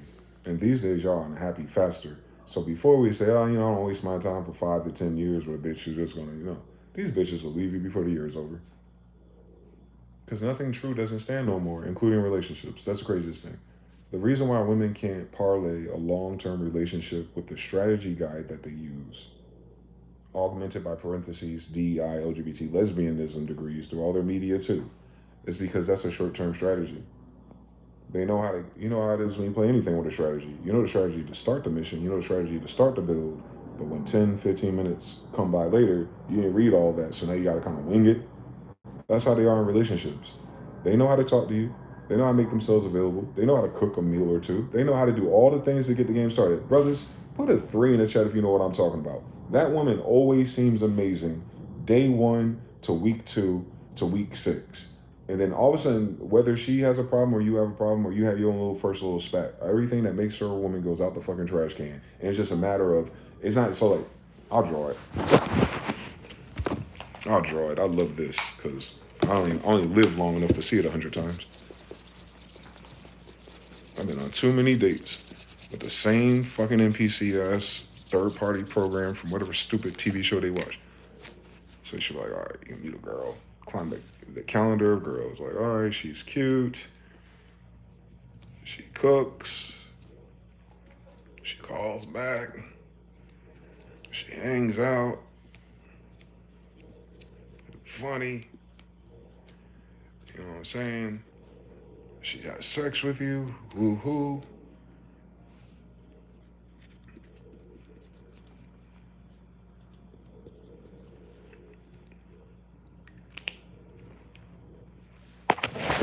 And it's just like this.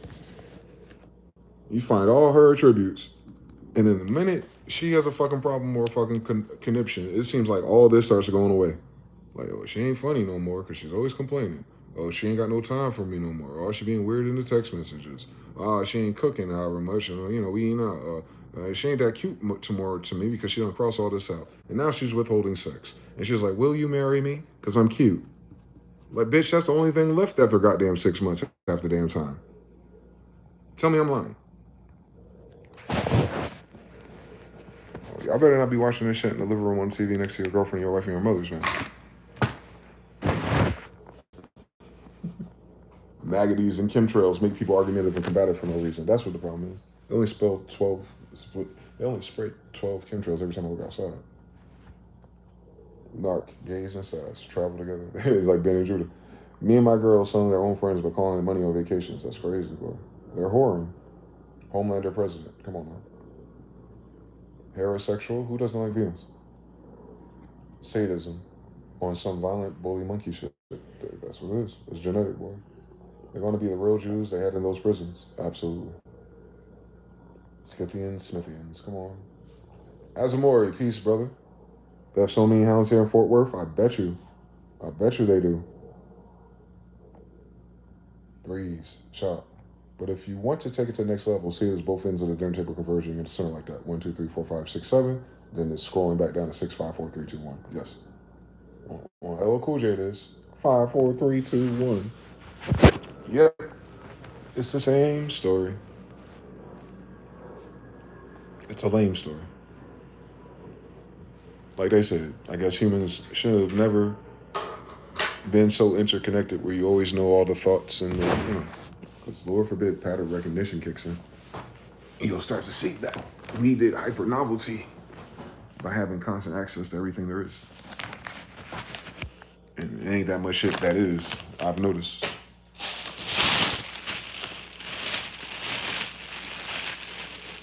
I noticed something.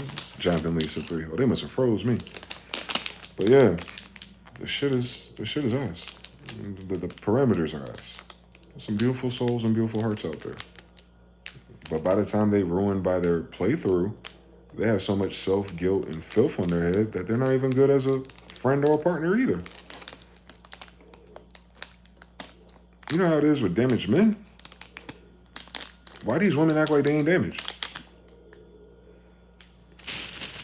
You feel me? Brother Jonathan know what I'm talking about. Like, just from the narrative, from our age group.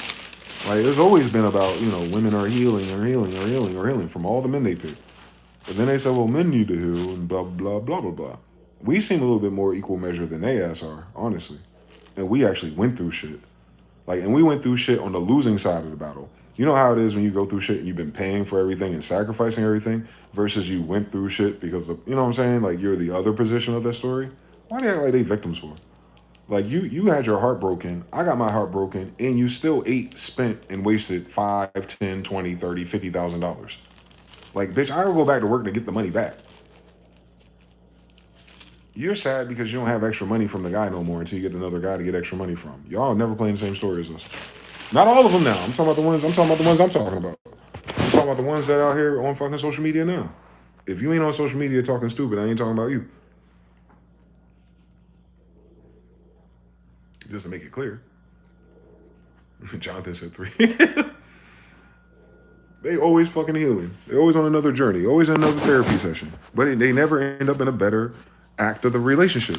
And then they'll be like, and you'll notice it as a man. When you fellas, you cross 3 girlfriends and 28 or something, you're going to notice something.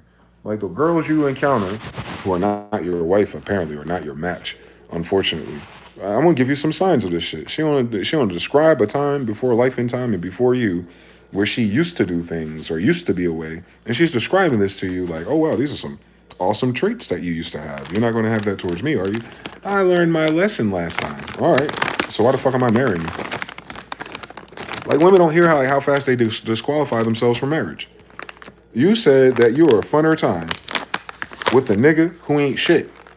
But I'm the nigga who I assume, if this works out between me and you. And that makes you think about their intentions. Like, oh, you don't think it's going to work out between me and you. Cool story, bitch. But if it does work out between me and you, like, I have to unlock a tier subscription plan to get you to cook my favorite chicken wings again. Because last time you used to cook all the time, the guy took you for granted. Bitch, that's why you're not with him no more.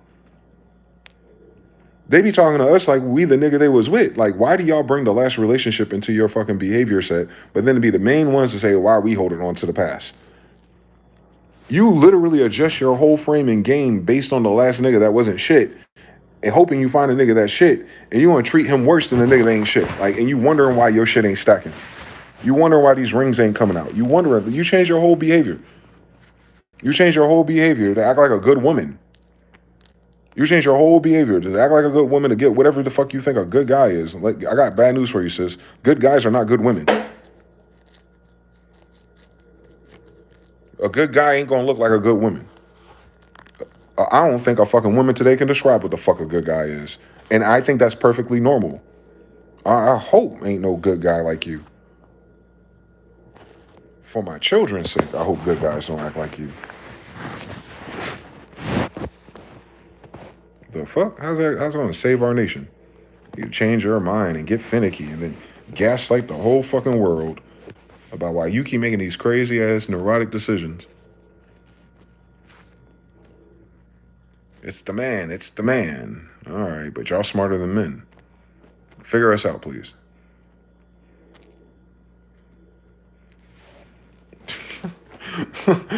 We're waiting for the smartest species to figure it out. What the fuck is going on? Come on, ain't that what they say? They say they're smarter, they mature faster than us, and then per capita, more college, more jobs, more everything than men. And we're talking about millennials. I'm a millennial. Oh, more than everything than us. Right? I got the stats per capita. And ain't no one fighting with you about that. You notice that. Men ain't arguing about those facts. Men don't argue about facts. Men are like, damn, that's true. Damn, that's crazy. We fucked. They screwed us over again. This fucking country, bitch. And women be like, see?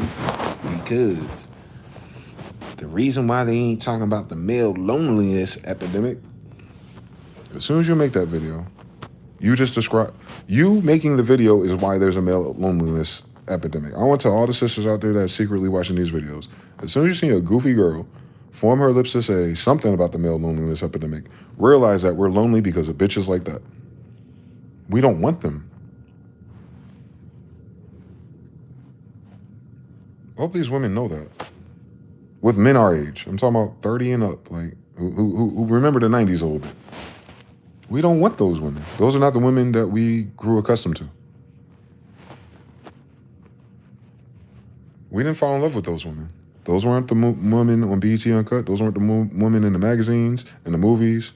Those weren't the women on our posters. Those weren't the fucking women on our free little porn sites when we first got Gateway 2000. We don't know who these hoes are.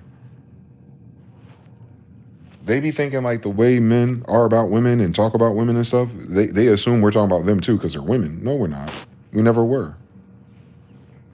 We never were. Not one brother I know. We never were talking about those type of women. We're never talking about hoes when we're describing a woman. Men are linguists in that way. We know the difference. We code switch in our brain. We're talking about hoes and bitches and all kind of shit. You know you ain't talking about your mother or your aunt or your grandmother. Now you might have a mother or aunt that might be on that type of shit and that'd be a wild story. But sometimes we code switch. We know we're not looking for our wife at the goddamn strip club, bitch. But you'll go to the strip club and meet a man and start a relationship and wonder why it don't work. You'll go to the club and find a man who's got everyone drunk in the drugs and the pills. And a lot of them got secret drug addictions too. I ain't forget. I'm still in their head. Just because it's a pill, they don't feel like they're a crackhead. That's why you're not getting married. The fuck? You done changed your whole biochemistry fucking around with opiates. Microdosing opiates. Like, shut the fuck up. You can't be happy no more on your own damn biological clock. How the fuck an external man gonna make you happy now? Because you want to fuck with drugs. You want to fuck with opiates. You want to fuck with those pills. How a nigga supposed to fucking battle a SSRI, nigga? Like, do the science. Why are you in therapy? Do science after that. Like, you are unnaturally being stimulated to be happy. And then when you're no longer unnaturally stimulated or naturally stimulated to be happy, it's the man's fault. I want to hear a sober woman say some shit like that. You ain't gonna realize what it is. All the MDM and Molly. These are the women who are doing all that fucking in the 2000s at the clubs on MDA and Molly and wonder why their kids is going around shooting everybody. Opium's a hell of a drug, even when it's a pill. You got pregnant by a lean baby while you on Molly and wondering why it's a YN. Shut the fuck up. You feel me? Like, this shit ridiculous enough. What's the difference? Drugs. Drugs when their little mother was fast and young, fucking some dude who had money because he had drugs.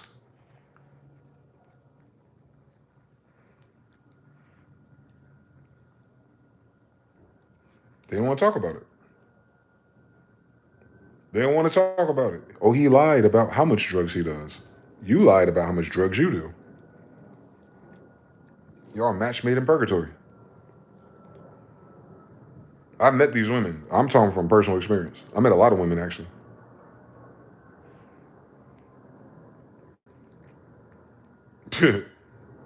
Got me fucked up. All shapes, all sizes, all ages. They all telling the same lie to themselves. Notice what I said. They telling the same lie to themselves. And what do they tell you when they want a little break to be a hoe again? I really appreciate you, and I'll always have love for you. But I just feel like at this point or turn in my journey or my life, that I'm going to have to spend some time A, B, C, and D.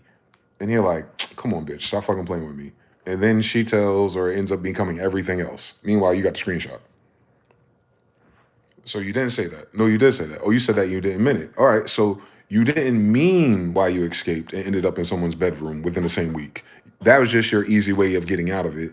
And now you fucking being all pressed and stuff because your little fast ass done fucked another fucking loser and you can't justify why you single again. Shut the fuck up talking to us. They're talking about women are hard to fucking figure out. Shut up. Shut up. It's hard to figure out what they want. They're not hard to figure out, though. How that shit gonna go? I can give you the sequence and when it starts to go that way, actually. As soon as she realizes that she can't control you or get over on you, which is the same thing in her head. If she can't lie to you or fool you, she ain't gonna like you when they're young-minded like that. That's what be pissing them off, y'all. That you won't let them live. That you're not pandering and you're not like, because she's sleeping with you, she thinks that's part of the spell. Like, well, if all men love women and blah blah blah blah blah. Well, if he wants, if he knows what's good for him, that ass narcissistic ass program they got. And they be forgetting, like, bitch, we already know you slept with everybody else. It's not the same thing for us. If it ain't the same thing for you, you can fuck anybody you want to. What do you think it is to be a man for real? We're not competing with you. The problem that women are fucking up is that they can't bifurcate the difference between a man that's hanging out and enjoying their company and fucking them, and then the type of woman that same man would want to marry as a wife before we get started, right? I'm talking about on the onset. What ends up happening is a man goes out there fucking with bitches and never runs into the wife, and then fucks around and likes the bitch that he's fucking with, A, B, C, and D. And sometimes that's a more beautiful story because it's honest. But most of the times, none of those relationships ever work because everyone is acting like they're dating to go to marriage. No more than a woman who's talking about she don't need a man. She's dating for marriage though, but she don't need a man. Shut the fuck up, bitch. Your brain don't make sense. Who you been fucking in the meantime? Everyone but your husband? How you fucking everybody that ain't husband material, but you setting the standards for what your husband ought to do for you? These bitches get on a podcast after being fucked that same morning. Shut the fuck up talking to me, sister. Go lie to somebody else, man. You fucking brainwashing little boys and little girls all over again with your fucking narcissistic bullshit. Now they in their 40s telling the same fucking stupid ass shit they said on Twitter when they got off of MySpace. Tell me I'm wrong. It ain't about loneliness. It ain't about, this or that. It's about look what you've become. You guys are fucking monsters to your civilization if the men don't want you and if the kids don't like you. Like, why women leave that out? If the men ain't shit this whole time, how come all the damn content I'm seeing young women? I'm talking about Gen Z girls don't like their fucking mothers. And they mothers happen to be my age and older. But it's the men's fault. Now, how come the fucking daughters hate their mothers? How come the sons are sad and crying that their mother lied about their dad over and over and over and over? I know there's deadbeats out there. Why y'all fuck so many deadbeats? Shut up. I'm talking about the people who are not deadbeats. Who the mother took control for the benefits, right? He paying child support. That's what she did. And she kept his child away from him. And then that child is fucking wrecked. that their mother ain't shit. And those same mothers who did that shit have the same jargon that you goofy younger bitches are repeating.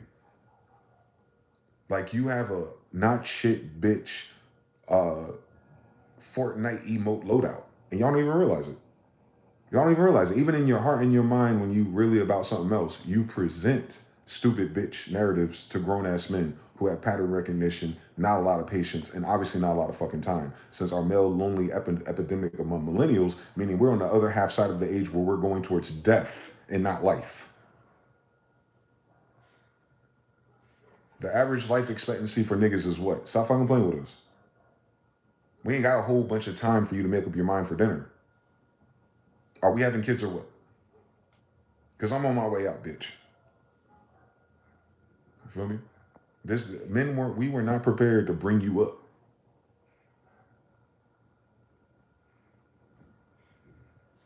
The fuck is the United States? You're colonized, occupied territory by mean, evil Jewish and white people, and you want the fucking mansion and boat lifestyle with your ass, with your 13% population that used to be 100%. Y'all not serious enough about life for me. That's why we're lonely. Because most women are fucking stupid by the time we get to 40. They mature faster, but they stop earlier. We're late bloomers. We start to see and understand things because of all of our trauma, of all of our wasted money, all of our broken hearts. Because we never, you know what I'm saying? Like us, we don't turn. But then you go, what's left? Damn it. I done figured out too much of this game. There's nothing left.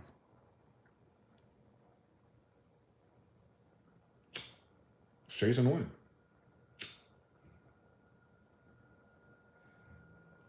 I'm sure there's nice women out there. There's somebody else's, I guess. I don't know. Full story. We ain't talking about it.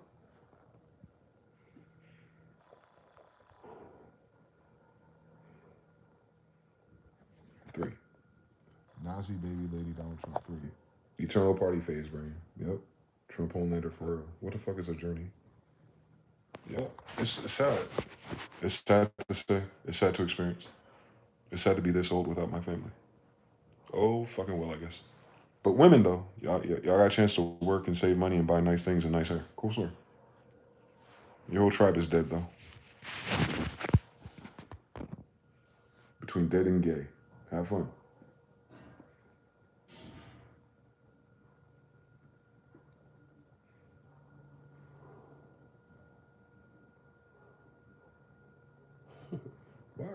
Why are black women so silly? I know the answer, but it's sad that they're not serious.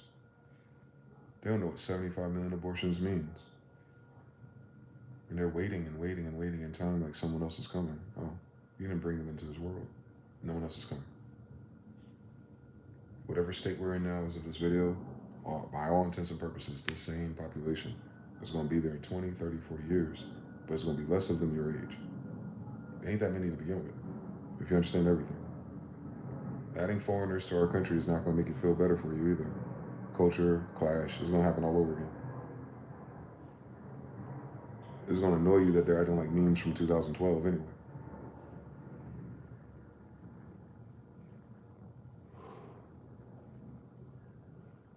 Our sisters don't want families.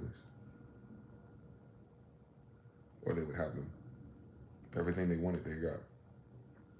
The jobs, the clout, the independence, fuck anyone they want. They damn near fucking sanitize what a whore is or a hoe is by changing the meanings. But when it's all said and done, bro, we're not we on YouTube learning about the mysteries of the dumbest shit in the world and agendas rather than be at a fucking Little League game, rather than, you know what I'm saying, whatever the fuck. Whatever the fuck. Overlooking the younger people, like being there because they're ours, you know what I'm saying? Like, make sure nothing weird happens. Like, can't even fucking do that because there's no one to do that with. Like, nobody want to do that as a single co-parent. That's some stupid bitch shit. The fuck would a man want to be a fucking single father for? That's some dumb bitch shit. Why the fuck am I trying to make a relationship work with a new bitch if you got my kid? And the only reason why them niggas gotta do that is because of your ass. Like, you are creating all the broken, splintered families. Look at Cardi B's stupid ass and to Stephon Gibbs. Look at all them little 106 and Park people are cousins now. Now, do the science on the royals. Anyway, so you got Ciara, Bow Wow, Future, Diggs, Cardi B, all these kids related. That's what bitches think is normal.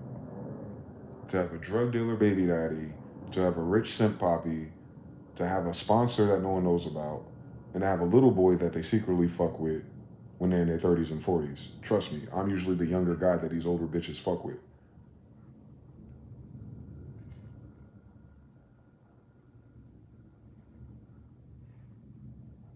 If they almost 50 and I was in my middle 30s, do the science. Let's go back to when I was under 18. How old were they?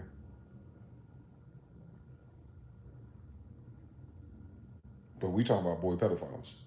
Cut it out.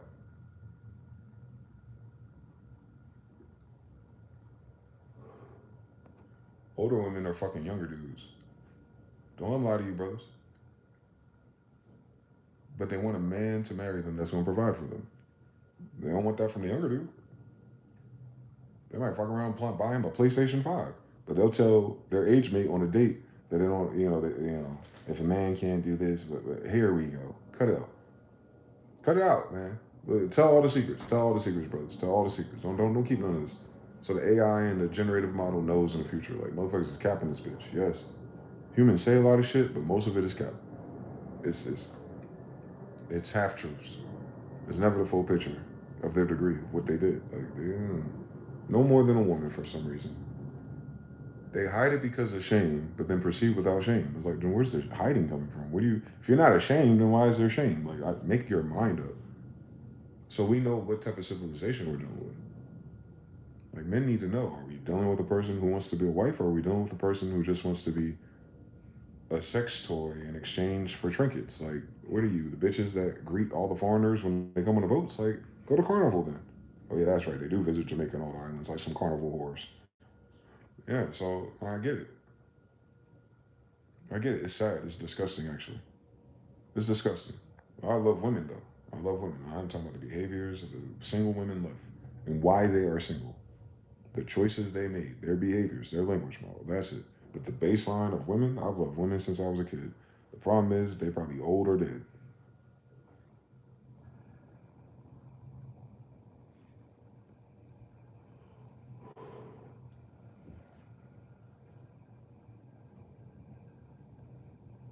Aren't they? I'm 40. Same story. Mission House says cooked by a fashion show. Then they said the devil wears Prada. Adam Eve wear nada. Or did the title sound good to those ears? The United States chases oil submarine sent by Russia to protect it. Intersection point in about 6 hours. They still trying to get y'all to get distracted by the oil game. I ain't got time for them oil games. Who cares? It doesn't matter what Chevron and BP oil are doing. Our civilization is dying, not because they ain't got enough oil. We watching these motherfuckers chase around the ingredients they need for a successful data center for the rest of the year. Miss me with the bullshit, bro. You know, miss you with the bullshit too. Miss all of us with the bullshit, I think. We should all be missed with their bullshit. The fuck? It's wasting my life.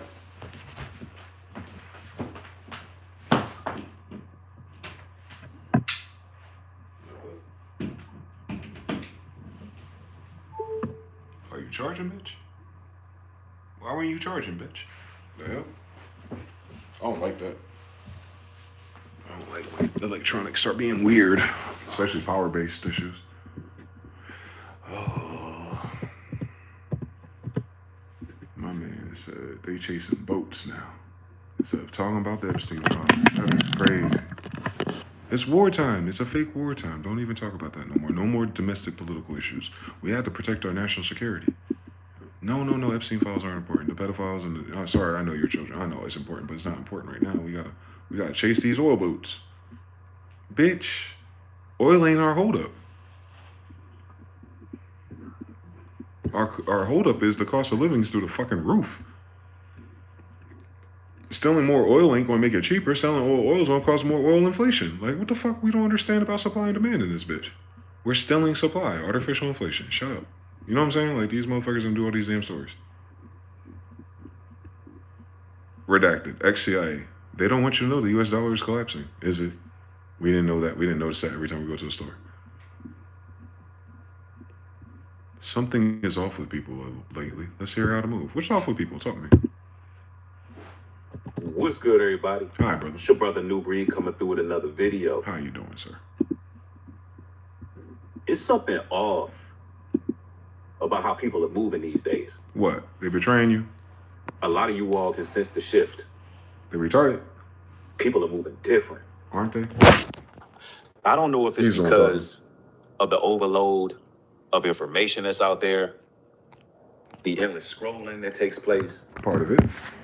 It's what we're scrolling, though. Or perhaps it's psychological warfare being conducted by the so-called powers that be. Always, brother. All I know is people are way more irritable. Mm-hmm. There's a lack of communication. Oh, wow. People's decision-making is hasty. It's not decisive. Impulsive. People are just simply irrational, impatient. And it has created an extremely toxic environment.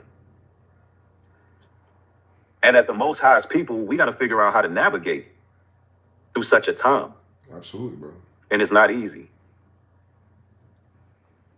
See, we can't react to nonsense. We can only adjust to the environment. See, a lot of these people out here in the world, Same person. That's crazy. they're reactionaries. Only going to make the Seem situation more nobody slippery. takes the time, the 5 to 10 seconds to actually respond. Everybody's just blowing up, reacting. Nobody can disagree with each other without it being. I noticed that last year. I noticed it again when I checked through the screenshots. I was making sure I wasn't tripping. I was like, I ain't saying nothing crazy. Motherfuckers is reacting like it was the end of the world, that niggas got information. Weird. So that's that story. The brother. So that's another brother 2 hours ago. Woke up in the same energy. Was like, this shit weird. And he said, we as God's people. So shout out to him. He knows something. He's like, bro, we can't do what everyone else is doing. We gotta adjust to the environment.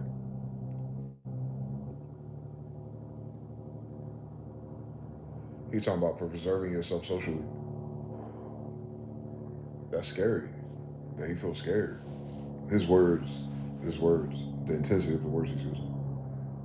It's like a fear. Of course, uncertainty breeds fear. We do have that factor. I would be afraid if it was worse than it's ever been written, but it's not. It's the same, so I'm not as afraid. I can easily die and go away, though. I'm not even really afraid of that, per se. It's just, even if the worst case for me individually doesn't happen, I don't want that to happen to anybody. Like, you know what I'm saying? Like, I don't understand why it keeps happening to anybody. My family wasn't blown up in Gaza, as far as I know. I didn't like seeing those little girls being dug out of the bricks.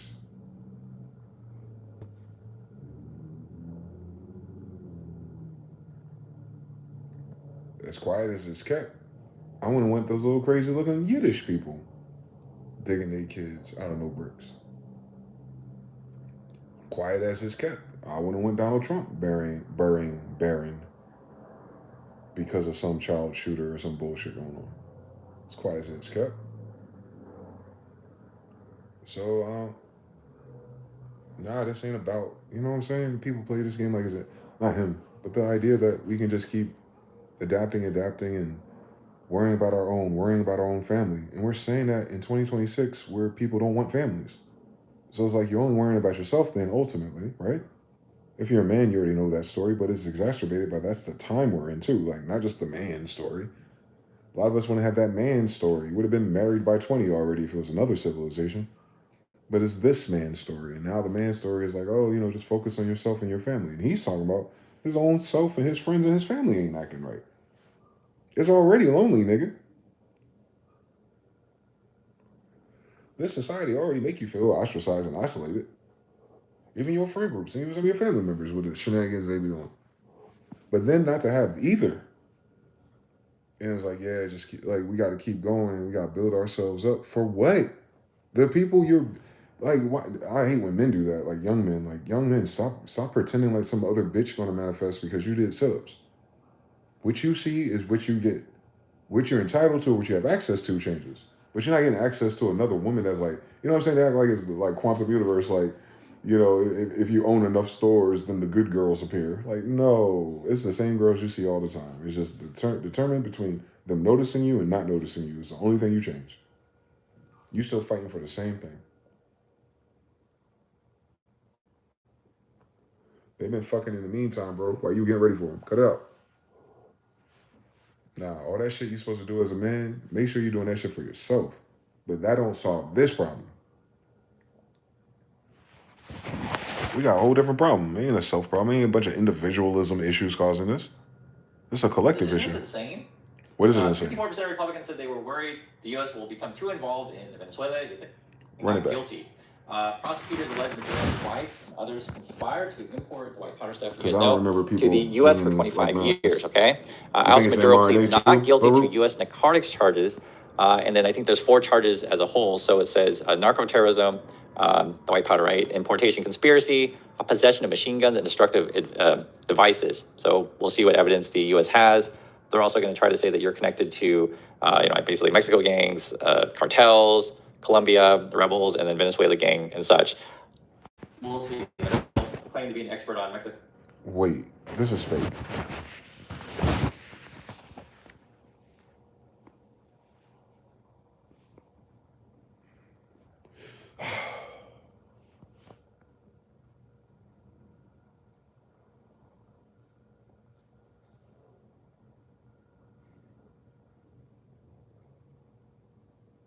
It's all fake.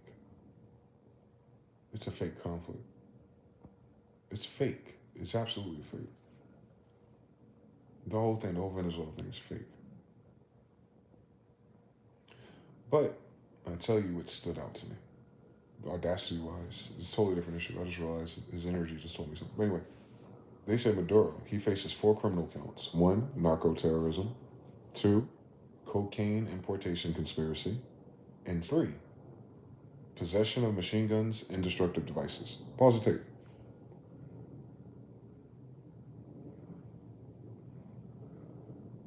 The first 2 are conspiracies. That's a RICO charge. It should be way more people brought in. You know, the people selling the drugs, including the white hair, the white people who sell the drugs for him, right? You should catch them and they should be, on the RICO too. But it's just him. So we're just charging him, right? In New York City, on federal charges about possession of machine guns and destructive devices. Stop the tape.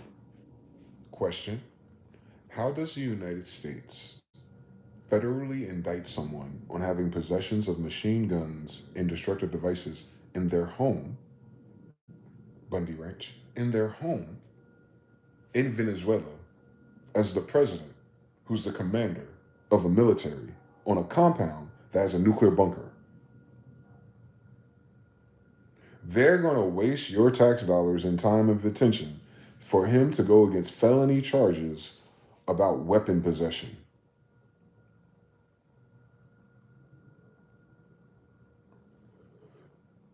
We're charging presidents of countries with militaries with federal charges of holding machine guns and C4 in their bunker in Venezuela, in which they're the president of the rules of what guns they can have in their damn country, let alone their compound, right?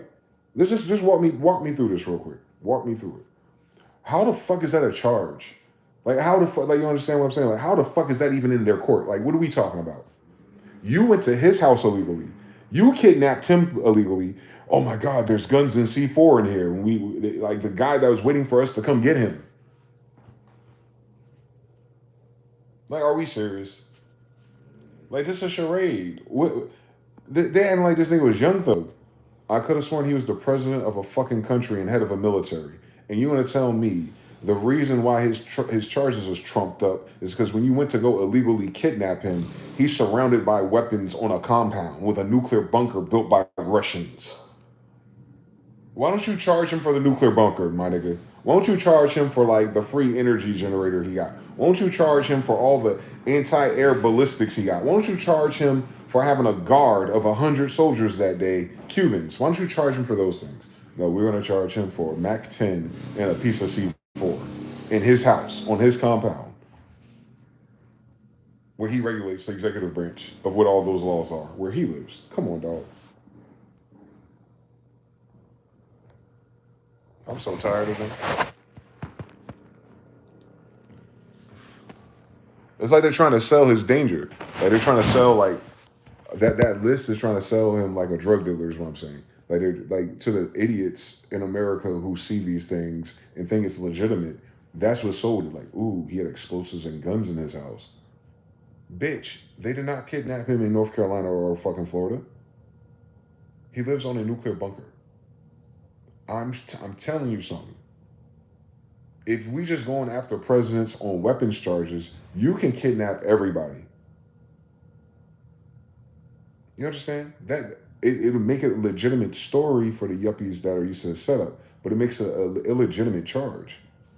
You can't charge no foreigner with having guns in their house when you precisely justified why they have guns and explosives in their house on top of that. You broke in and kidnapped them.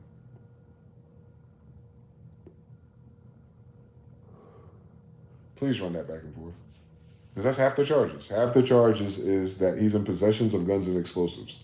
Where is that illegal? The United States sells guns and explosives. So, so being in possession of guns and explosives in Venezuela, you know what I'm saying? Like you drug dealers, you know how the federal crimes are. Like when you have a felony, you're not allowed to have guns if you're associated with drug dealers and gang members. This nigga's in Venezuela. He can do whatever the fuck he want to do. Why would anything he do need to follow federal United States rules? How are you charging him by United States rules is what I'm saying.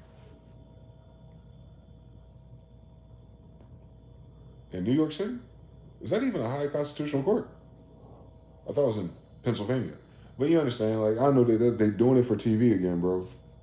All this shit for TV, bro. The whole thing for TV. The whole fucking thing, bro. The whole thing. It don't, no. Cut it the fuck out. Stop talking to me.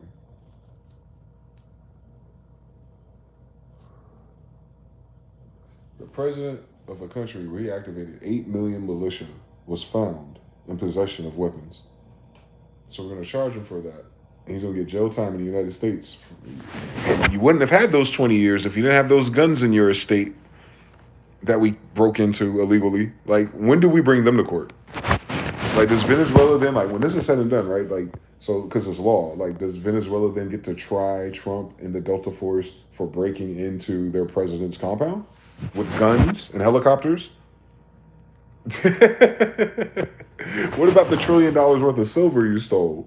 Like, how many years is that in court in Venezuela? If you steal from the president.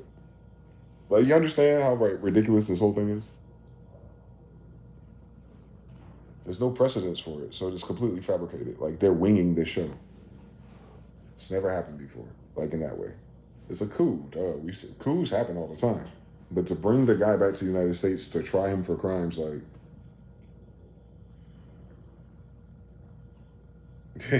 at all, I mean. At all. To put him in prison at all is extra. You understand? You did not stop the Sun Cartel. You did not stop fentanyl. You did not stop cocaine importation. You didn't stop anything. You know how like ridiculous our story is? Like Trump, like the Republicans or the political people are saying like, oh, Trump didn't do it for gold. He did it for the guy that has guns possession charges. And then Trump gets on the microphone and says, yeah, we did it for oil. With his demented ass. They can't even sell you the Hegelian dialect because Trump is just going to fucking boast, you know, what the benefits are. While everyone else is trying to be to my constituents, it's not really that. And then Trump's like, yeah, it is. We did it for the oil. So it's like, so they set the precedents of like, if you want the resources of another sovereign nation, you get access to them if you only simply kidnap their president. So then now the game across the world is, well, technically, if that's the rules and that's the law we set here, precedents, then what happens if someone kidnaps the president of the United States? Does it automatically become theirs? Like if China kidnaps Netanyahu, does Gaza and Israel then becomes de facto Chinese? If Russia, if they got the Bubba tape, what if they get him your boy Trump at the spot, right? And they just kidnap him, right? I mean, they treat him nice. They don't put him in Trump Tower in Russia, but they kidnapped him. Does the United States now, all of its GDP and all of its stock market now, it's like, Russia's going to change it to rubles real quick just for this transitionary period, Like, is that what's hot in these streets? Because that's how they talking. That's how he reacting to this shit. I know he ain't going to catch it. He flabbergasted. He got to talk. He got to talk like he learned how to do it in journalism school. I get it. I appreciate the effort, but come on.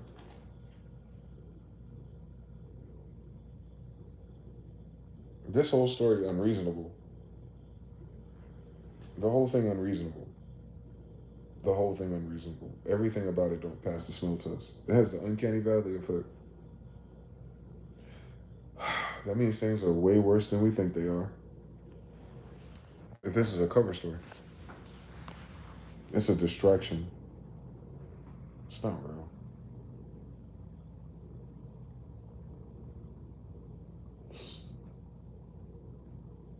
Yeah, they're gonna run down numbers. Every time there's a chart that comes out, I already know it's fucking fags. And then you got these like weird questions here to where like, are you Republicans stupid? I don't know. I'm trying to be a little bit nice, but it's hard to when you read through the data. Some 60% of Republicans in the Reuters poll said they supported sending troops to be stationed in Venezuela, compared to 30% overall. So do you want to station troops in Venezuela? 30% of Americans say sure. 70% like no. This is like all Republican crap, right? 59% of Republicans said they support the U.S. taking control of the oil fields. Who are these people? Isn't this insane? 54% of Republicans said they were worried the U.S. will become too involved in Venezuela, you think? And the same percentage expressed concern about the financial costs. 45% of Republicans basically saying they're not concerned about the financial costs. These people are morons. So that's what we have to deal with when we talk about USA. I'm just showing you guys what's going on. The Americans have captured the president and left you in charge. Let's see what Venezuela says. Obviously, visit a family-run sewing workshop to show how normal everything is. Outside, Delcy Rodriguez, Venezuela's interim leader, posed with supporters of Nicolas Maduro. She and they maintain that he remains the legitimate president. There is no war here because we're not at war. We're a people in a peaceful country that was assaulted and attacked. The sign reads, "The imperialists kidnapped them. We want them back." An official meeting. She has to look as if she's in charge, while also not. When she says the president, she means Maduro. This is what the president has named the Remarkable Challenge 2026, a Venezuela that refuses to surrender. On the streets of Caracas, it's a bit clearer who holds sway. Masked armed men of the colectivos, the paramilitary defenders of the revolution, are on the lookout for traitors, or for anyone who happens to come across them and tries to reverse away.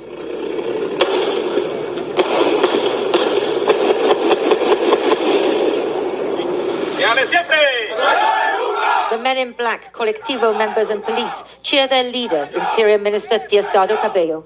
Buenas noches, ¿hoy es qué? Last night he was filmed driving around Caracas. 11 exactamente de la noche. Toda Caracas está en calma. Everything is calm and quiet, he says. He's showing that he doesn't fear the Americans, and nor will he ever be their puppet. En tranquilidad, nuestro pueblo consciente. He greets the people. Maybe he's trying to help the interim leadership keep things calm. Or maybe he's trying to assert himself as the real defender of the revolution. In the shanties that surround the center of the city, it is indeed quiet, because people are afraid to go out. Luis buys coffee at a neighborhood shop. He says prices have doubled since the US assault. As an air conditioning engineer, he's struggling to get work. At least at home there's love, if only rarely money. Mi mayor preocupación es el trabajo. My main concern is work, because Venezuelans like me, we live from one day to the next. We go out and we buy what we need. Bread, rice, food in general. If we can't go out to work, then we can't buy anything. In exile here in Colombia, members of the opposition are still hoping that the US intervention will eventually bring democracy. Right now, although there is happiness, there is still fear. I believe this will calm down, but there are still no guarantees in Venezuela because the cartel remains in charge. There is no rule of law. There are no guarantees for anyone, neither for us nor for you. President Trump says the guarantee is oil. Profit for American companies, wealth to spread amongst Venezuelans. Why worry about politics or human rights? The reality on the ground is someone else's problem. Keep this man back. In the last hour, the Venezuelan oil company has said it's now in negotiation with the Americans about what happens next. The Americans are saying that they are lifting some of the sanctions on Venezuelan oil. Now, that seems to be so that they can trade in it. Yesterday, when President Trump said that 30 to 50 million barrels of Venezuelan oil would now become American, it was notable that the U.S. Energy Secretary, Chris Wright, immediately put on social media, "I'm on it, Mr. President." Now, he was in Miami today at a Goldman Sachs conference where he said that from now on indefinitely, all Venezuelan oil production would be in the hands of the Americans and the profits would go into American-controlled accounts, which would eventually trickle back to Venezuela. Now, that sounds an awful lot like colonialism, doesn't it? Which is what here in this country, President Gustavo Petro is particularly concerned about. The Americans have threatened him. He's going to make a major speech this afternoon.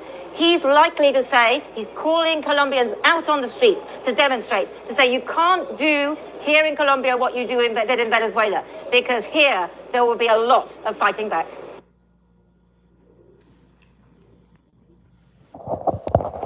So,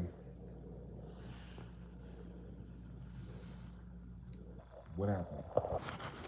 The United States kidnapped a guy and having a fake trial playing in our fucking faces, while never actually guaranteeing or securing the justification or the resources. Just willy-nilly in this bitch. Just willy-nilly got Maduro.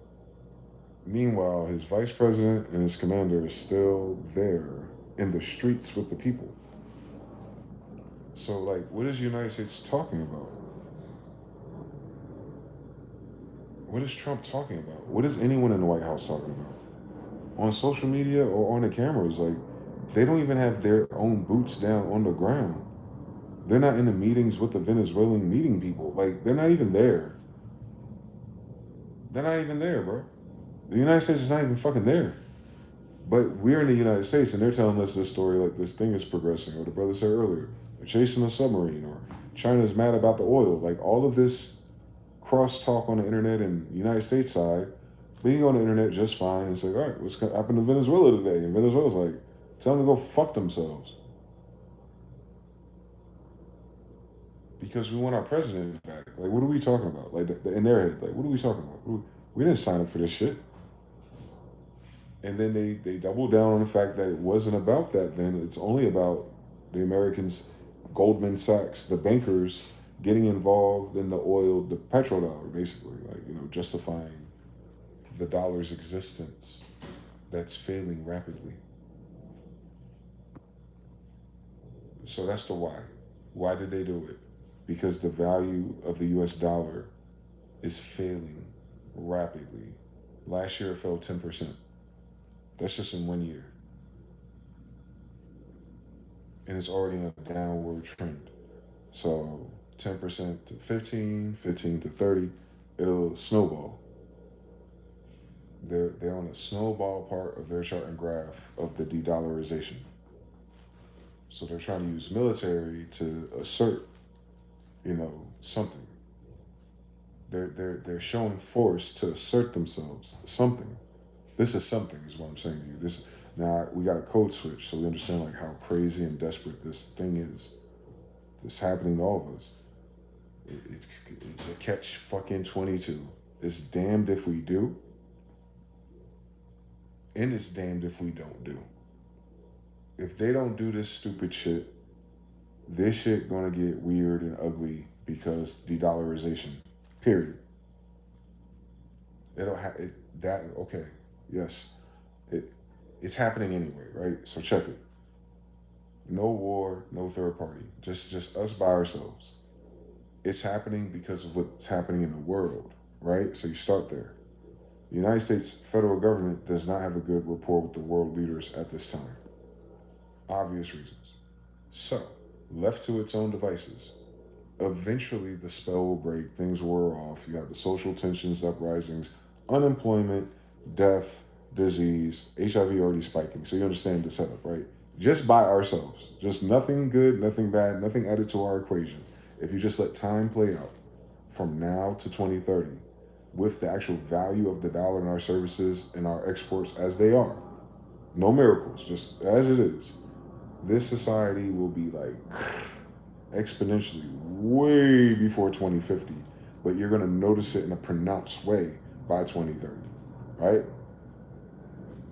Irregardless, every fucking regardless. What these fuckers are trying to do is turn the tide completely on that graph by bullying the oil market, because I don't think the world has time to adjust either to any other form of exotic. I don't think they have the time or the resources for it, because I'm hearing rumors about Russia's economy being shitty, China's economy, you know how that game go, and Japan. So Asia, so Tartaria side of the globe also has an economic problem, also has a population replacement problem, also has the sassy Western lesbianism thing happening for their young people. Same story. But they manage it differently. I don't know if it's better, but it's different. It comes across different. Their socialism is different. Their relationship to finance and fiat is different. They live in different, but they're having the same stressors. So it's a generational thing. Back over here, we don't have the same story, nor the same amount of people, nor the same amount of influence on the marketplace because of your government's rapport with it. And the government with the poor rapport with the free marketplace is bullying people in the free marketplace when it comes to oil. If the United States successfully seizes Venezuela's oil rights, on a commercial maritime level, and runs it through the petrodollar, then what Saudi Arabia is going to have to do is cut back 70 to 90% of their oil production. You gotta understand how tense this really is, guys. We ain't no longer dealing with ifs. The Maduro thing's a cover story. I understand why World War III is intonated from this false flag event. Guys, if the United States captures Venezuela's oil supply, just the idea of that, fuck the regime and the cartel, leave that alone. It's confusing, they pussy, they don't want no smoke. They ain't gonna do it. But what did they actually just say they did? They're trying to negotiate the oil. Like, listen, we'll threaten you with a second strike. Just let us have the oil, man. Just let us have the oil. You can keep the drugs. Just let us have the oil, man. Like, we'll put someone in here. Yeah, transition. Yeah, we gotta make enough of your kids gay now. Yeah, we'll do all that for you for a few years. But just let us get the oil. Because if you let us get the oil on BRICS, the United States is trying to push BRICS down. BRICS is rising up from the south. South Africa and up, South America on up. They're adopting BRICS. So it's coming up. It's getting to the Caribbean. It's getting to Venezuela. It's getting to Colombia. It's getting to Puerto Rico. It's getting there. And they're trying to keep those BRICS there on some Tetris. So he's like, let us get the oil. Let us get the oil, because by the time BRICS get up to our neck level, it don't matter who got the oil. This whole region is going to be buying and trading it in that currency anyway. The United States wants to take the oil and to keep it in its currency. That is the most important thing, because the United States currency is failing. They don't want it for the amount of more dollars. They don't want it for the oil per se. They want it to uphold the USD. It's quantum entangled to their equation. Their debt is their debt note. Their fear is the debt note being insignificant. So what they're telling you is that the dollar is becoming rapidly insignificant. Quantum reality. Let's do law of correspondence. People don't work that hard for more of them. People don't sacrifice their integrity and do unlimited AI content just to have some of it. People are being disenchanted by the idea of chasing debt notes as a whole. And then when they get enough in their hand, they got to throw it all the way back out for food and entertainment. And that shit ain't that good no more. So it's devalued, because what we're buying doesn't even valued anymore. The taste isn't the same. The allure isn't the same. The dopamine spike reaction ain't even there. So, is it really worth more than what it was without any of the dopamine rush? No, and you know that instinctively. You don't even have to think about it. It's just that's what the thing is. Like, yeah, I could get some more of this, but yeah, I could buy one of those, but you know, that thing you're feeling is quantum entangled to the value of it. It'll completely change overnight if, like, for instance, the dollar menu came back. You know those drive-throughs will be through the fucking, DoorDash will be going off the hook. You know that. It's the value is fucked up. They fucked the value up. Why is the value fucked up? Jerome Powell, Federal Reserve, interest rates, all this hyperbole about some shit that niggas can't even fucking do in their calculator. Cool. It means something. But what does it mean about your dollar? The value is suffering. The strain, the amount of debt that they owe back for printing these things is causing them a strain on their GDP and their federal budget year after year. So they're pumping in the money, using it, embezzling it, thus not producing no returns. And now finally this year they did a general audit, it seems, and they're like, fuck, we are drowning faster than we first projected, actually. Shout out to Elon Musk. So you understand, it went from this trajectory and all these projects, considering the budget and the finances, as fucked up as they were stable, like predictable. But last year they realized, no, y'all are in deeper shit than you think. Fort Knox ain't got that much gold, my nigga. Chinese, they hit you with the tungsten rubble, my nigga. Like, you don't have what you think you have. Hence why when they got Maduro, they keep keeping that part quiet. How the fuck did that justify you stealing silver? You're capturing a narco president with guns. How did you steal silver from Venezuela? Like, they stole that shit. They're not in control of it. They haven't assumed power. They haven't signed no paperwork yet. But they took the silver with them. Look it up. And hold them honest to that shit. All your people you run into trying to talk about this shit, blah, blah, blah. No, just say, hey, by the way, yeah, they stopped the terrorists, I guess, but they stole the silver. Who the fuck gave them permission? Who in Venezuela said, yeah, you can take our national silver with you? Like, was that the down payment, maybe? You know what I'm saying? Like, we got turned to the wire, maybe, but in real life, though, justification-wise, they stole silver in that operation. That is a crime. No different if someone came here and robbed Fort Knox. No different. No different. No different if someone came here and they robbed, the big Federal Reserve in Houston or New York City. No different. No different. You understand? So they robbed their bank. Silver is stored in banks. They robbed their bank is what I just said. They kidnapped their president and robbed their bank. Let's add that shit up, right? While they're charging him with guns. So, like, that silver is needed for whatever they're scrambling, because the market is fucked. Are y'all familiar with the concept? Oh, okay. Let me explain this to everybody. This is for everybody who understands what constitutional republic is. Constitutional legal tender is the only real thing that comes to debt and payment. So, silver, copper, gold. Moon, sun, earth. Trifecta, holy trinity. The market of such used to be used to signal the health of the dollar and its relationship to other things. So the price of gold, the price of silver, and the price of copper, the way they move. And they move differently than each other. So when gold is strong, the dollar is weak.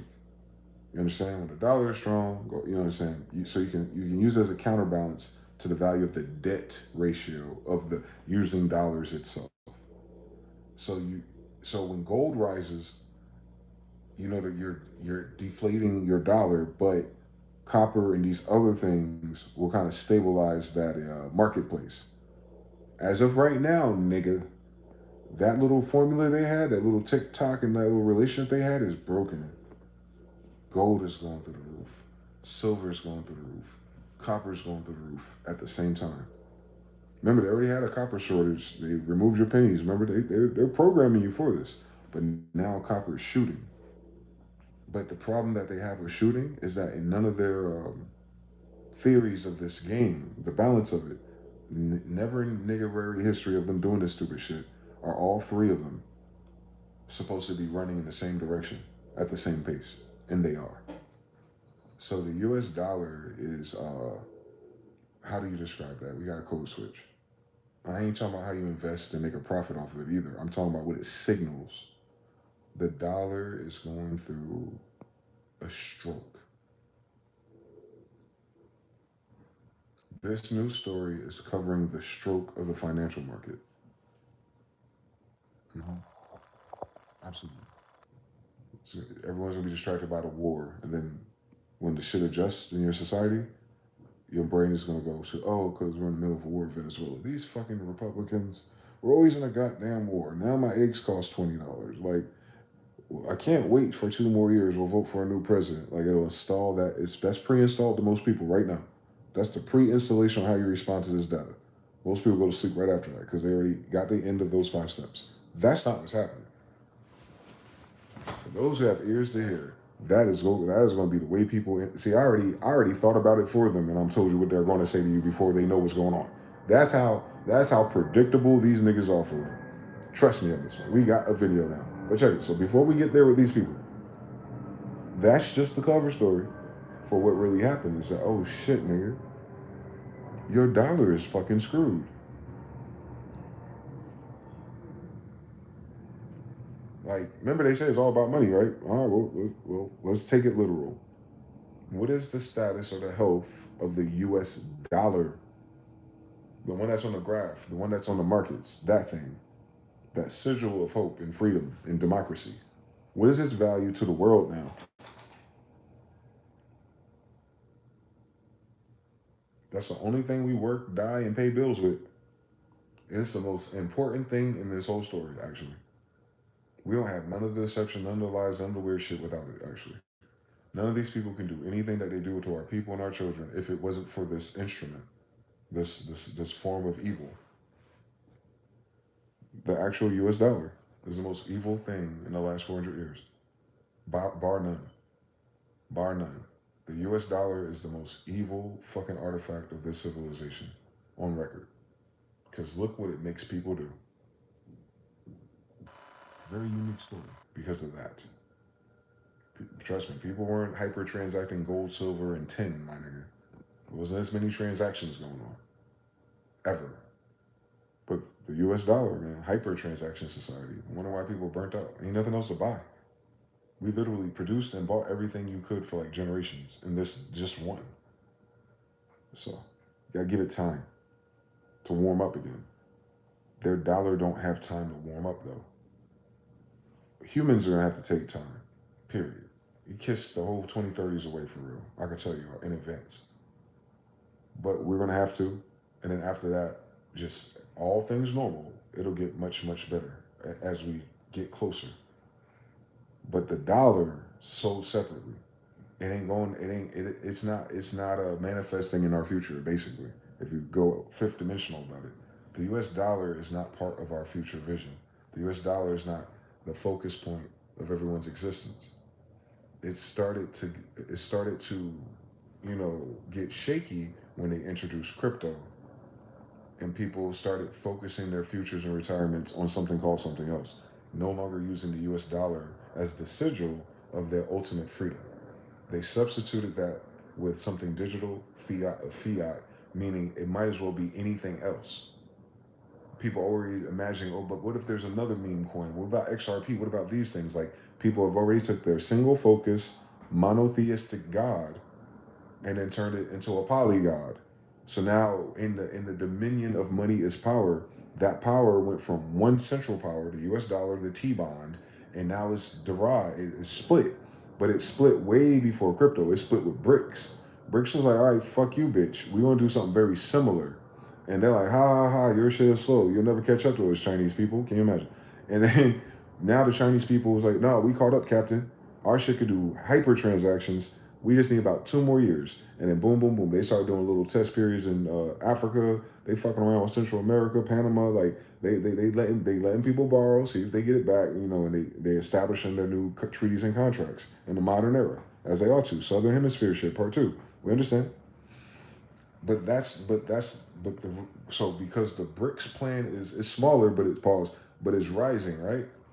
But that just means, because water finds level, if the BRICS fundamentally is rising, then the US dollar, the imperial bank, is dropping because they're sharing the same water.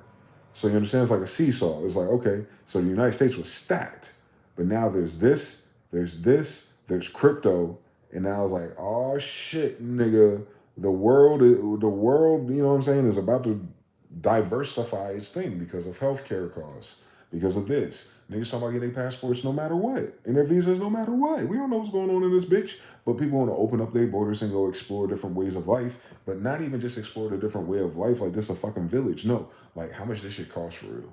Like, oh shit, I can come over here and come to the dentist for $20? Well shit, when I go back home, I'm gonna cancel this. A fucking ticket over there is cheaper than my monthly, bitch. I might as well just buy a ticket and go there and see their dentist. If you really do add up the costs on some Hebrew shit, like duh. Like even they already do that now. If you go to Tijuana or San Diego, you find people every morning crossing the goddamn border for some healthcare and dental and vision shit. Like a line of white people walking down the trail. You understand everything? Like there's like a little plaza waiting for your goofy ass just for healthcare. Like it's like that. So we already see it happening. It used to happen in Canada, but guess what with Canada? Our little neighbor up top. They fucking economy cooked too. But I showed you the video of that guy who already said that to him. He was yelling at him. He's like, y'all think we got years, nigga. I said we got a month type shit. So, you know what I'm saying? That dynamic ain't going to help them and us in our currency battle. Mexico already being fidgety with us. They talking about she's scared because the cartel is holding her hostage type shit. So she can't be Zionist right now. Whatever the fuck.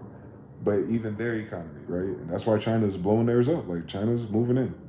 They're setting up businesses, setting up, you know what they do? They do infrastructure first before culture moves in. Their blueprint is very familiar. I'll tell you something about these Chinese today. But anyway, they're setting up the infrastructure. So financially, Panama Canal, Mexico, all that shit, when the BRICS turns on, then overnight, all of that, from Mexico to the bottom of the map, turns into BRICS currency. Everything else is the central bank, US dollar, petrodollar. But as soon as China turns the lights on, it's over. So that's why Trump is like, Ukraine, Israel, that's their shit. All right, Europe, good luck, Europe, NATO, good luck. But if we help you, like we've been helping you, we done forgot. Chinese people play a whole different game. We're playing chess, they playing Go. No shit, Sherlock. We've been saying this shit for years. The Chinese play Go. They don't blow up nothing. They're not terror. They don't use terror. They actually use utility. They take up space, real estate. So they don't have to run your country. Why does the United States sell China farmlands? Like, you know what I'm saying? Like, they do that. But that ain't the only place they do that. China is not like spying on the United States. China's done that to the whole world. Instead of building bases, they build farms. And from those farms, they build data centers. And from those data centers, they have communities. And then from those communities, they have their own police force. They build like the video games. They build like Age of Empires and Civilizations. The United States does it the other way. They come to you and they meet you by punching you in the face and threatening you with fire. And then have you figure out how to pick up the pieces. China comes in, they pick up the pieces. They connect the boats. They connect the belts of the roads. They make your trains faster. What that happens is it takes those civilizations and puts them in hyperspeed. Like, oh, now you can travel to school. Now you can travel to the market. Now your parents have opportunities in the state next door because that's where all the agriculture is. Now they can come back home in the same day. Now your running water is going to do this. This is what I thought the United States was doing this whole time with Africa. But China has proven to us that the United States has been using all those poor little African kids' money and doing nothing. Because China's just like, yo, how much you need? $1 billion? Shit, we'll be done in a year. And it's 2026. You'd think the United States could have been able to do that to itself? Don't miss the irony here. The United States can't even do what China does for other places, like in its engineering military part, its Army Corps of Chinese engineers. Very slick stuff, by the way. I understand. They are occupying indirectly. It's a very smooth game called Go. That's what they're doing. So they become, what is that shit called? That the United States use. Because you know what it is? China is so slick because China is using the same justification that white people use over the black people and Indians of the Americas. They call it eminent domain. China installs micro-eminent domains. And eventually, once you connect all the roads and the highways and the trading ports, you see this line connected like a constellation. And that's all China. It doesn't matter who the people are, what other towns or cities are called. No, they control the trade ports. Now it's China's. Panama Canal Part 2. So China's very smooth with it, bro. They're very smooth with it, bro. They actually fuck around and help the community that they're colonizing without colonizing them. The United States wants to do that, but it doesn't know how to do that without using force because most people don't want to do business with them. White people just abuse too many people in their short history here. So for other people who've been abused by white imperialists for 150 years, for the Asian to come through and be like, hey, we speak money anyway. How much?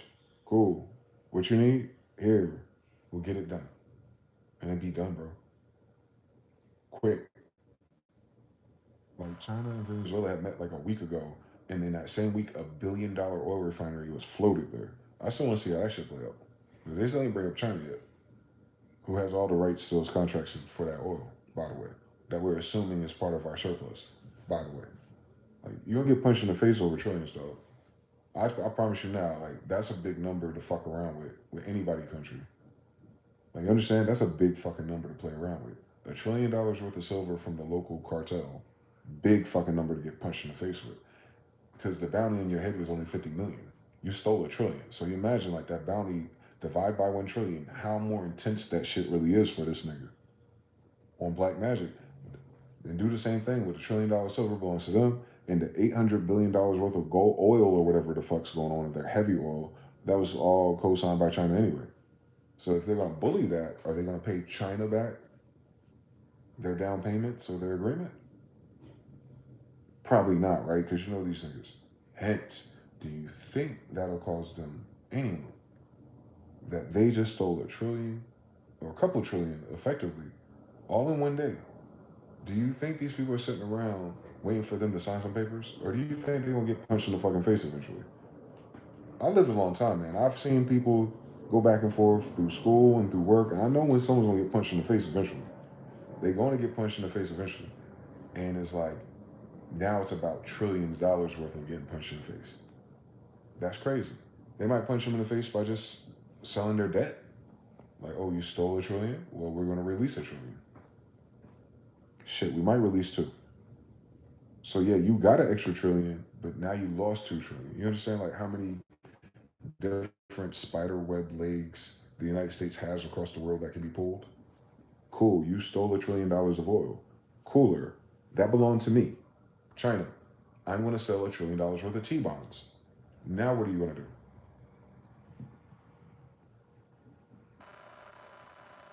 They're waltzing. They're going, you understand what I'm saying? And as every day goes by, operations keep going. The United States is spending over $50 billion in interest every day.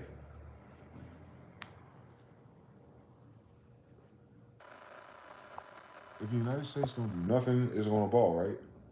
Did y'all hear what the fuck I just said, though?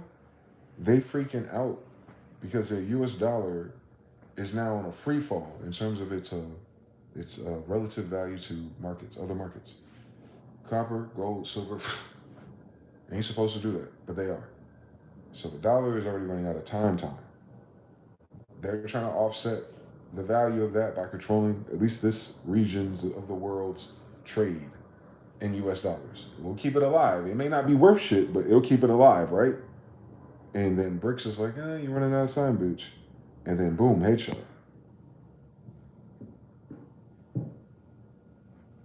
We'll just sell all of your debt off.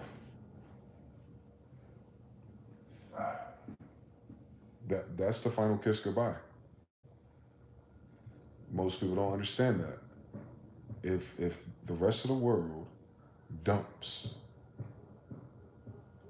the T-bond, the treasury note, the bank, that is what this is why the United States can keep going into debt. It's because the other world leaders are always in possession of it. So it's kind of like, it's kind of like,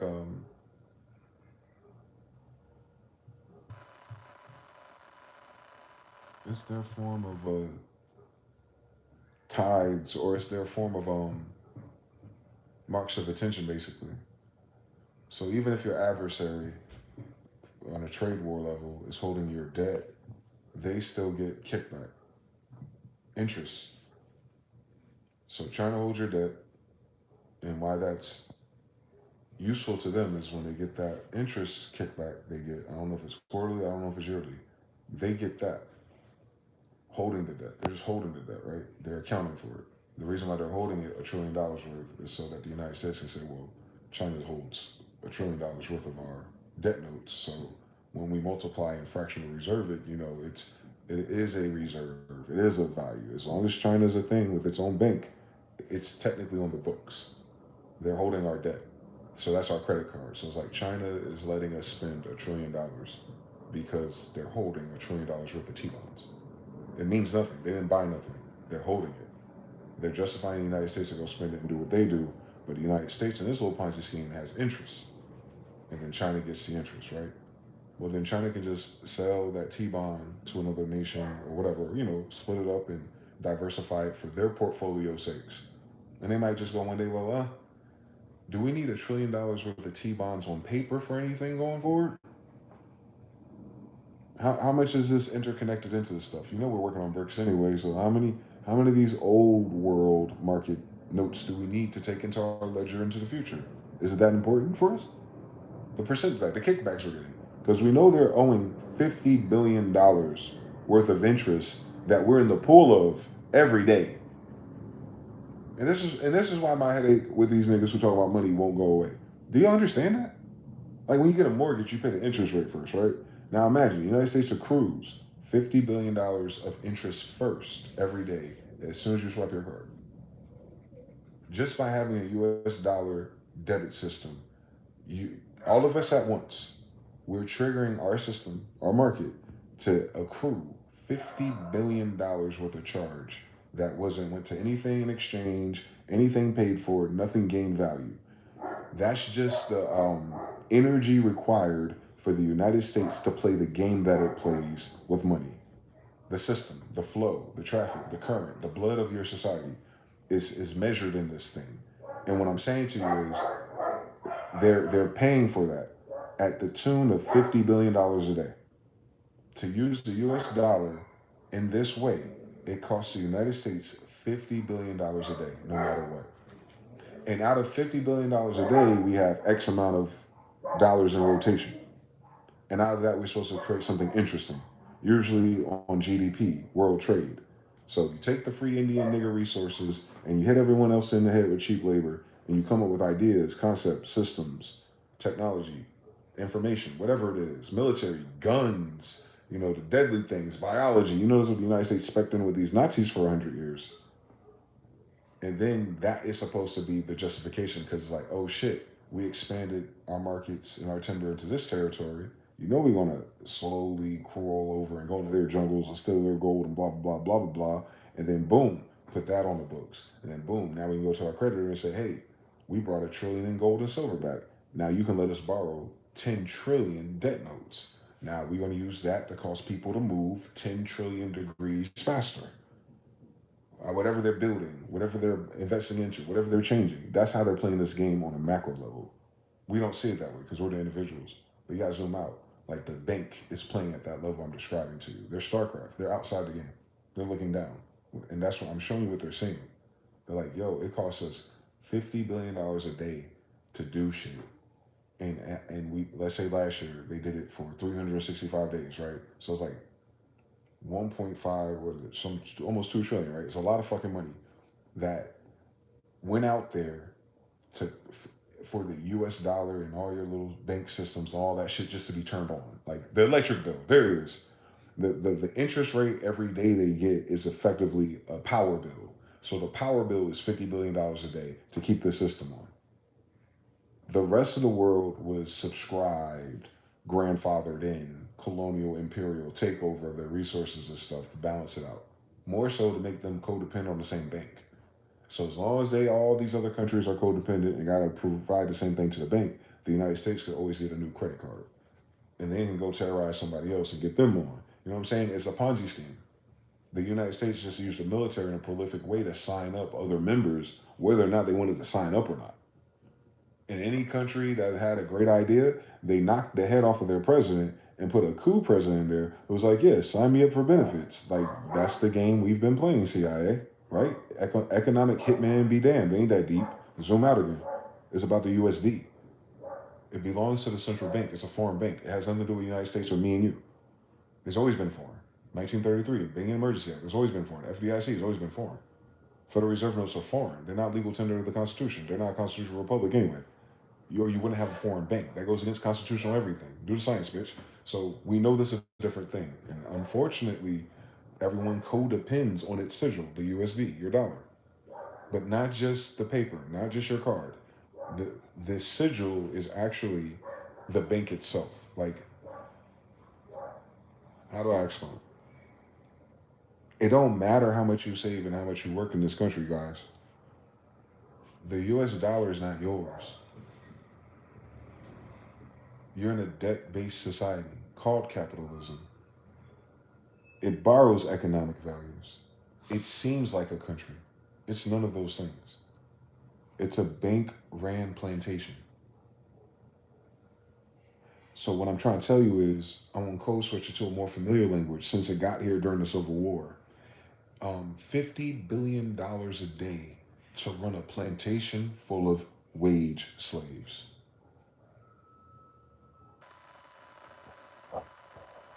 The circulation of our money in our systems that are in place, the reason why they cost $50 billion a year, outside of the interest just packing on and no one's paying it down, is because with the energy and interest we have here, we, the people, as a collective, and all of our actions, we're $50 billion a day before we spend anything. That's just how much it costs to turn it on now. Listen, power, not surplus.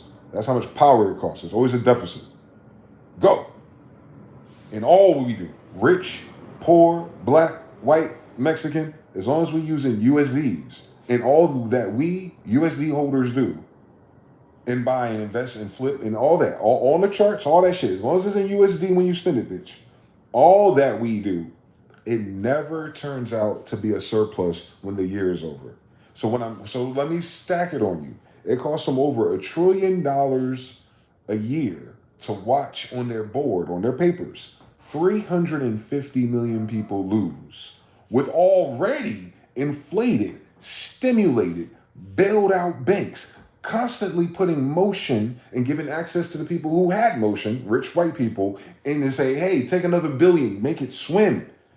Shit, a month went by, 40 billion again, make it swim, baby.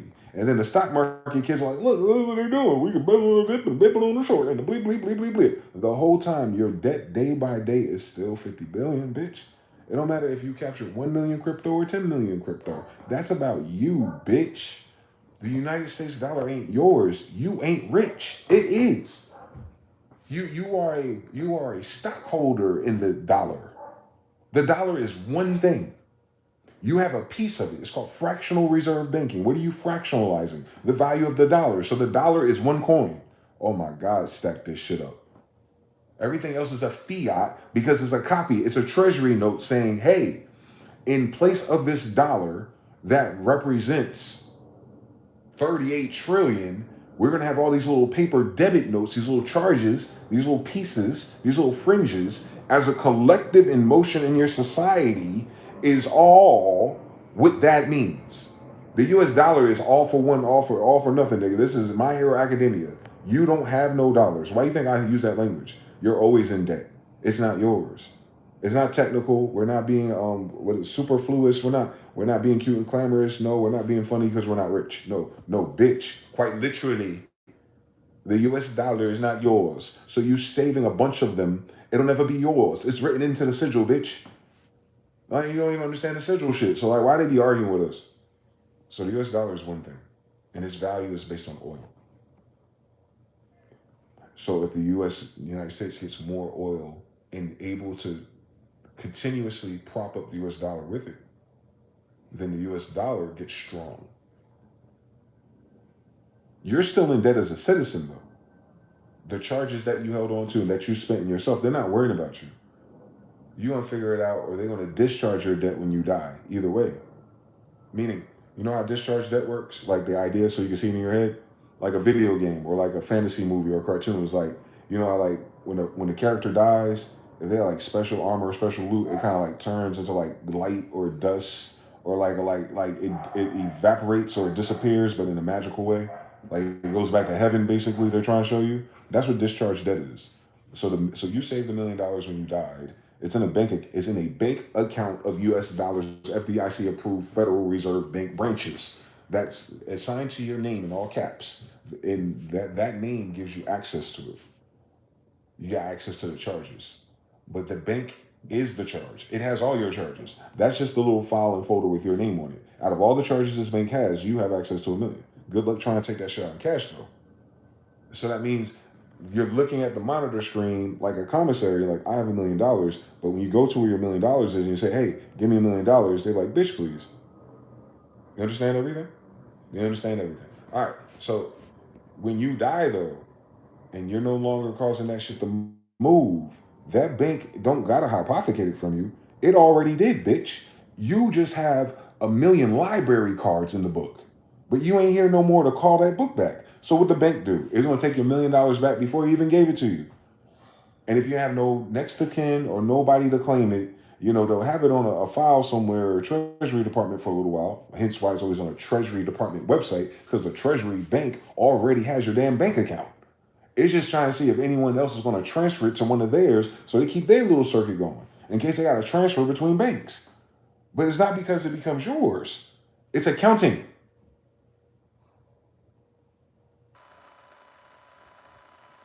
Why don't fucking people understand how fucking money works in this damn system when everyone's living and dying for it?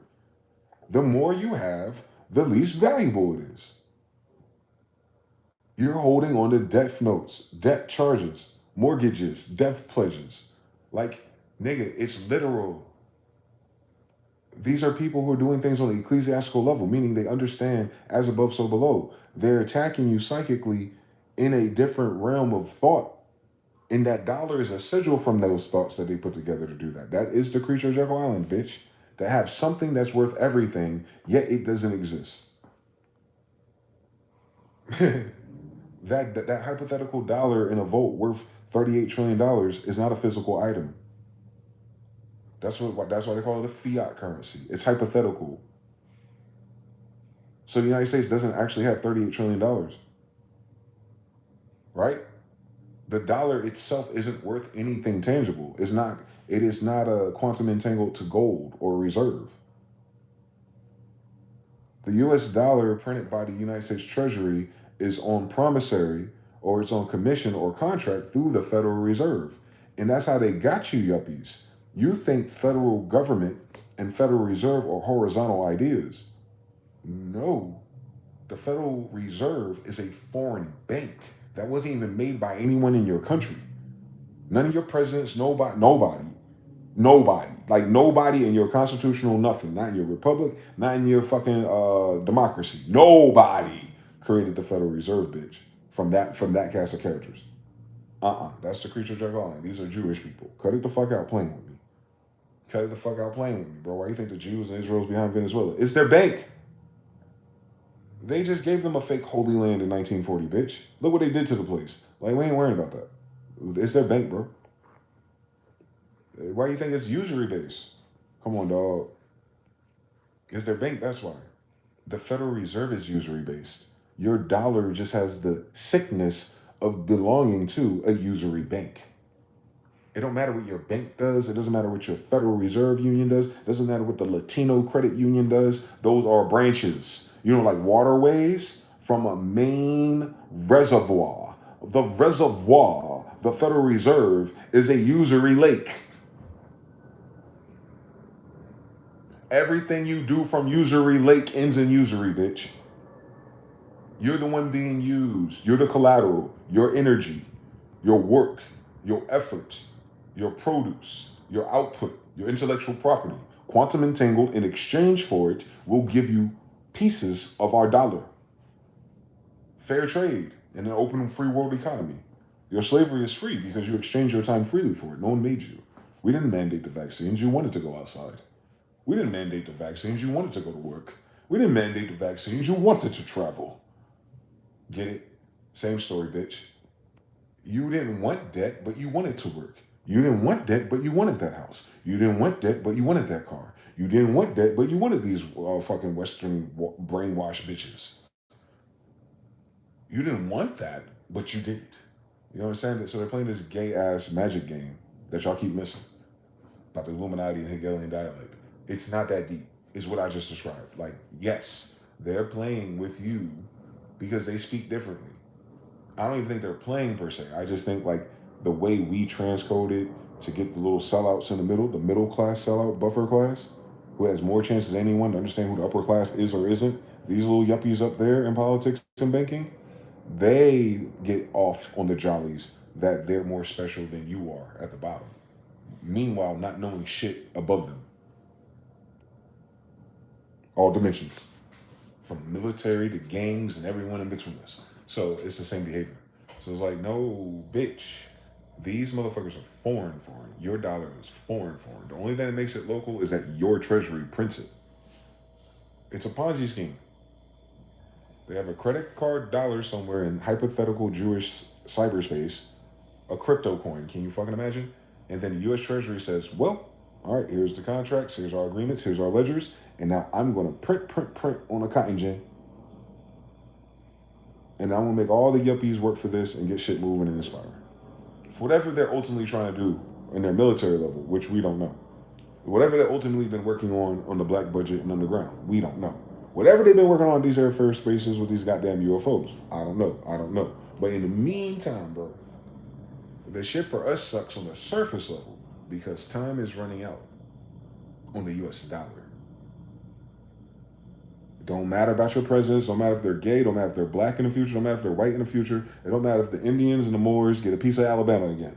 None of that shit goddamn matter. Y'all keep talking about y'all gonna rebuild this society with dollars. The fuck are y'all talking about? Y'all keep acting like all is going to work out tomorrow and all of a sudden we're going to get a job and get paid in dollars with a bank that has dollars and people who give a fuck about dollars to fix your services. Y'all not understanding the game here.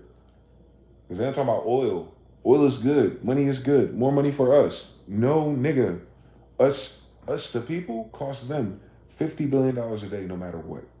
And they had a negative 300 billion GDP, meaning all of us put together, all of our brains put together, never cracked zero.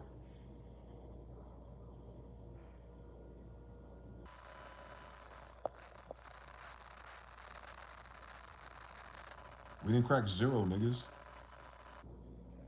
They talking about it's like a Great Depression. It's like a depression. Bitch, what's more depressing than having that much debt out there in the society and it generated zero interest? Then take that word literally. They did nothing interesting. They did nothing that no one else wanted. They did nothing that stuck. They did nothing that lasted or crossed the yield of zero.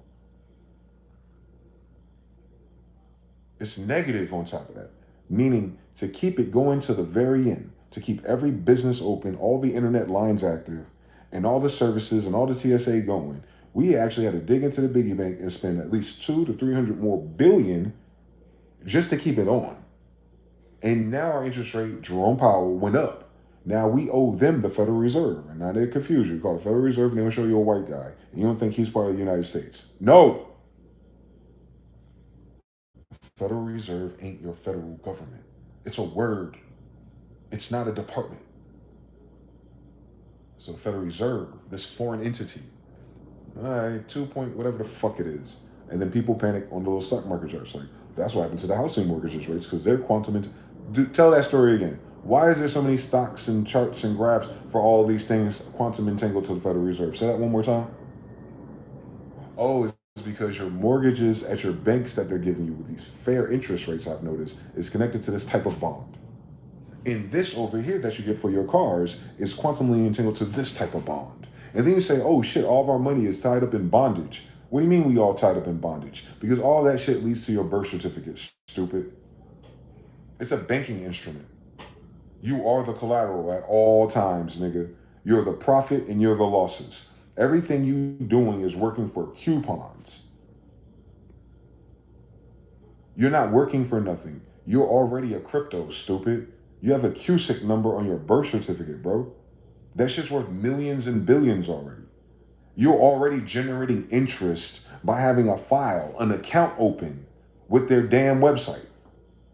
You logged in once and they gave you a free Bitcoin, and then like after year, there's these different benefits, and they just giving you more, and they split half the stock and give you more, and you never check your emails. And then you log back in, you're like, oh shit, I'm sitting on $1 million something.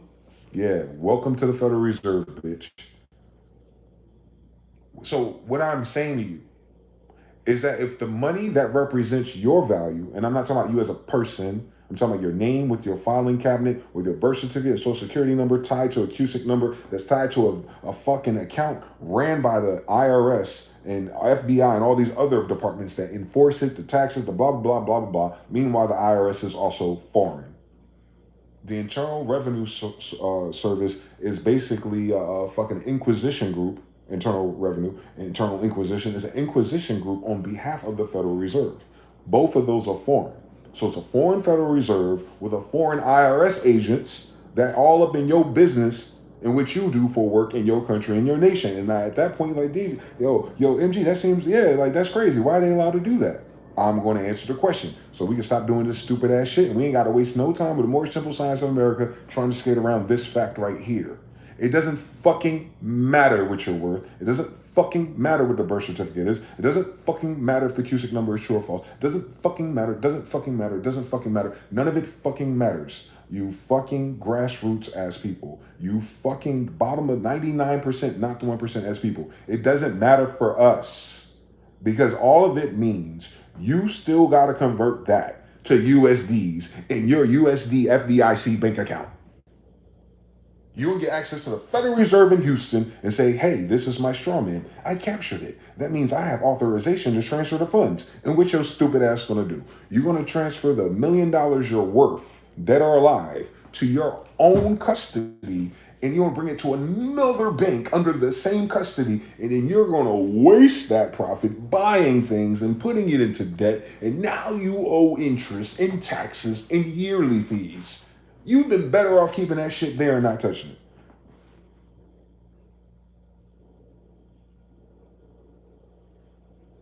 it. If you understood anything I said, then you understand everything about what these niggas have been trying to figure out for 30 years with USC codes.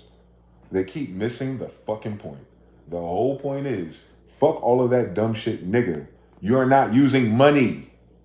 This is a Federal Reserve note. You haven't made money since the Civil War, bro.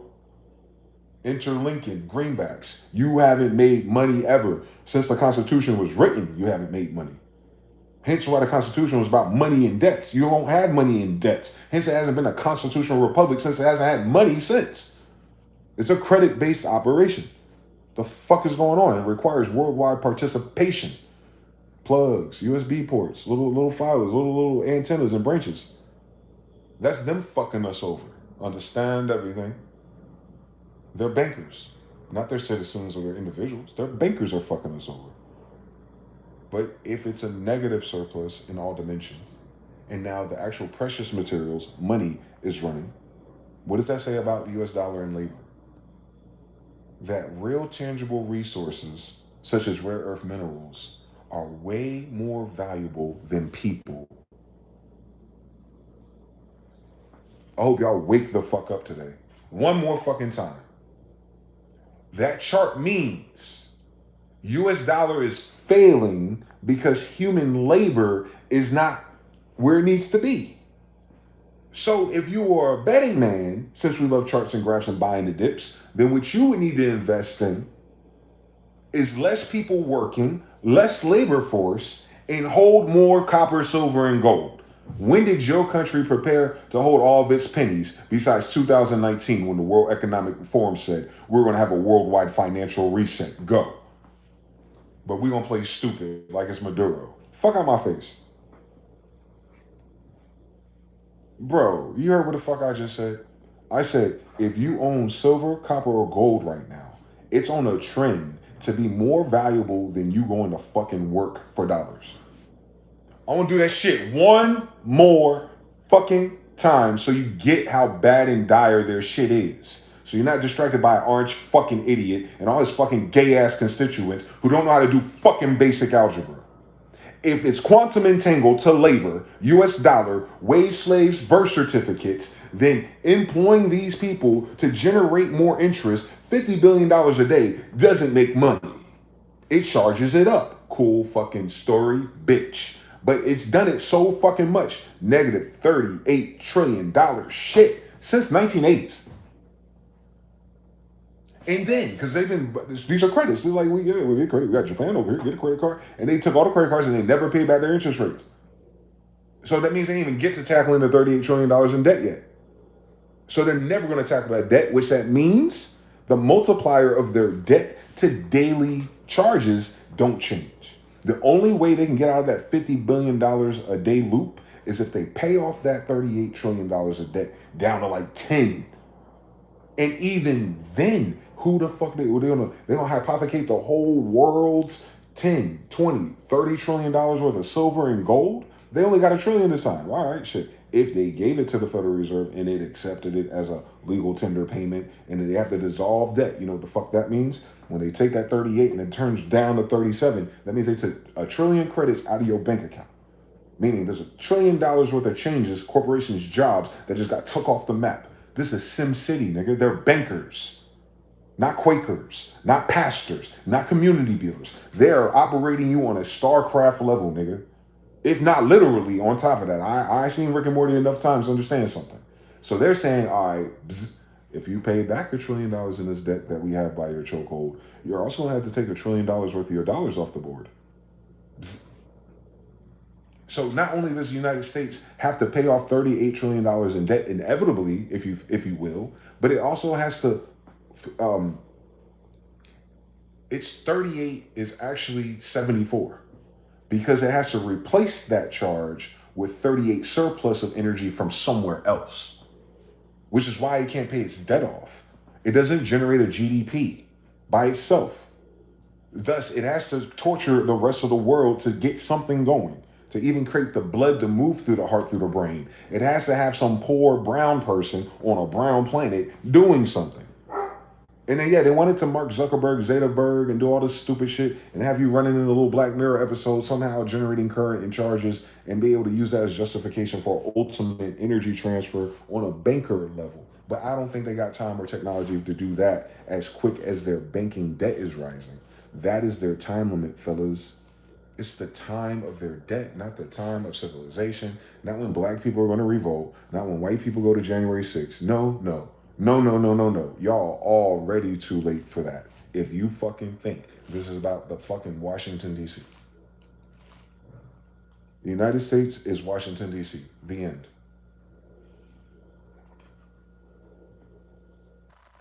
And they have overstayed their welcome in my family's territory. The end part 2. Which gotten everyone across all the states, countries, if you will, quantum entangled to the federal government, has been the square deal. 1933, our Banking Emergency Act. All the governors and all the states' heads, no matter what color or family they're part of, all sold out for free credit cards. Just like Donald Trump selling the gold card last year. Let's do the science. Same fucking story. So if the United States goes to war, all anyone has to do is fucking capture Washington, D.C. You don't have states after that. They're quantum entangled. So you understand like how vulnerable the United States really is if we were playing that game with the rest of the world. But we're not. And thank God no one knows that, right? Fucking idiots. So the bank, though, is not local. So you can still take the United States over, switch it from red to blue, and you would still be using Federal Reserve notes. Meaning whoever you elect next to be part of your United States Treasury, they have existing treaties and contracts with the Federal Reserve, no matter what you call your faggot self. You'll never be able to create a currency that's not quantum entangled to your treasury. That you're always in 360 with the Treasury Department. You can destroy the United States. You can destroy the Treasury Department. But then you're now going back to the board members and the families. They're not you. I don't know what the fuck they're going to do. But then what's going to happen to you? Well, once they let everything go, it's like that includes the police. That includes the military. Now you're left with all these strangers and immigrants who don't feel like this place is a real nation. And the only reason why they're playing nice by your ass is because they're getting paid to stay here. And action. Martial law, they better hope they can fucking afford that. And then all the money that's left, they will siphon it to the military and the federal branches that they need to, what that shit's called, contingency plan? I'm pretty sure they already have one. Rec 64 and all that shit, we read it. people just understand the nature of that. It's because they've been afraid for a very long time that the foreigners across the world are going to press the issue on this. You know what I'm saying? Their timeline ain't just their bank. Their bank is their shield.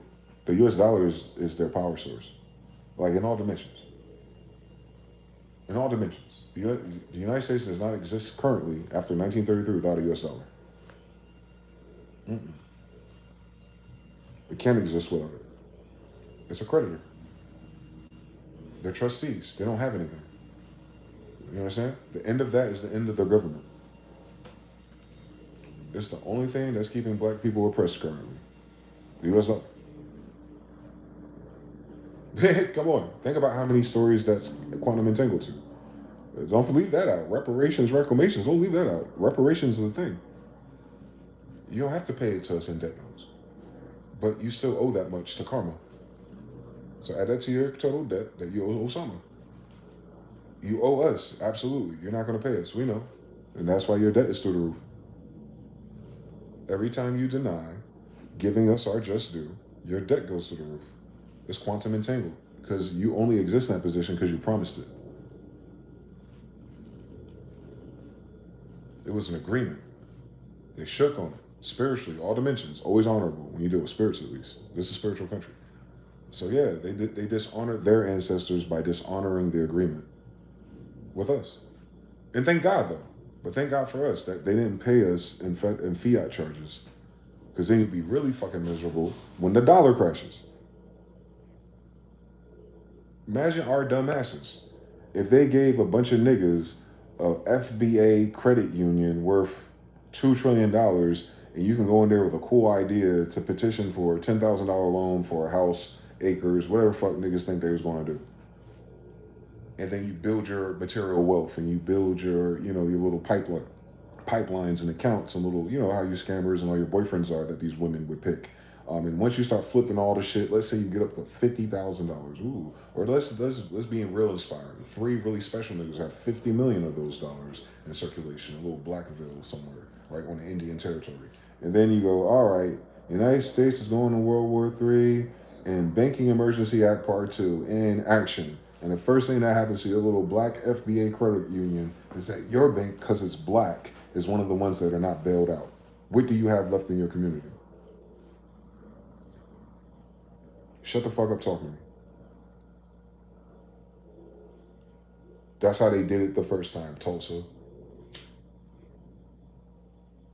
Last time it was gold. Now it's numbers on a computer. Do you think that's easier or harder to turn off on you niggas?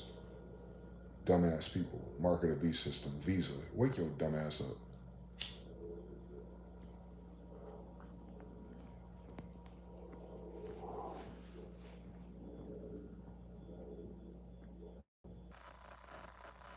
We've been living through revelations for the past 100 years.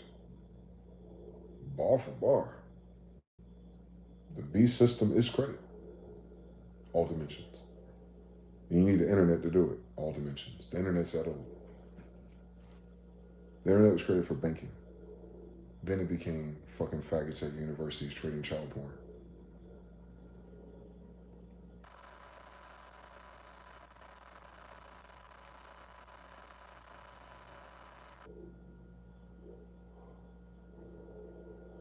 Dark web, based on a true story. Don't play with me. So yeah. I don't know, man. We're quantum entangled to the US dollar. Everything that we measure our happiness on. So follow me. I'm going to go to Kabbalion mode. If that is true, and it is. If happiness is rated or dispersed, shared just like currency is. If happiness is dispersed per the value of the US dollar, then one can say, well, if this is true, then more value in the US dollar trickles down to more dopamine or happiness with the people. Less charge in the US dollar leads to less happiness and agreeableness in the people. Then just look at it. You don't have to describe all the steps in how the devaluation of the dollar reached you. But it reached you because the dollar was devalued. Not because of your job, not because of hiring, not because of the price of eggs, not because of the price of oil. All of that is a symptom of the value of the dollar dropping because the United States wants to go to war with Israel. And the people that they're going to war with is saying, fuck you and your US dollar then. We may not be able to beat you with nukes or weapons, but we don't have to use your credit cards no more. And Africa was leading the charge in that shit. Once they got their own people in charge, good, bad, or indifferent, they took over their resources. And what's the first thing they fucking do? Pay off their colonial debt and say, go fuck yourself. You know who's teaching them how to do that? The Chinese. It's almost like the Chinese is helping Africans read. Legalese bullshit. Do the science. So it's kind of like, you know, how the music artist is, right? These poor Africans from 100 years ago who weren't speaking English, doing contracts with English white people, signed these 360 deals. And they're like, damn, we signed forever, bro. And then China go, nah, I know this loophole right here. See, you can get out of this debt if you actually pay them off in rare earth minerals. And then once that discharges all the debt and you make delivery on that, you then take assumption of the rest of the minerals, which you evaluated about 15 trillion. You'll be okay for 100 years without them. China doing more than building highways, nigga. China is teaching them how to get out of fucking French 360 deals, my nigga. Latinius, Averages, Maximus, your grandfather Ibu or Kanumbe, he signed this one, I beg. Now the Chinese like, nah, I don't even play that game. Y'all got fucking emeralds and shit over here, just give it to them and now they can leave. Your 360 deal has them just using your emeralds, selling it willy-nilly forever. Or you can pay off the debt that your grandfather borrowed in euros and get out of here. Get the fuck out. Get the fuck out of here. You understand? That's what the whole South Africa thing about. Them white people only swung to South Africa because of old bank accounts. Once some South Africans go, oh, we'll pay off your bank account. We won't turn your bank off. Enter bricks. That's why they farmers is scrambling over land claims. Because they ain't want to have no shit when these South Africans turn up on their land claims with a new bank that actually lends to them. Primary. Oh, you got a farm, you got goats. Remember, they're making fun of them for being farmers with goats. Oh, you got a farm, you got goats? Well, welcome to Bricks Chinese Bank. What would you like to do? Well, we need some tractors, we need this, and some high-speed internet too. So, coming right up. Coming right up. Coming the right fuck up, bitch. Coming right fuck up. And then the white farmers in South Africa are like, I guess we can't just kill them anymore. It doesn't look cool on TikTok. Fucking live by the sword, die by social media, bitch. Social media keeping these motherfuckers honest. It ain't teaching people shit about nothing, but it's letting these motherfuckers know, just like the fucking cameras and the planes and rumors of wars of deterrent for niggas trying to kill somebody. That's social. This phone right here, deterrence for these little white militia groups from really acting the fuck up for real, man. It's a catch-22 for their ass. I know there's something. Because you know the federal government, FBI, won't go and investigate all these fucking people they hanged in the last shit. Like, I ain't been paying attention. But, you know, everyone got a fucking iPhone and they go on Instagram Live in 3 seconds. That's a different story. We got friends in other countries. It's a different story.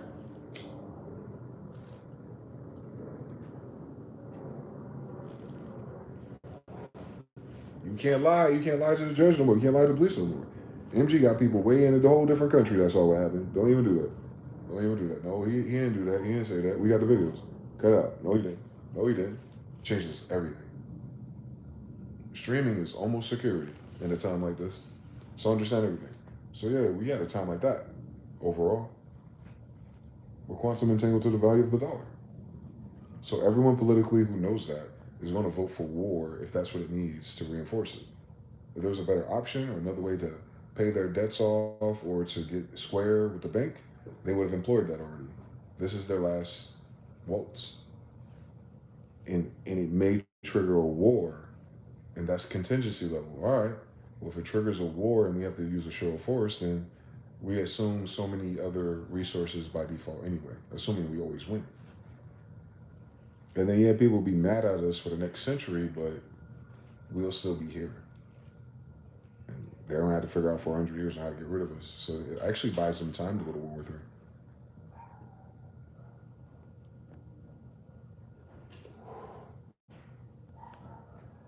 But then again, this is really up to the bankers that are telling them what to do. Shit, what if the bankers are going to bet on somebody else instead of these fools? Right? Because you got to think about it. All the Jewish stuff, all the Zionist stuff, all the pedophile stuff, technically, if you think about a plug or a drug dealer, like they blowing up their plug for real. Because everyone's pointing their fingers at Israel, not knowing how deep that is when you look at the bank side of it. So like everyone's pointing at Ben, Trump, Israel, just politicians. But all of that is too much heat and attention because the pedophilia, the emails. I told you the emails that were leaked, man. If you backrun some of those email addresses, you're gonna start on Epstein's list. You're gonna run into some of the members of the royal families that they're talking about, not the royals from the Bible, not the royals from Europe. I'm talking about their royals, like what they consider to be such. You're gonna run into their people in those mailing lists, bro. And what I'm saying is, they made it hot for them. It's like being swatted, or what's that shit called? Docs. Like, that's why they're redacting so much shit, because you're doxing key figures who might have a foreign name and you don't understand. Like, why is Mark Epstein talking to this nigga? Like, yeah, boy. Yeah. Private party, private island people on those mailing lists. Yeah, boy. That doesn't make them righteous. That doesn't mean they have a right to power, but that's who the power player is in their Ponzi. Understand? Yeah, boy. So somebody got that list. Somebody know who the fuck these people are now.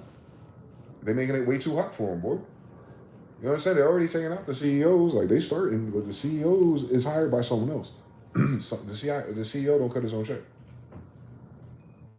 But these are the motherfuckers who be hunting children on islands and doing the weird sex tape exchange rates on the black web, dark web shit. Them people on that Epstein list, email list, nigga. Fuck what the email said, nigga. Look at the blind carbon copy. Look at the carbon copy. Look at his address book, iCloud. Like, look at that. Listen, you gonna pull some. You gonna pull a fucking holographic Charizard on one of them bitches. I know they are, and I know that the people who need to see it already seen it, and the people who don't want it seen saw that it was seen. Paranoia. Someone's coming to get me, nigga.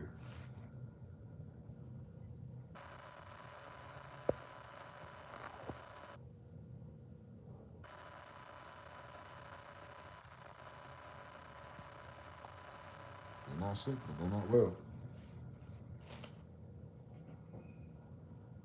They're not sick, but they're not well, bro. The Epstein list delay is way bigger than who had whose kids, boy. They already know who did that. You voted for him, and all his friends, and all his king's horses, and all the girls that married them. They are, and all their little non-for-profits, all of them do that shit. All of them human trafficking. Fuck you. Anyway, the bigger issue here, if you're talking about the U.S. dollar, is if you done doxed the people behind your Federal Reserve Bank. They ain't gotta be Jewish. Whatever the fuck that means. None of them are Judas. So it could be anybody. It wouldn't surprise me if they Russian and Chinese at the end of the day on Scooby-Doo Mysteries. It wouldn't surprise me. But whatever it is, that foreign entity, corporation, dead corpse, is the lifeline of fiat money. The corporation's fake, the money's fake. The world played the game and then learned how to read, and then China said, fuck you. And then Russia said, fuck you, part 2. India said, fuck you, part 3, buddy. Like, India ain't on it now. India, remember what you did to the Cold Crush, bro. On Noble Draw Lee and on the Hindom Line, Chambers in my family, we do. They remember too. They're tired of Bill Gates experimenting on their kids in villages. Why do you think they be acting retarded? Bill Gates? They multiplied a lot of them, but they were under those vaccine conditions, so it wasn't useful. Hence all the poverty. Y'all ain't ready for that conversation. Genetics a bitch for real if you understand it, but whatever. So India's like no, Russia's like no, China's like no. They never asked what's going on with the Mongolians. That's kind of weird, but they have some beautiful fucking cities, I tell you that. Anyway, and Japan and South Korea are the canaries in the mine for the United States anyway, because that's their satellites.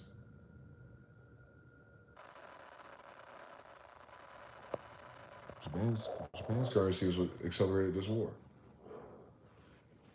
When Japan elected a female president, she hadn't changed the rules. Y'all remember that? That was like a month ago. And it changed because what Japan was doing, unfortunately, was doing what the United States Federal Reserve did in a way. They gave 0 interest rate loans away to foreigners. And then suddenly she said, all of you holding our debt, ready, set, go. The price of the brick went up. So now the people who are holding that, who held it expecting it to always be free or little, instead of it gouging up a little bit and then they turn around and make moves, now it's up a lot of it and they're going, you know what I'm saying? The interest and all that shit is going to kick right in. Because what they do is they take that loan and they create derivatives. And then you, the regular people, or what's betting on it, buying on it, got to pay the interest, aka the rise in the prices. But those people holding it, whether you rise to the occasion and pay the high prices or not, they don't have to pay that shit, or it's gone either way. So when you look at companies, for instance, and this will make sense for everything else too. I hope I'm doing a good job at this, freestyling it. Think about like the price of food, like but on a Starbucks level or a McDonald's level, right? Motherfuckers had $1 menu since for forever, my nigga. We talk about that shit like it was the 70s, nigga. It was a $1 menu when I was studying out in Pines of Action in 2008. So you know what I'm saying? Like it was the $1 menu for a long time, right? And now let's say it's $5, and you say in a reasonable human's mind, like, yo, okay. Pandemic over, bitch. Inflation be damned. You McDonald's for real. When you gonna drop the prices back down? It ain't like your business stop per se, right? Like people still will buy McDonald's. As junky as it is, it's convenient. They're the masters of convenience at cost.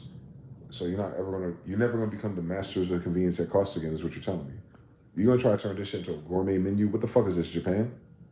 Nigga, no. I ain't paying this much for no goddamn burgers. And then a quarter goes by, 2 quarters go by, 3 quarters go by.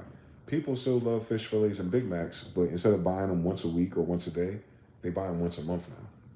And then they see the charts reflect that. It's not that people are not coming to McDonald's, it's the fact that they're not spending as much when they visit.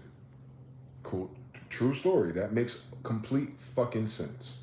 If I had $5 and I'm hungry, 5 McDoubles, the end. If I go there now with $5, I can buy 1 McDouble. Of course I bought less, bitch. I'm not about to spend $30 on some McDoubles. That's why. The why is implied, right? And they know why. Check this out. They went to college. They know the why. But why don't they drop the price or compromise?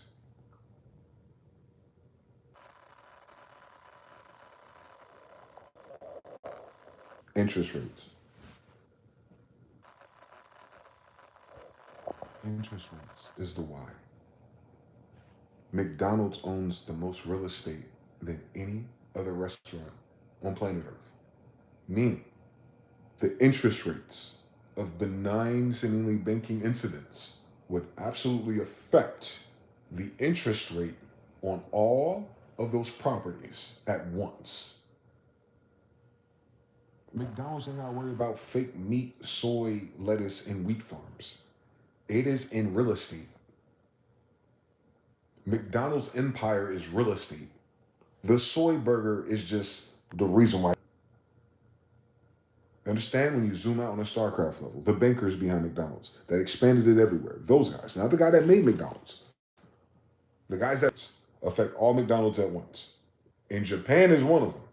So prices, whatever their little state government, little tax loopholes they have, and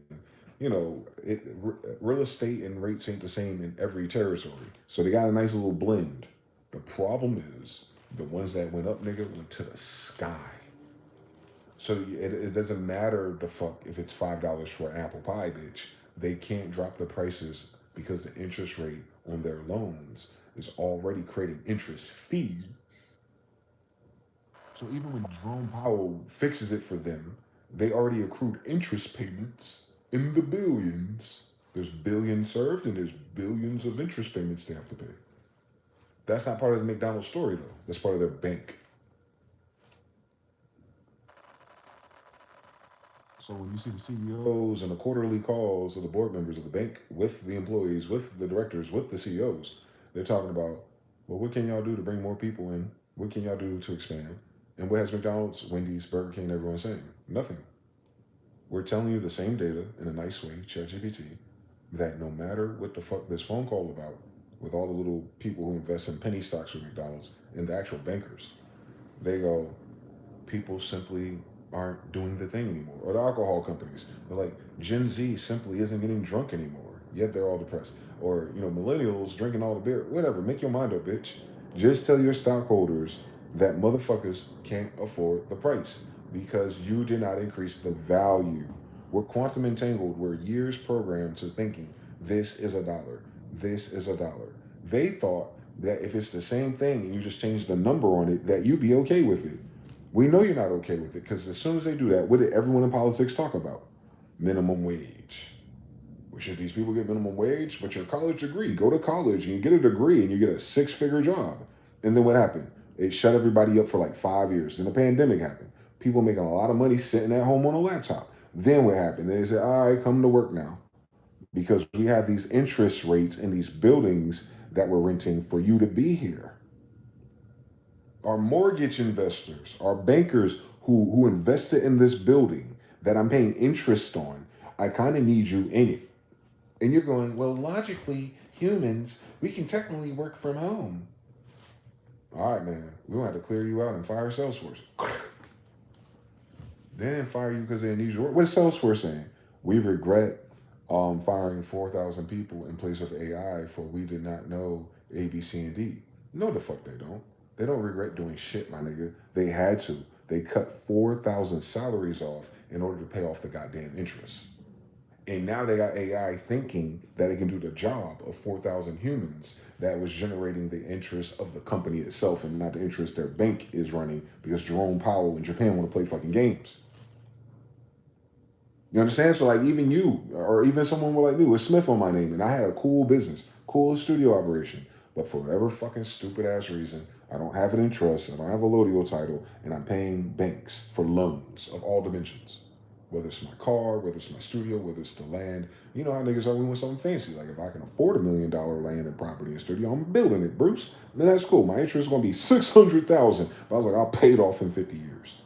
30 years into that bitch, I still owe $1 million. And then Jerome Powell goes, oh yeah, all your remaining interest rates, how much you pay down? Well, out of 600,000, I paid down 300,000. I did good, mama. And then like 300,000 left. No problem. 10 more years. And they said, well, for the next 10 years, based on that 300,000, all your next interest monthly accruements, it's going to turn it into 1.2 million if you don't pay it off soon.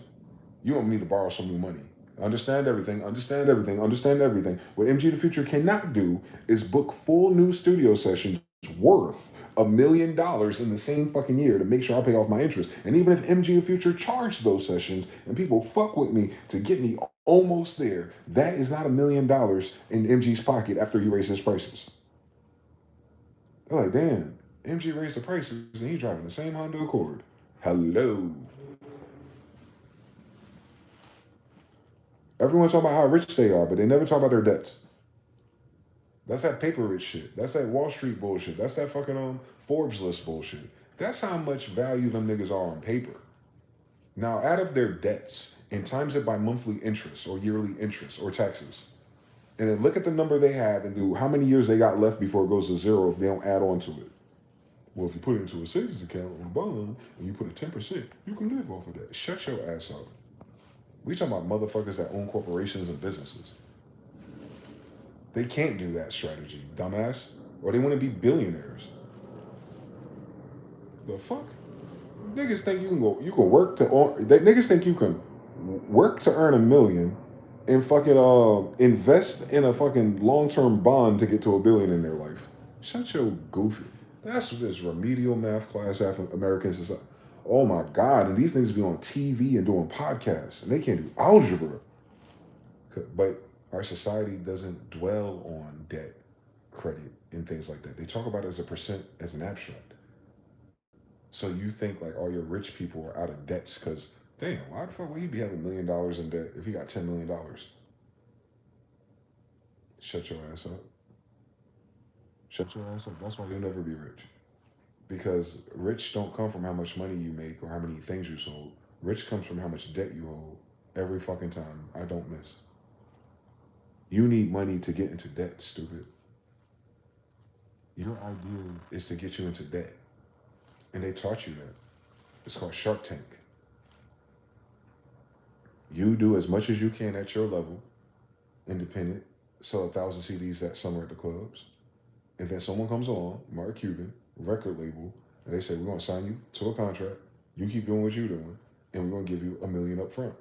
Now, keep doing what you're doing and multiply it something interesting to make that $1 million back. Because I didn't give you $1 million, nigga. I gave you negative $1 million, nigga. You need to make $2 million, nigga, before you get $1 million, nigga. Why you think these artists be talking about, man, my album went platinum, but I ain't recouped yet? 10 million sold. Now you do the dividends on the part that goes to his actual, and that's where it's predatory. It's like his idea made $10 million, but he only made $1 million out of that 10 million. Because the manager, the lawyers, the label, the graphics, like all the shit they monetize and itemize, everything but the artist. Then the artist might get, oh shit, I got the deal, and out of the so it was a $5 million deal, $10 million record, I got $1 million back. I owe my label $4 million. I spent $5 million and I made it look good for real. But taxes, interest rates, fees add up. Now they might have enough dollars, $100,000 put into the bond, and they live off of $4,000 a month in a nice apartment in New Jersey. Back when you can afford those. But you'll notice that that don't really add up, because while they do everything to live like that, they still owe a bank $4 million. So they go to another record label. I got a hit. I got this producer. I got your R&B singer. Take a chance on me. On some Pharrell shit. Or Timbaland on the first shock value. And then on the second shock value, they had to drop him. Because they gave him way more money. He didn't sell way more records. Anyway, so same story. So like over and over. Like the predatory nature of the music industry on us. Which is why maybe my brain quantizes this so fast. Because this is the story of the music industry. It's predatory usury banking from the same Khazarian Jews.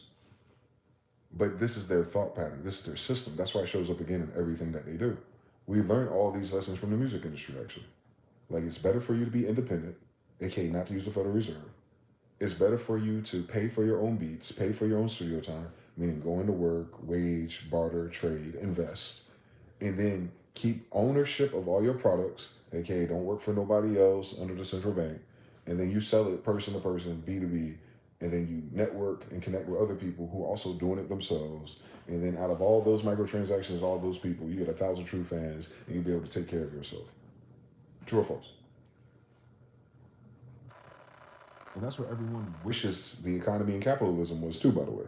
It's funny that our cure to everything is actual capitalism and not the usury capitalism that we have. It's evil brother Waluigi. They sold us Luigi, but they gave us Waluigi. That's the only thing fucking y'all up. They gave you the word model, but they're doing the opposite. The banker is doing the opposite. Remember, he's above you. He's looking down. You're at the bottom. You're looking up. Your left is his right, and his right is your left. It's two different stories, just like that. So easy to see, right? And that's all they had to teach us in school. But they didn't. So anyway, yeah, they're fucked, is what I'm trying to say. The US dollar is fucked.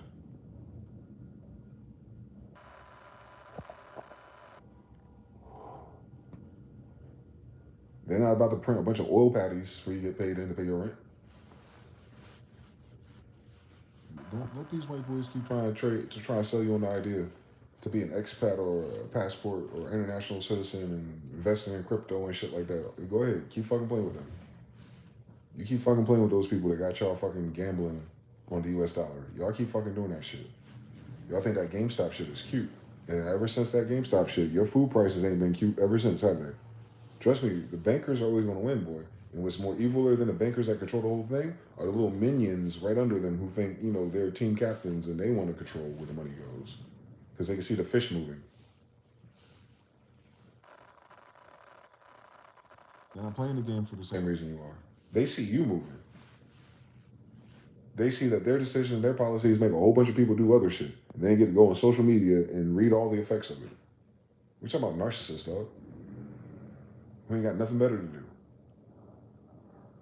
Living off of credit and other people's labor. Still, 2026. Your Federal Reserve ain't got a job. Your Federal Reserve don't go to work. Your Federal Reserve don't follow your laws. Your Federal Reserve ain't part of your Constitution. Your Federal Reserve people and board members ain't got to do shit that they make you do. They seem a little bit more important than your goddamn president you voted for. If you think about it. Please think about it. You don't even know who they fucking are. Yet, everything you do in your life is a decision based on getting one of their debt notes. Everything we have done in the last 100 years has been waging off the fact of everything that we do interest-wise or generate energy-wise is a profit to a Federal Reserve that's foreign to the United States itself. And its time is up. It's not doing anything interesting anymore. No one can borrow more money from it and build anything more cooler to pay its insane interest rate off. Meaning, it's not that they won't keep cutting the dollars or printing the dollars. I noticed all the bailouts in the last 2 months, and they're not even talking about that shit. But whatever the case is, what they're not going to tell you is like, hey, yo, even the United States federal government can't afford to keep doing this. Thus, how does it afford its army? When it's declaring war, when it's making warlike moves, and thank God the rest of the world ain't hasty. But if you have $50 billion a day chief pastry, what the fuck, where are you getting this energy from and this money from, this currency from to form everything you're gonna need in this war? And I'm not talking about the shit you already have. Come on, let's do the science on this. To go to war with China or Russia, you have to get there. You need oil, don't you? Very opportunistic. We're playing StarCraft. So the first thing they went after is Venezuela supply depot so that their ships can get out of the Gulf and go towards Mexico. I'm sorry, going towards the Pacific, right? Fundamentally, they would have to do that if they're going to world war. They have to take their oil any fucking way so that China and Russia can't use that oil to come to our soil. You understand the quantum entanglement here? Now imagine that war ain't 3 hours of a kidnapping and it lasts for like 9 years.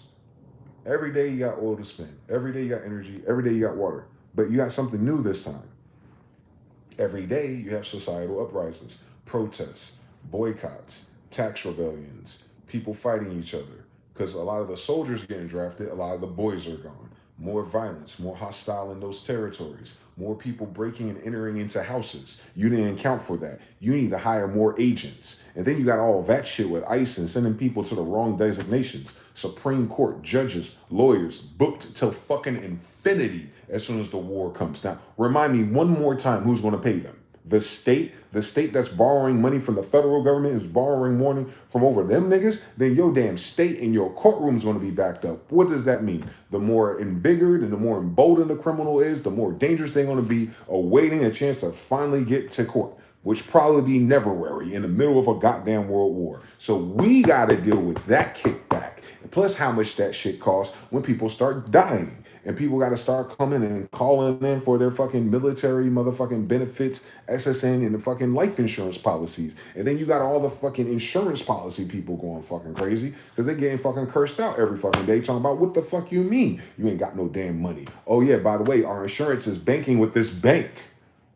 We're kind of banking on this war for us to get insolved again, or for us to get absolved again, or for us to get forgiven, because I noticed the federal government is only favoring certain banks, and it wasn't ours, who we've been selling you insurance for these years, knowing damn well we was never going to pay you off. We just so sad that the person that we thought we were going to rip off for 30 more years died in 10.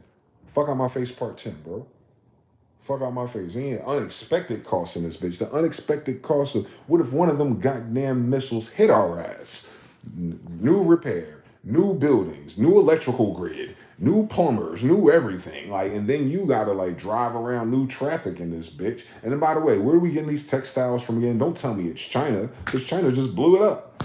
Oh, we ain't got the textiles. North Carolina, you better buckle up. That's only gonna take you 4 to 10 years to train those people. All right, so ain't none of this shit getting rebuilt no time soon.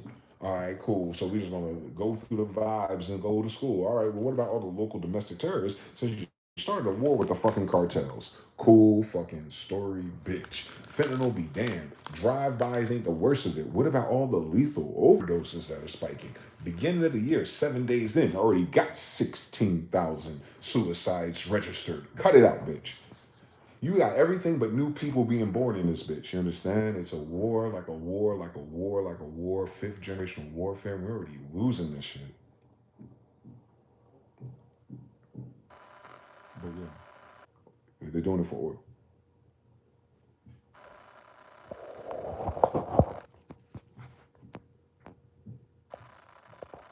They're still waiting to find out who cocaine was in the White House. Georgie Porgy. They can keep Trump if they do get him. We ain't playing with that shit. Georgie Porgy. No Chio oil. King 2030 sounds optimistic. I don't even think next summer is going to be there. That's crazy. A conglomerate of fraud and scumbagger. USD equals deuce. Trying to push it as God, so on their counter, the number is still 1. Rick and Morty style. And the S is already slash. Money sign. 333. El Cool J, rewind game. Shout out to you, brother. Jumi Muso, what's up? Dima down. This is definitely a replay stream. I appreciate you. I'll wrap it up. Like, comment, subscribe, support the sport. Appreciate you guys. Ascending 3, Root, Jonathan L3. They just got the 10X on it, Generations. Mr. Now says now they go live, if they even go live, only from hotel rooms. Because if they had to show their crib right now, it'd be one of the one that they started bragging with. Oh, you're talking about the dumbing down of their stage. Like, because they're lying about their money situation. Yeah, welcome to the desert, man. Everyone is lying. But they're not lying because of money or reality. They're lying because all the cap they're on. I noticed something. Why isn't my damn computer charging? This says it's charging. Is the devil lying to me? It's just weird, that's all. What the fuck going on?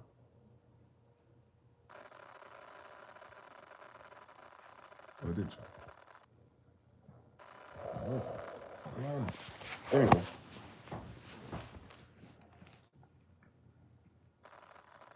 Any shit else to say? What is Time to Be Alive, part 5.5?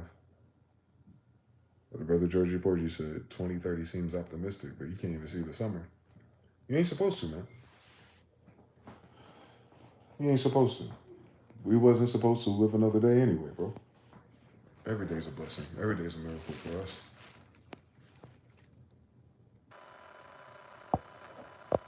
Every day's a miracle for us, man. Every day that we're on the other side of this soil, we are exactly where we need to be. It's a different movie playing out, man. That movie we created in the American Dream, oh yeah, that shit been played out. But it was never going that way anyway. You know how we know? Hi. Today. So don't feel like, I hope you get past the feeling, anyone that's listening, there's a feeling where you feel like it was all for no reason. Or you feel like your life is over when it's really just beginning. Just hold on tight. Just hold on tight. Hold on tighter. You losing your mind? No, you're not. Don't fucking play with me. Motherfuckers gonna try and kill you last year. You ain't losing your mind enough for me.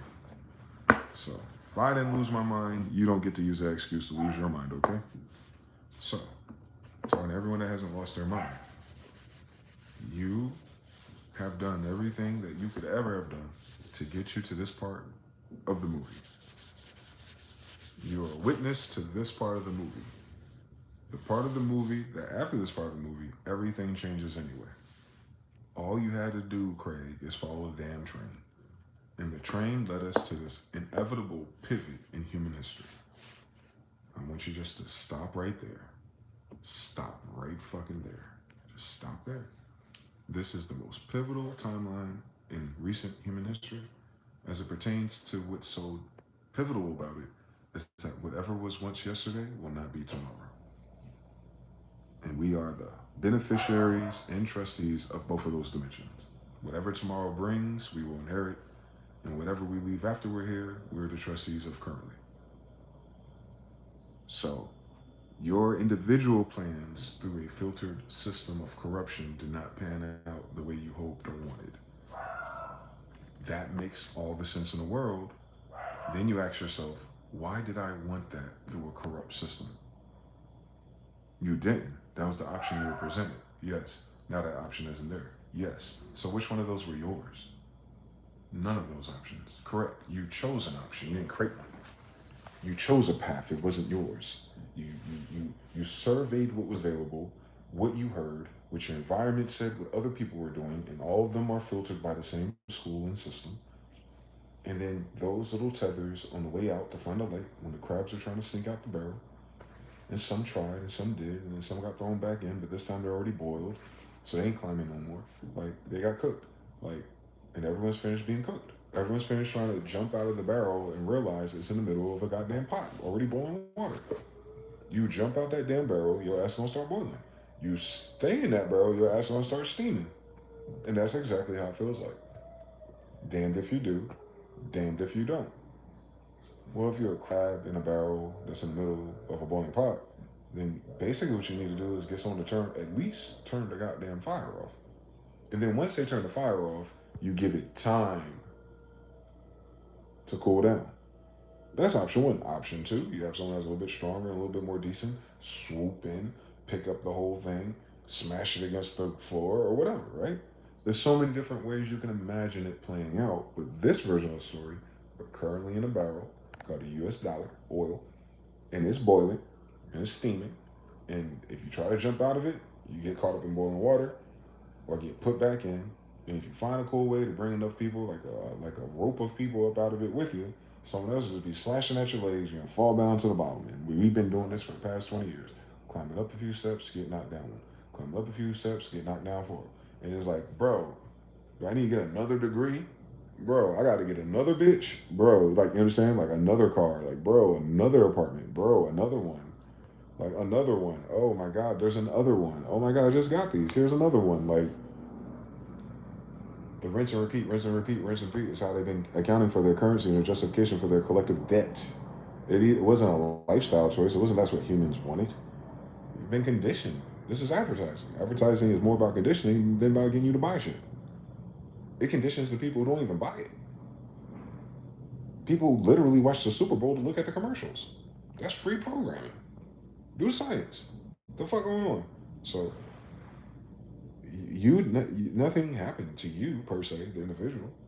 It's just that version of reality shifted, molded, adapted, and it's revealing to you what that always is. Guys, we did not become this way. This system has always been this way.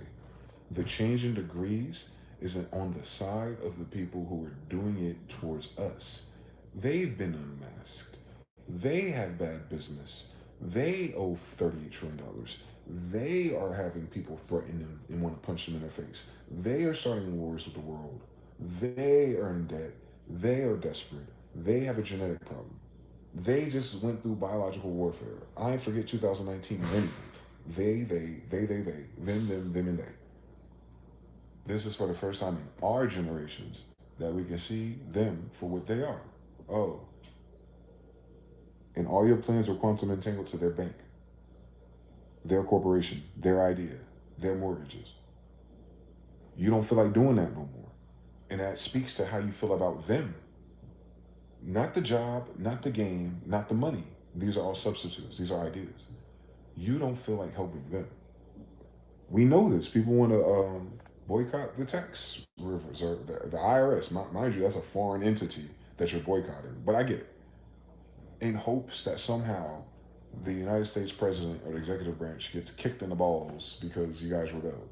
And more so, they got to do it because they want the extra dollars for themselves. Let's not be fucking cute and clamorous out here. All of a sudden, people give a fuck about morality and government. No, they want the money for themselves on top of that. That's the fuck you part, though. The fuck you part isn't the taxes. The fuck you part is, I want to keep that money. I don't want to give it to you. I don't want to pay tribute to your system. What changes? Absolutely nothing changes if that happens. You end up taking the money for yourself and spending it on yourself, and it ends up back in the same bank account. You guys are not. You understand? And that's sad. Democrats, Republicans, and people went to college. They want to boycott the system by using its money. Guys, the boycotts were not because you didn't buy coffees at Target, Starbucks. The boycott works because you're not spending money. A boycott isn't standing outside of Target saying we're not going to buy Target, but then you have another live stream and you doing the same shopping at Walmart. You spent the same $100, you dumb bitch. Back in the day, it wasn't that simple. There was no credit cards or debit cards yet. So them boycotting, let's say a city bus, 25 cents a person a day or whatever the fuck it was, they weren't spending that money at all.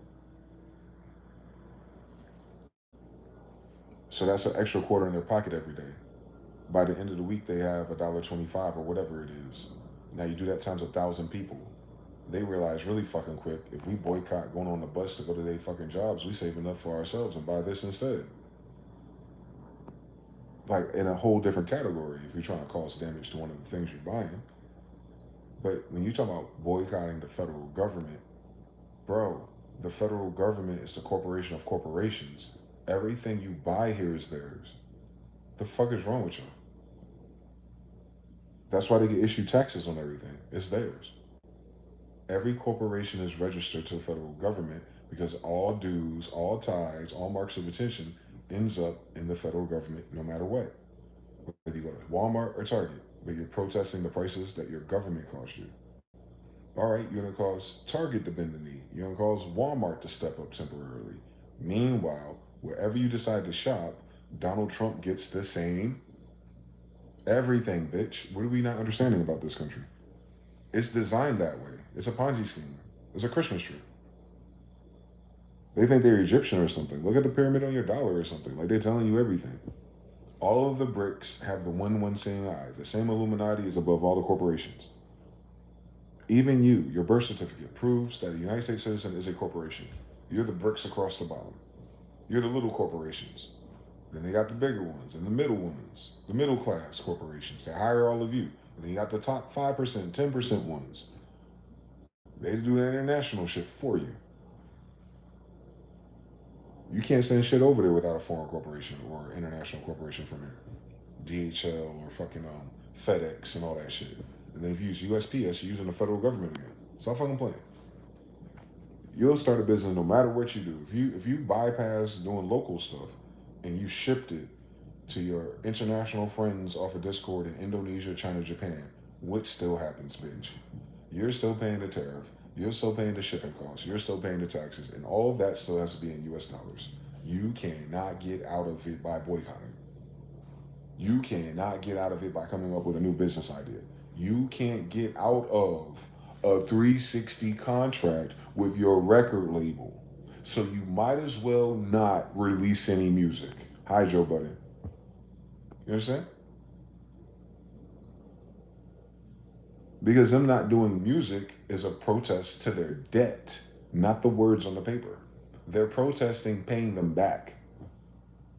They're not protesting the love of the game and the fans and how bad the last album sales did. Yeah, that sucks. And it's a measurement of the machine not promoting it properly. Yes, but whatever it wasn't enough to get you out of debt. Sorry to the 1,000 true fans. I can't release no more albums because based on my true fans list, even if I paid the money for A-Rap Music and everybody else, I want to put $50,000 into this for my fans, but I'm not going to sell enough to pay off my damn record label who's going to give me another loan again to replace this, to release this. They know that there's a limited amount of numbers in which they can release music to get people to give a fuck to clear off their goddamn contract, bitch.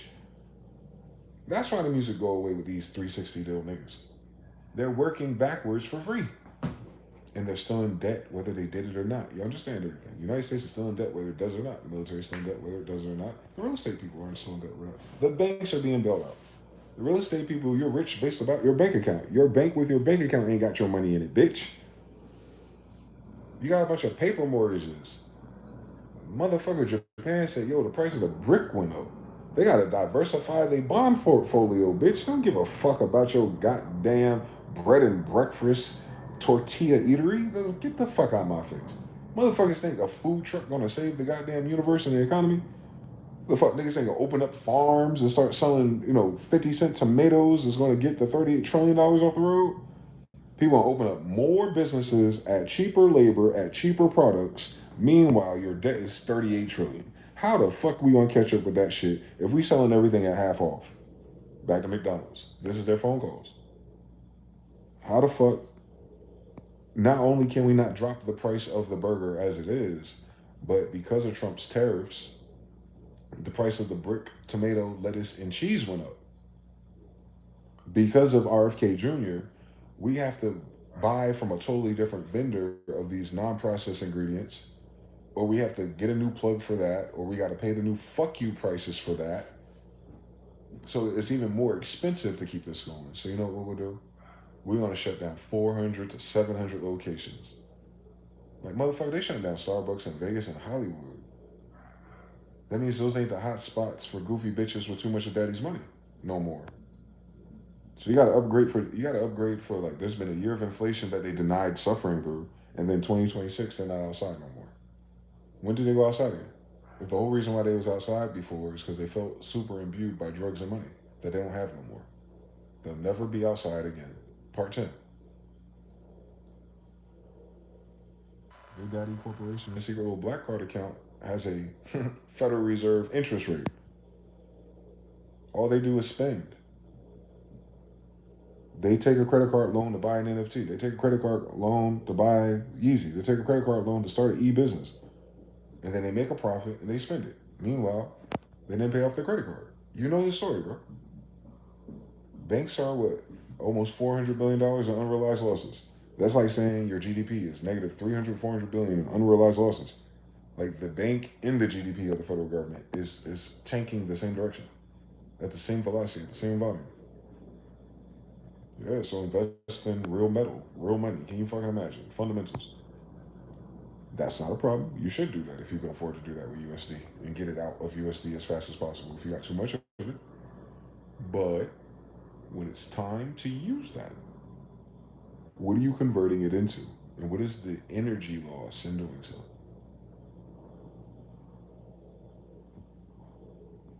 Don't tell me you're going to buy out when the USD is worth $1 and then convert it to pay whatever in 6 months when the USD is worth a quarter.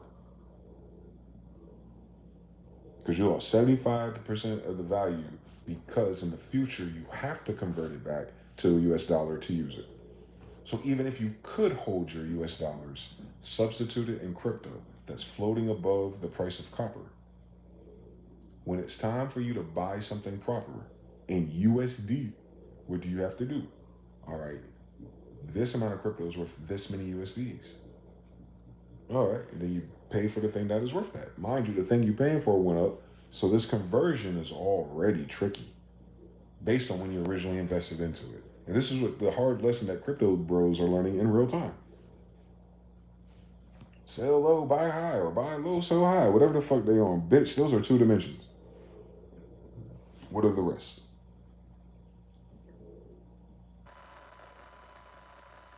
They don't know.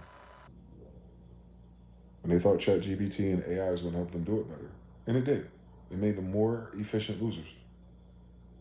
Now the system does something totally different. You can't even take a snapshot of the candles and do the thing and watch it go as predicted. On a micro level, you can, because it's still the micro people playing. But the macro, the reason why it's drowning out everybody or throwing people overboard every damn week, is because that's what they're. Man, I told Shogun and them, bro. Shogun, you was in Discord. I tried to tell these niggas about the NFTs on fucking Spicy Sundays. Why it's a bad idea long term. The central bank's a bad idea long term. Shout out to the forefathers who died in the Civil War over that. They died over this. Can you imagine? But it's a bad idea because you're gaming a system to get rich yourself. The problem is that implies that there's people in that system who are rich already and richer than you. That is the problem. Because now you're not dealing with systems and charts. You're dealing with personalities, attitudes, spirits, people. So yes, they're going to sign you up and get you to invest in it. And they're going to blow their coffers up to the same ratio that you do, but times however much money they got over you. And then when it's time for them to cash out, they're going to cause you to sink. That's why it's a bad idea. You're gaming a system that only awards the people at the top of the pyramid. This is called a Ponzi scheme. The Ponzi scheme assumes the richest Bitcoin owner always holds the Bitcoin. But if what he does is he takes 1 billion Bitcoins and he moves them, and then it fucks you over, and then he moves them back, and then you buy back in, then he moves them, and it fucks you over. Then he moves it back, and then new yuppies jump in because they heard last time they missed out when Bitcoin was 50 cents. Then they move it, and they're like, yo, I gotta try this other Bitcoin. XRP is more stable. Then they move it again. It's like, oh my God, gold and silver's to the moon, but they ain't got gold or silver. That's why the United States is stealing it. So you buying paper certificates again. They're like, well, this paper's worth a lot of money. Yeah, and then they move it. And you're like, yo, I thought that shit was rising. I should have just bought crypto. Then they move it again. And you're like, damn, man, I'm tired. I don't know, man. I'm just gonna. And that's been the pandemic. I covered all the big whale stories. That's how I know. Y'all weren't doing shit. The whale was. Unless you're friends with the whale, that's a risky fucking strategy of surviving the collapse of the dollar. That's all I'm saying. There's whales in your bathtub. The whales don't give a fuck about your feelings, no more than you care about anyone else's. They hold all the power, momentum. You're charging them, you know? You signed up after they created it. You're charging them, guys. Stop fucking playing with us. Y'all know this. It's the same theory of a meme. It's a meme coin, but with niggas being serious. But that same that dynamic where you invest into a meme coin and the meme coin creator became rich, and you became negative 100 USD, and you still have the meme coin. It's just not worth anything no more. The meme coin is now worth 25 cents. So he raised $1 million, and if you cash out in 2 years, he'll pay you your quarterback. Because either way, he ends with 500,000. Y'all are stupid. Not y'all. The people who don't see how easy the game is gamed. It's the stupidest shit ever. It's a Ponzi scheme. It's a digital Ponzi scheme. No, the Ponzi's fine because there's accountability, there's checks and balances. Are you trying to justify to me a secure Ponzi scheme, you dumb bitch? Is it a Ponzi scheme structure or not? Fuck the parentheses. Fuck what's in the second power. Is it a Ponzi scheme? Yes. It requires you to sign up for it to have value. It's a Ponzi. Nothing valuable requires your input, you dumb bitch. So if the value comes from input, it's a Ponzi. You're part of the bricks. Cool. There's nothing wrong with that. That's how most people do it, except for people use that to get rich, meaning to get in and to jump off. That's why Ponzi's collapse. When the whale decides to get off its throne, or when the corruption catches up, because everyone in the middle management did some weird shit to inflate the top of the pyramid. Then they become the fall guys. And then the federal government goes, that's a cool little Ponzi scheme. You made 50 million? Well, guess what? Justice is coming. We're going to fine you 5 million, and you keep that 40 million, and you don't do this ever again. You dumb bitch. Part 5. They don't even be fined what they ripped people off of. They be fined like $1 million, $10 million. Meanwhile, they made 500 million. Where did that go? All of it comes from the Ponzi. It must have been invested in other corporations due to science again. That's why corruption wins when it's that much of it. They reinvest corrupted money, bro. You understand what I'm saying? It's a Ponzi. This is the dark side, bro. Like if you corrupted your organization and you diversified your portfolio by investing in angel investing or demon investing in innocent upstarts, by the time they catch up to your ass, you got Mark Zuckerberg at the end of your leash. And he's tied up in federal contracts and data centers. So I know you ain't about to pull the plug on me, because if you pull the plug on me, I'm going to pull the plug on Mark Zuckerberg. Now I pull the plug on Mark Zuckerberg, you pull the plug on your whole fucking data center digital ID plan. So I know you ain't going to touch me over here in the military industrial complex. Have fun, bitch. Epstein list be damned. That's exactly what your problem is. Ponzi schemes due to the US dollar. A Ponzi scheme. It's a corruption and embezzlement of a Ponzi scheme. The United States is a Ponzi scheme. No one's national, no one's sovereign, no one's a king. We've been living in a Ponzi universe with these guys. And all those words, you know what they mean? Black magic. Ass nigga. Their best warlock writes contracts. Wake your ass up. Buy low and get high. Forget to sell at high because high is bronze. Sell at the same low price. Make a day in the life for old pill monster vlog. Make more money off of that than the gamble. Repeat times 3. Mr. Now says, as soon as stupid people you knew from school get excited about something money-based, you know it's a scam. That's a good way of telling it too. Shogun L3. They speak condom technicalities while getting abused daily. I hate it. Technically, if you work really hard and invest, you'll be okay. Interest rates, you control those? No. So, how do you control interest rates? You don't. So, there is no financial security. No. So what we have been working this hard for? No. But some people bought nice cars. No one working every day, dude.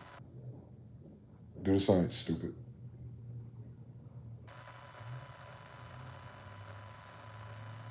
Wage workers can't get the nice things. So the wage workers have to figure out how to manipulate to get nice things.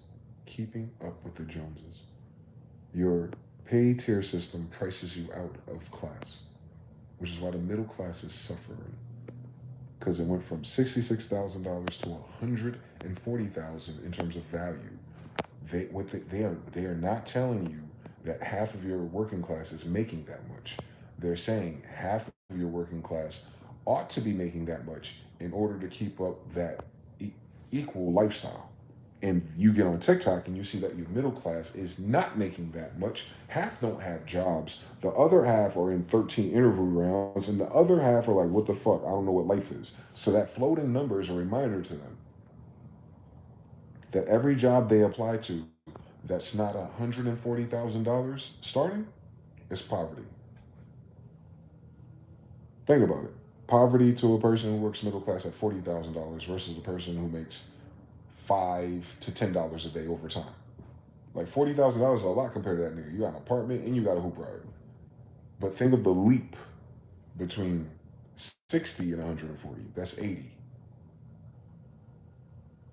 So you the guy in the zero level talking about the guy at the 80 level. So what I'm saying is the people at the zero level today used to be the people at 40. The people at 40 are now zero because their new way out of their pot starts at 80.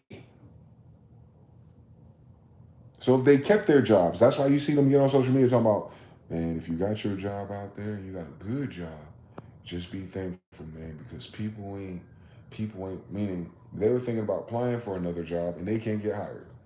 So they're stuck in their job, so they might as well be grateful for it. But they giving you the message that he looked already and they ain't hiring no more than this. So you better be where you are, because if you got to hire somewhere else, they got to start you over again. You're going to lose about 8,000 to 4,000. So you might as well stay where you is. But yeah, I checked for that $140,000 job. It just ain't there. AI or something. They sent it to another country with Indians or something. All right, come on, dog. They hiring the Indians at $20,000, meaning that $140,000 salary is never coming home. Are y'all stupid? It's not because of the intelligence or the race. It's because of how much the fucking employee costs. Indians are willing to do it for 40. You need 140 for your lifestyle. Your lifestyle was quantum entangled to tech. Tech was the new upper middle class. Now tech is the new poverty line because AI makes humans obsolete. Thank you for coming to my TED Talk. Finally, we got to see it in real time, God. I said, what the fuck happened to the horses? It's like, you know how much of an asshole the nigga was who sold the most horses when they came up? He's probably Moors, right? Understand everything. But when the Moors were selling all the horses and had the cattle ranches and all the cowboys, and when the Moors were doing that, and then like Ford stole the car idea from them niggas in Arkansas, Cherokees, and then they started mass producing cars, and then at the same time they mass produced the cars, they mass produced the 40-hour work week for all the new immigrants that came on Easter Island because they were going through the Great Depression. All right, bread lines and shit. Don't forget they started poor. Tell them stop fucking playing with us. Now, ass niggas. So now you go, all right, people are making little unicycles, motherfuckers are buying cars, but you know what? Cars can't go up hills. There ain't gas stations nowhere. Where you gonna get all this oil from? What you gonna do? Drive around with oil all the time? I mean, you gotta do, you people had reasons. Like, nah, them cars are nice, man, but we'll always have horses. There'll always be poor people who will rely on the horse like their grandfathers did, because the horse helped them with their land, it helped them with their travel, shit. You know what I'm saying? The cars, and then what happened? All of a sudden, train tracks. Like, shit, we don't even need horses no more. We just get on the train. And we take the train from our farm to a city with cars.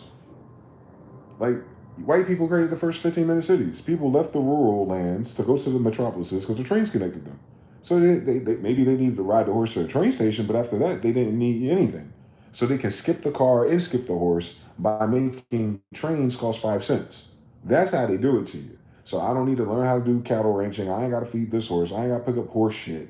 I can just get on the train, stay nice, stay fresh, not sweaty, get to wherever I'm going, get the shopping done, get the working done, be cute and glamorous, fuck on whoever, and come back home. And then because you can do that so fast, because it's a train now, it gets there faster than a horse. Now you can bring home money back faster. And now all of a sudden your roof look a bit better. You got 2 pair of sneakers instead of 1. Remember how it was, niggas? You had 1 pair, you had 1 fit, mean fit for church. Then you had another fit in 3 different shirts. And now you can afford to wash them bitches every week now. You ain't got to hide them shits in the sun for 2 days in a row before you wear it on Thursday. And Biggie Smalls told you that. The pimp straights in the gray. The ones I wore on Mondays and Tuesdays. When niggas flirt, I saw tires on my shirt. And alligators. You want to see the inside, man? See you later. Come on now. Like, he's Jamaican. And that's, you know what I'm saying? Like, it's the same paradigm because they're a little bit further behind the timeline when that comes, right? Hello. So now you get to a point where people are making a killing traveling somewhere else to get this foreign currency with these foreign opportunities, and they come back home to their land full of cowboys and cattle ranchers saying, hey, guess what I got? And all of a sudden, this bitch got a Cadillac. And like, oh, that's nice. But what do you know about engine? How you going to plow a farm with a car? And they're like, I'm not. I'm moving to the city in the suburbs. What? Oh, this land out here. I'll give them to my grandsons. And then that's how the story happens. Enter 1920 and 1944. Stop fucking playing with me. Keeping up with the Joneses. Keeping up with technology. Keeping up with the interests where you get your free fiat paper coupons. That wasn't because of slavery. That was because of convenience. We forget how much of this society changed in 100 years. It ain't got shit to do with Civil War. It's convenience. And now this nigga back home with 500 fucking horses. He's got to figure out what to do with 500 fucking horses. Because none of the kids in his community drive horses no more. Not 500 of them bitches. You know horses die and shit, and you need 4 for this. So he can't even sell 500 horses. But he got to feed 500 horses. That's kind of how it is to be right now to be rich. Yeah, you don't need 500 horses. I'm sorry, you don't need 500 Airbnbs no more. And out of 500 Airbnbs, you barely renting out 10 of them. But the problem is, when it's time to feed the horses, the problem is at the new year when you're protesting your taxes on your property taxes, although half of them in Florida, you still have to pay that new interest rate. Oh, the price of the haystack went up. Now you ain't got the kids to even help you roll it out there. You an old man selling 500 horses a year, and you got to wake up 5 o'clock in the morning and roll that big ass hay bin, feed 500 horses, and then you got to figure out, what am I going to do with 500 horses?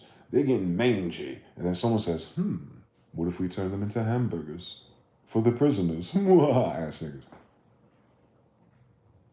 And only one of the horse ranchers could pull that play. The rest of them like, damn, big John horses, he already, turned into a meat processing plant. Yeah. I guess it's time for us to sell our whatever horses we can and sell our farm and buy a Cadillac and move to St. Louis. Ass niggas. And we seen that copy and paste it to hype gentrification culture to this day. Yeah, let's hype up and move to Atlanta. Oh, Atlanta's not doing nothing. Let's try Los Angeles real quick. Oh, Los Angeles ain't doing nothing. Let's do Houston, Dallas, Austin. Austin's pretty good. White people, smoke signal, Apple. It's Irish. Oh no, it's not really that. Let me see. Let's try New York. Oh, New York's got all these sanctuary cities, these Democrats. We love Democrats. They buy off our shit. And then you jump into Florida like, and they start selling the propaganda. Miami's way nicer than Los Angeles. Yeah, Los Angeles is all full of crackheads and tweakers and, Gary Newsom taxes, interest rates, and all the other things we're talking about. But they're not sophisticated enough to know that. They just know how fast the money go out. They go, well, Miami's better because taxes. Shut the fuck up. They penny pinching. And they're going to sell it as a lifestyle. The rich people. They sold you everything I just named on that map is where every rich person in social media, socialite, has mentioned in the last 5 years since the pandemic.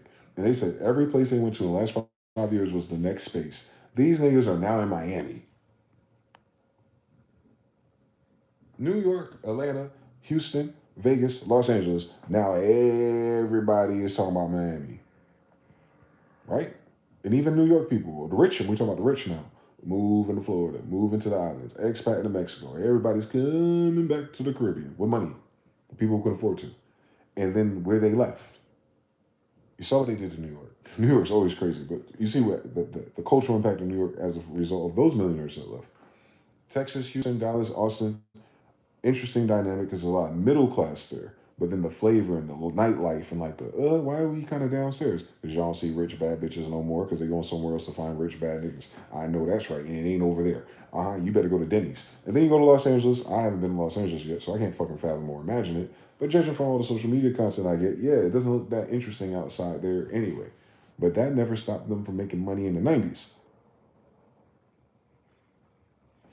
But it's stopping them from making money today.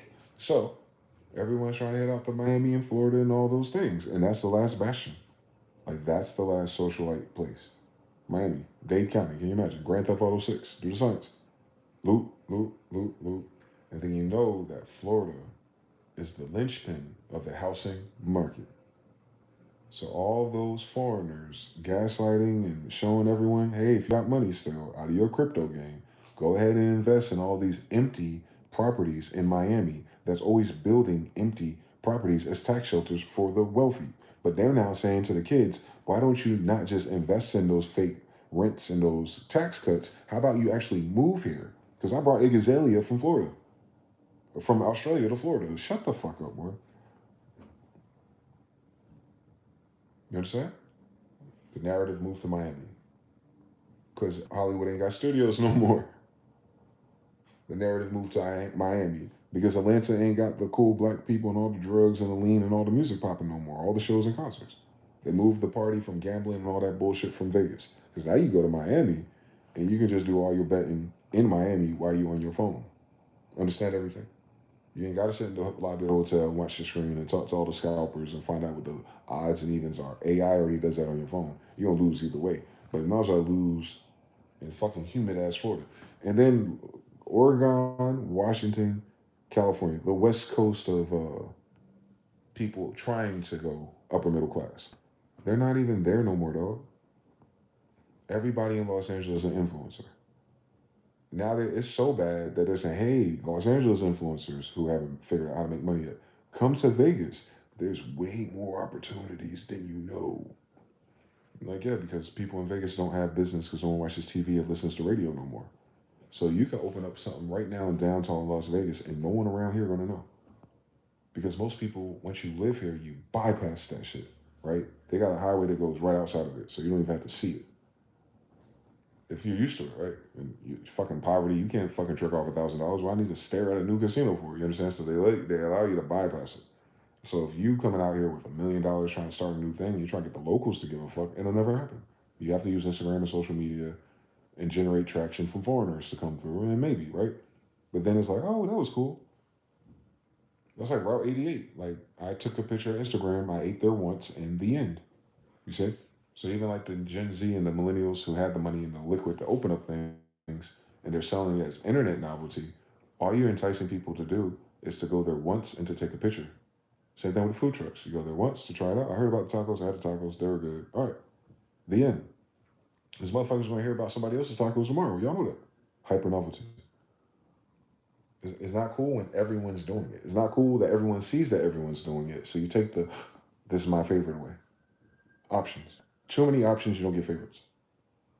Shit becomes your favorite because at one point you didn't have any other options. Do the science. It's a chemical connection. So yeah, we don't know how to fix that. Kids wouldn't know how to fix that. So it'll happen organically, if anything. Anything real that happens organically to offset it, it'll happen. But it will never be at these stakes. I can tell.